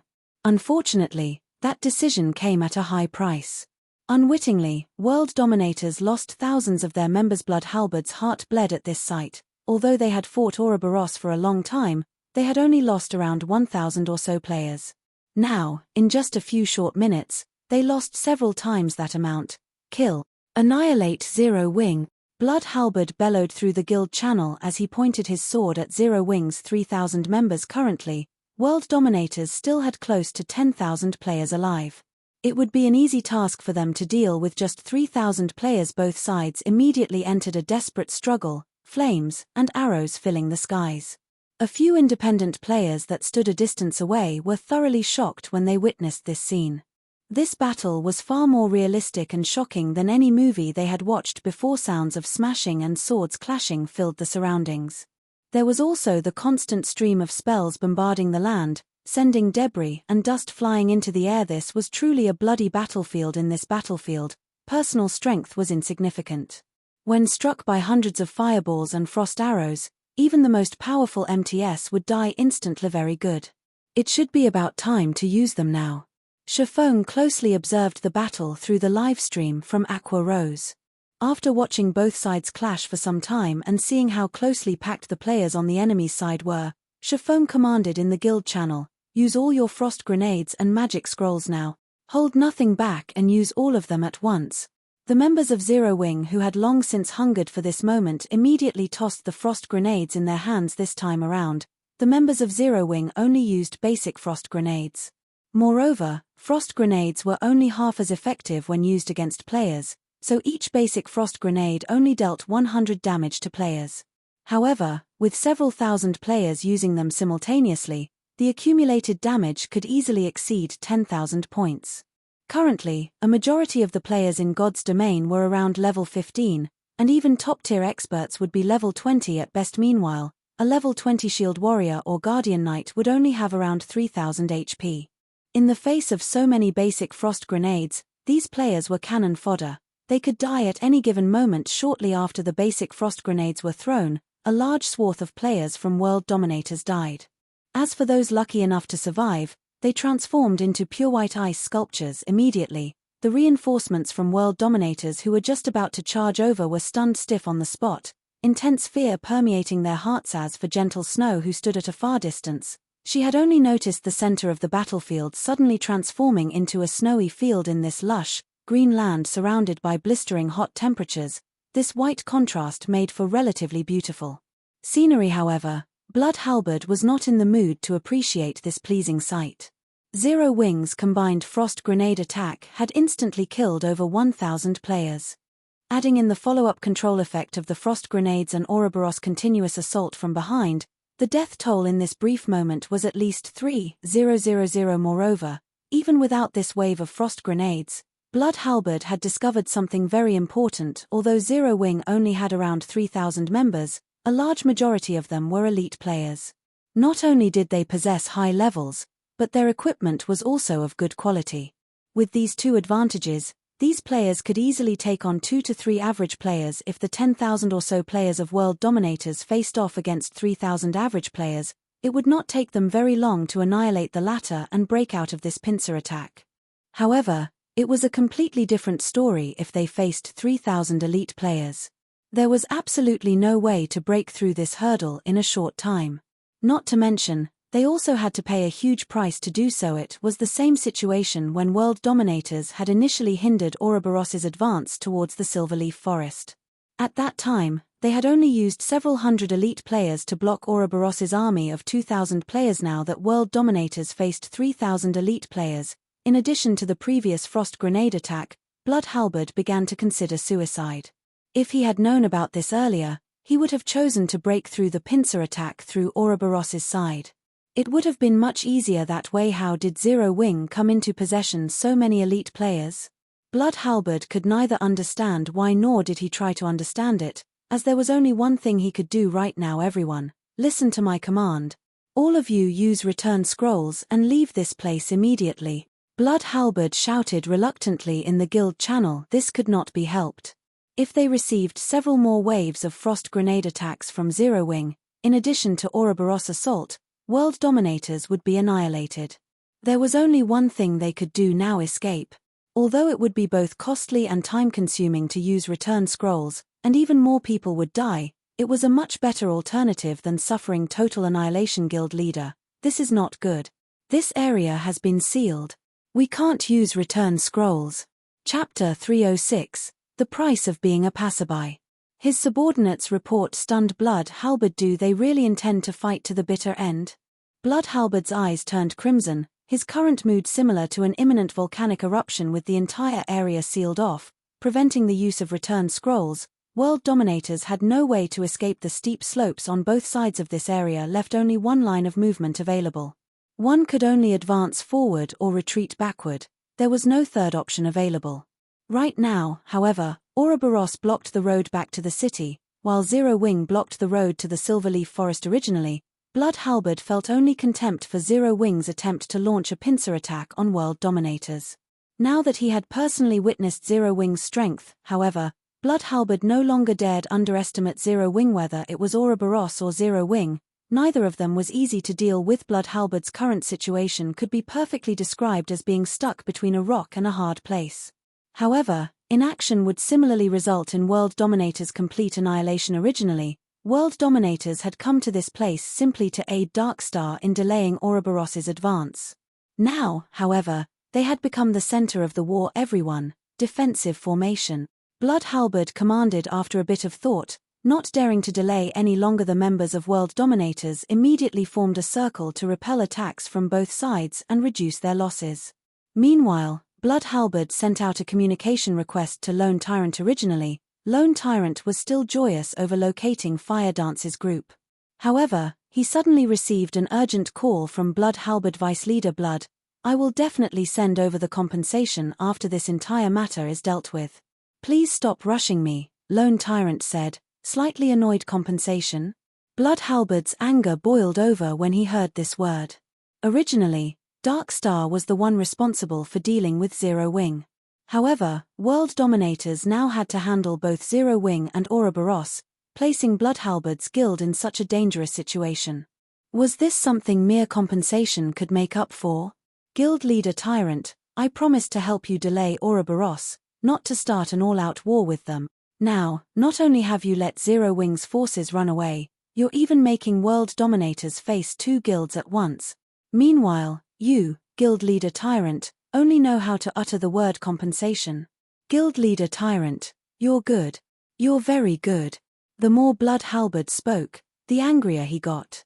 He felt that Lone Tyrant had plotted against world dominators all this time. First, Lone Tyrant had let them fight it out with Ouroboros. Then, he had allowed Zero Wing's forces to escape. In order to escape, Zero Wing could only pass through the area where world dominators and Ouroboros were fighting. In the end, Zero Wing had no choice but to start a fight with world dominators. With this plan, Lone Tyrant could kill 3 birds with 1 stone. Success meant that 3 of the top 6 guilds in White River City would receive a huge blow, with Darkstar the only beneficiary of this chaos. Lone Tyrant was certain that there was a misunderstanding the moment he heard Blood Halberd's words.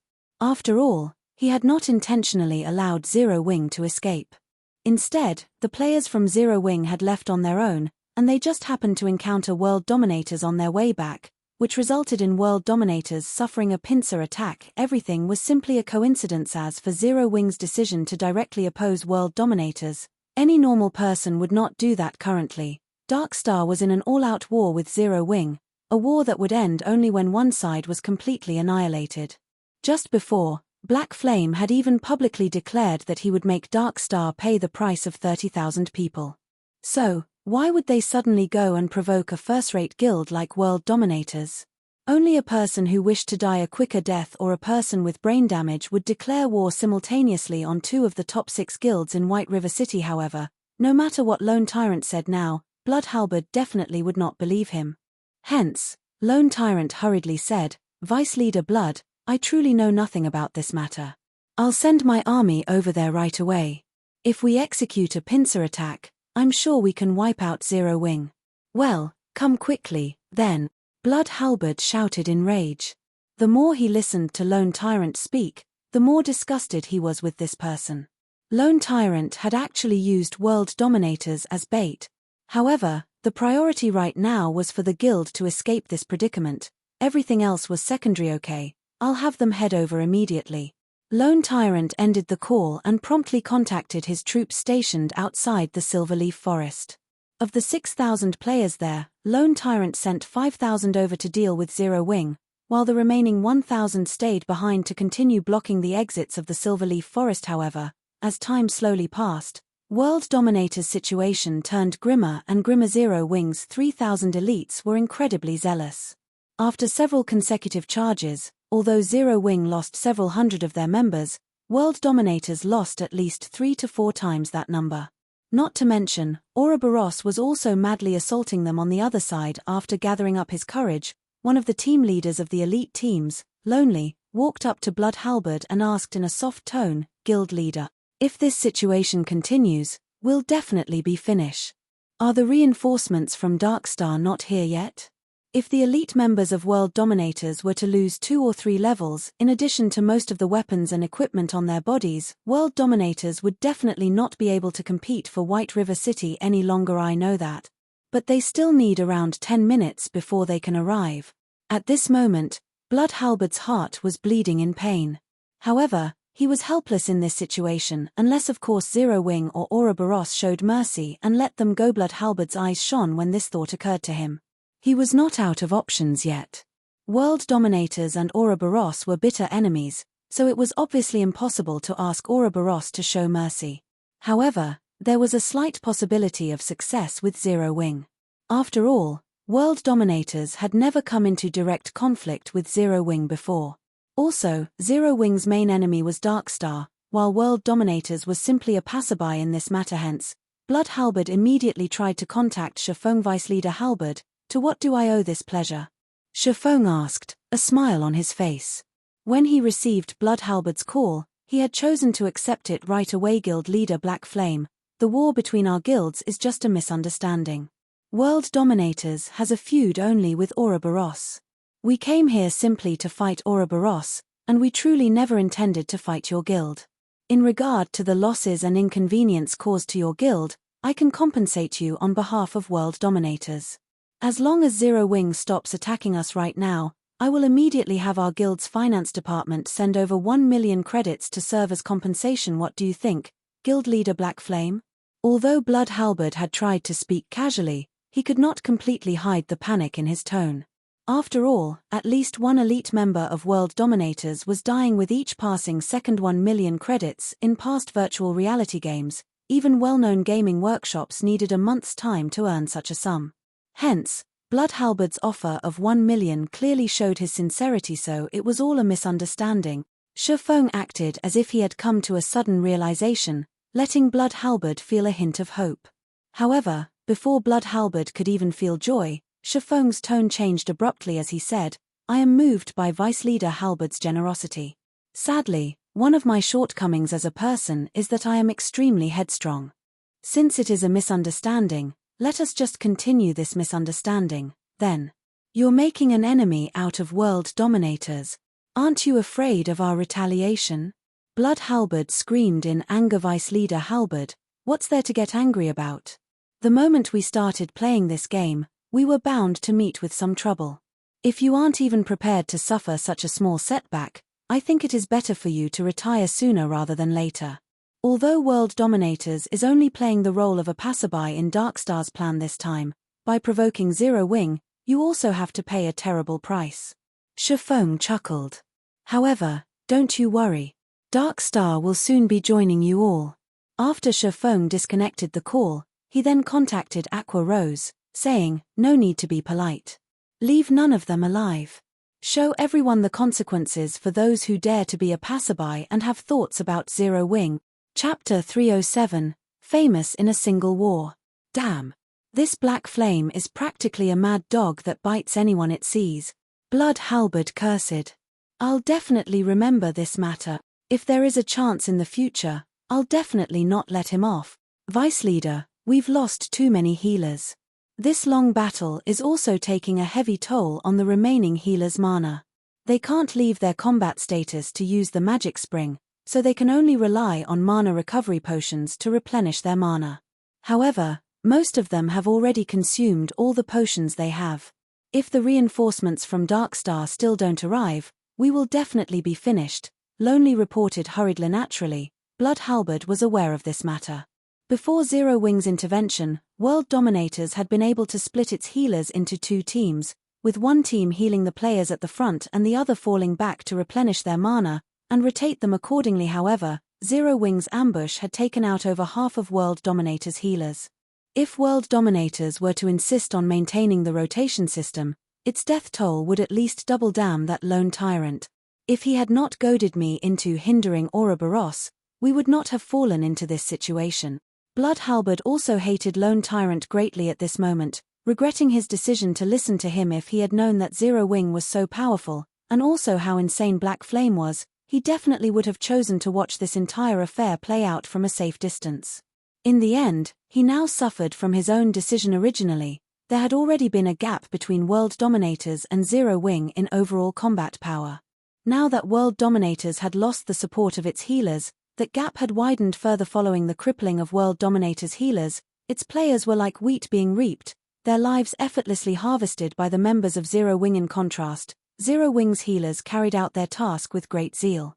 The frontline players of Zero Wing found it hard to die even if they wanted to within moments. The mortality ratio of the two guilds soared to frightening heights when Zero Wing initiated their ambush. The mortality ratio had only been 1 to 3, with World Dominators having the higher number of deaths. Now, however, that ratio had risen to 1 to 8 and would soon approach 1 to 9. In other words, for every player Zero Wing lost, World Dominators would lose 8 or 9 players on the other front. The players from Ouroboros were fighting valiantly as well, and they had succeeded in pushing the original mortality ratio of 1 to 1. 2 up to the current ratio of 1 to 3. No, we can't wait any longer.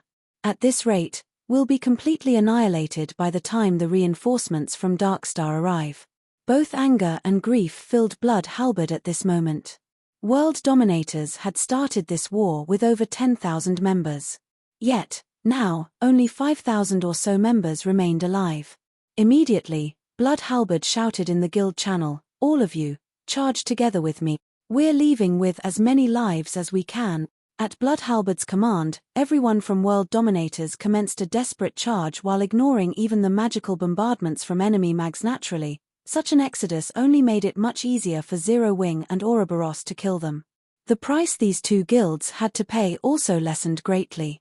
However, with 5,000 plus players desperately trying to escape en masse, it was also impossible for the two guilds to kill every single one of them in the end. Less than 500 of the 10,000 plus members World Dominators had started this war with made it out alive. Everyone else died after suffering such a massive loss. World Dominators no longer had any chance of competing for dominance in White River City. Zero Wing really is amazing. Although they only number around 3,000 or so, a large majority of them are actually elite players. After obtaining victory in this battle, Zhao Yueru had a renewed opinion of the guild called Zero Wing. With only around 5,000 members in Zero Wing, its total member count was not even comparable to a third-rate guild's. However, after Zhao Yueru witnessed the combat power its 3,000 plus members displayed in this battle, she no longer found it strange for Zero Wing to be considered one of the top 6 guilds in White River City. Zero Wing was indeed worthy of its fame. Second-rate and third-rate guilds would be no match for Zero Wing at all. Moreover, the destructive force displayed by the frost grenades that Zero Wing had used was simply too shocking. If not for those tools of mass destruction, this war might still be ongoing right now, while the price Ouroboros had to pay would also be greater. Snow, your foresight is as diabolical as always. Zero Wing is indeed not a simple existence, Zhao Yueru giggled. Although World Dominators managed to escape with a few hundred of its members, its heavy losses this time means it no longer has any chance of fighting over White River City. Without this old nemesis of ours, Ouroboros has a greater chance of becoming the overlord of White River City. Gentle Snow rolled her eyes at the giggling Zhao Yueru. The girl actually dared describe her in such a way. However, Zero Wing's performance had truly surpassed her expectations. Although Zero Wing had a mere 3,000 or so members on their side, in the face of World Dominators' overwhelming numbers, Zero Wing had lost only a paltry 1,000 or so members. This was definitely a brilliant battle record. If the beginning of this battle had not been so intense, the peak of mortality occurring during this period of time, Zero Wing would have lost at most 500 or 600 members in this entire battle. Meanwhile, World Dominators had lost over 10,000 players. One could just see how powerful Zero Wing was. After the end of the battle, both sides started distributing the spoils of war, even leaving aside the equipment that was originally dropped by both sides. The number of weapons and equipment dropped by the 10,000 plus players from World Dominators remained quite considerable. Very quickly, Aqua Rose and Gentle Snow agreed to split the loot in a 2-to-8 ratio based on the total value of all the equipment dropped. Zero Wing would receive 20% of the total loot, while Ouroboros would receive 80%. However, Zero Wing would mainly receive equipment of bronze rank or higher. Aqua Rose settled for such an unbalanced ratio due to Shifeng's arrangements. As to why Shifeng would propose such a division, firstly, it was his form of gratitude for Ouroboros's aid. Secondly, they had no use for that many pieces of equipment, the reason being, most of the equipment left behind by world dominators were not even bronze rank. As for mysterious iron equipment, there were only a pitiful amount of them dropped in this battle. Arming the guild's normal members with such poor quality equipment might be fine, but for the elite members, Shifeng had yet to fall to such a low standard. Hence, he was satisfied as long as he could obtain some bronze-ranked weapons and equipment to arm the newcomers of the guild. Meanwhile, after the battle involving tens of thousands of players ended, the independent players who had been observing it uploaded recordings of the entire battle to the forums. The battle instantly became a sensation in White River City. Nobody could have ever imagined that Zero Wing was actually so fierce. Its battle record was also brilliantly amazing. However, Zero Wing's decision to fight world dominators confused many. Instead of killing the members of Darkstar, they had chosen to annihilate world dominators, which had played the role of a passerby. Many people posted about Zero Wing's ruthlessness for such a decision. In regard to this, Shifeng did not offer any explanation.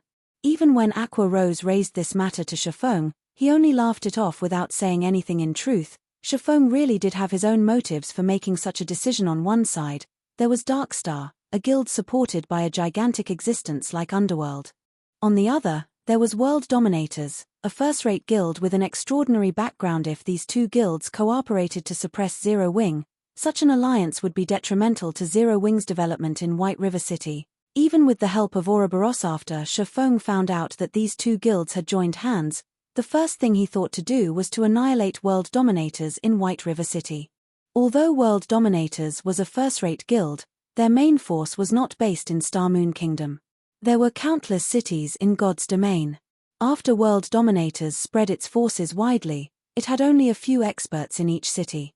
The guild would only make a small investment in a small city like White River City. However, everything would change if World Dominators truly had a good chance of becoming the overlord of White River City.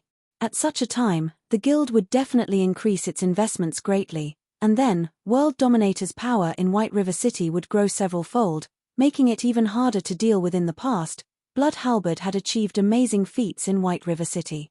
He also had the help of a first-rate expert like Lonely, so he had managed to develop the guild to the point where it had the possibility of becoming the overlord of White River City. As a result, World Dominators had boosted the number of experts and funding it sent over, in order to solidify its influence over White River City.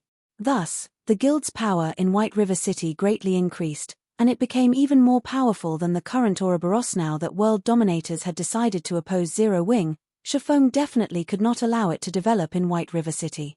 Otherwise, they would have to face a powerful foe in the future. This was also the reason why Feng Xianyang decided to annihilate Zero Wing without hesitation, after Shifeng rejected Feng Xuanyang's proposal. Although Feng Xuanyang's decision was due in part to his vicious personality, the more important reason was how very great a potential a guild that possessed a guild residence had. If he did not destroy Zero Wing while the guild was still in its infancy, he would be raising a tiger to serve as his future enemy. Feng's actions were exactly the same as Feng Xuanyang's. He was killing a powerful opponent that was still in its cradle. Meanwhile, World Dominators starting a fight with Ouroboros at a place with only one escape route was the perfect chance for Shifeng to do so. Naturally, Shifeng would not let such a rare chance get away. Shortly after the battle with World Dominators ended, Fire Dance and the others also arrived at the location Shifeng had appointed guild leader. We've already arrived at the location you specified. What are we supposed to do next? Fire Dance said in the team chat after confirming her group's location.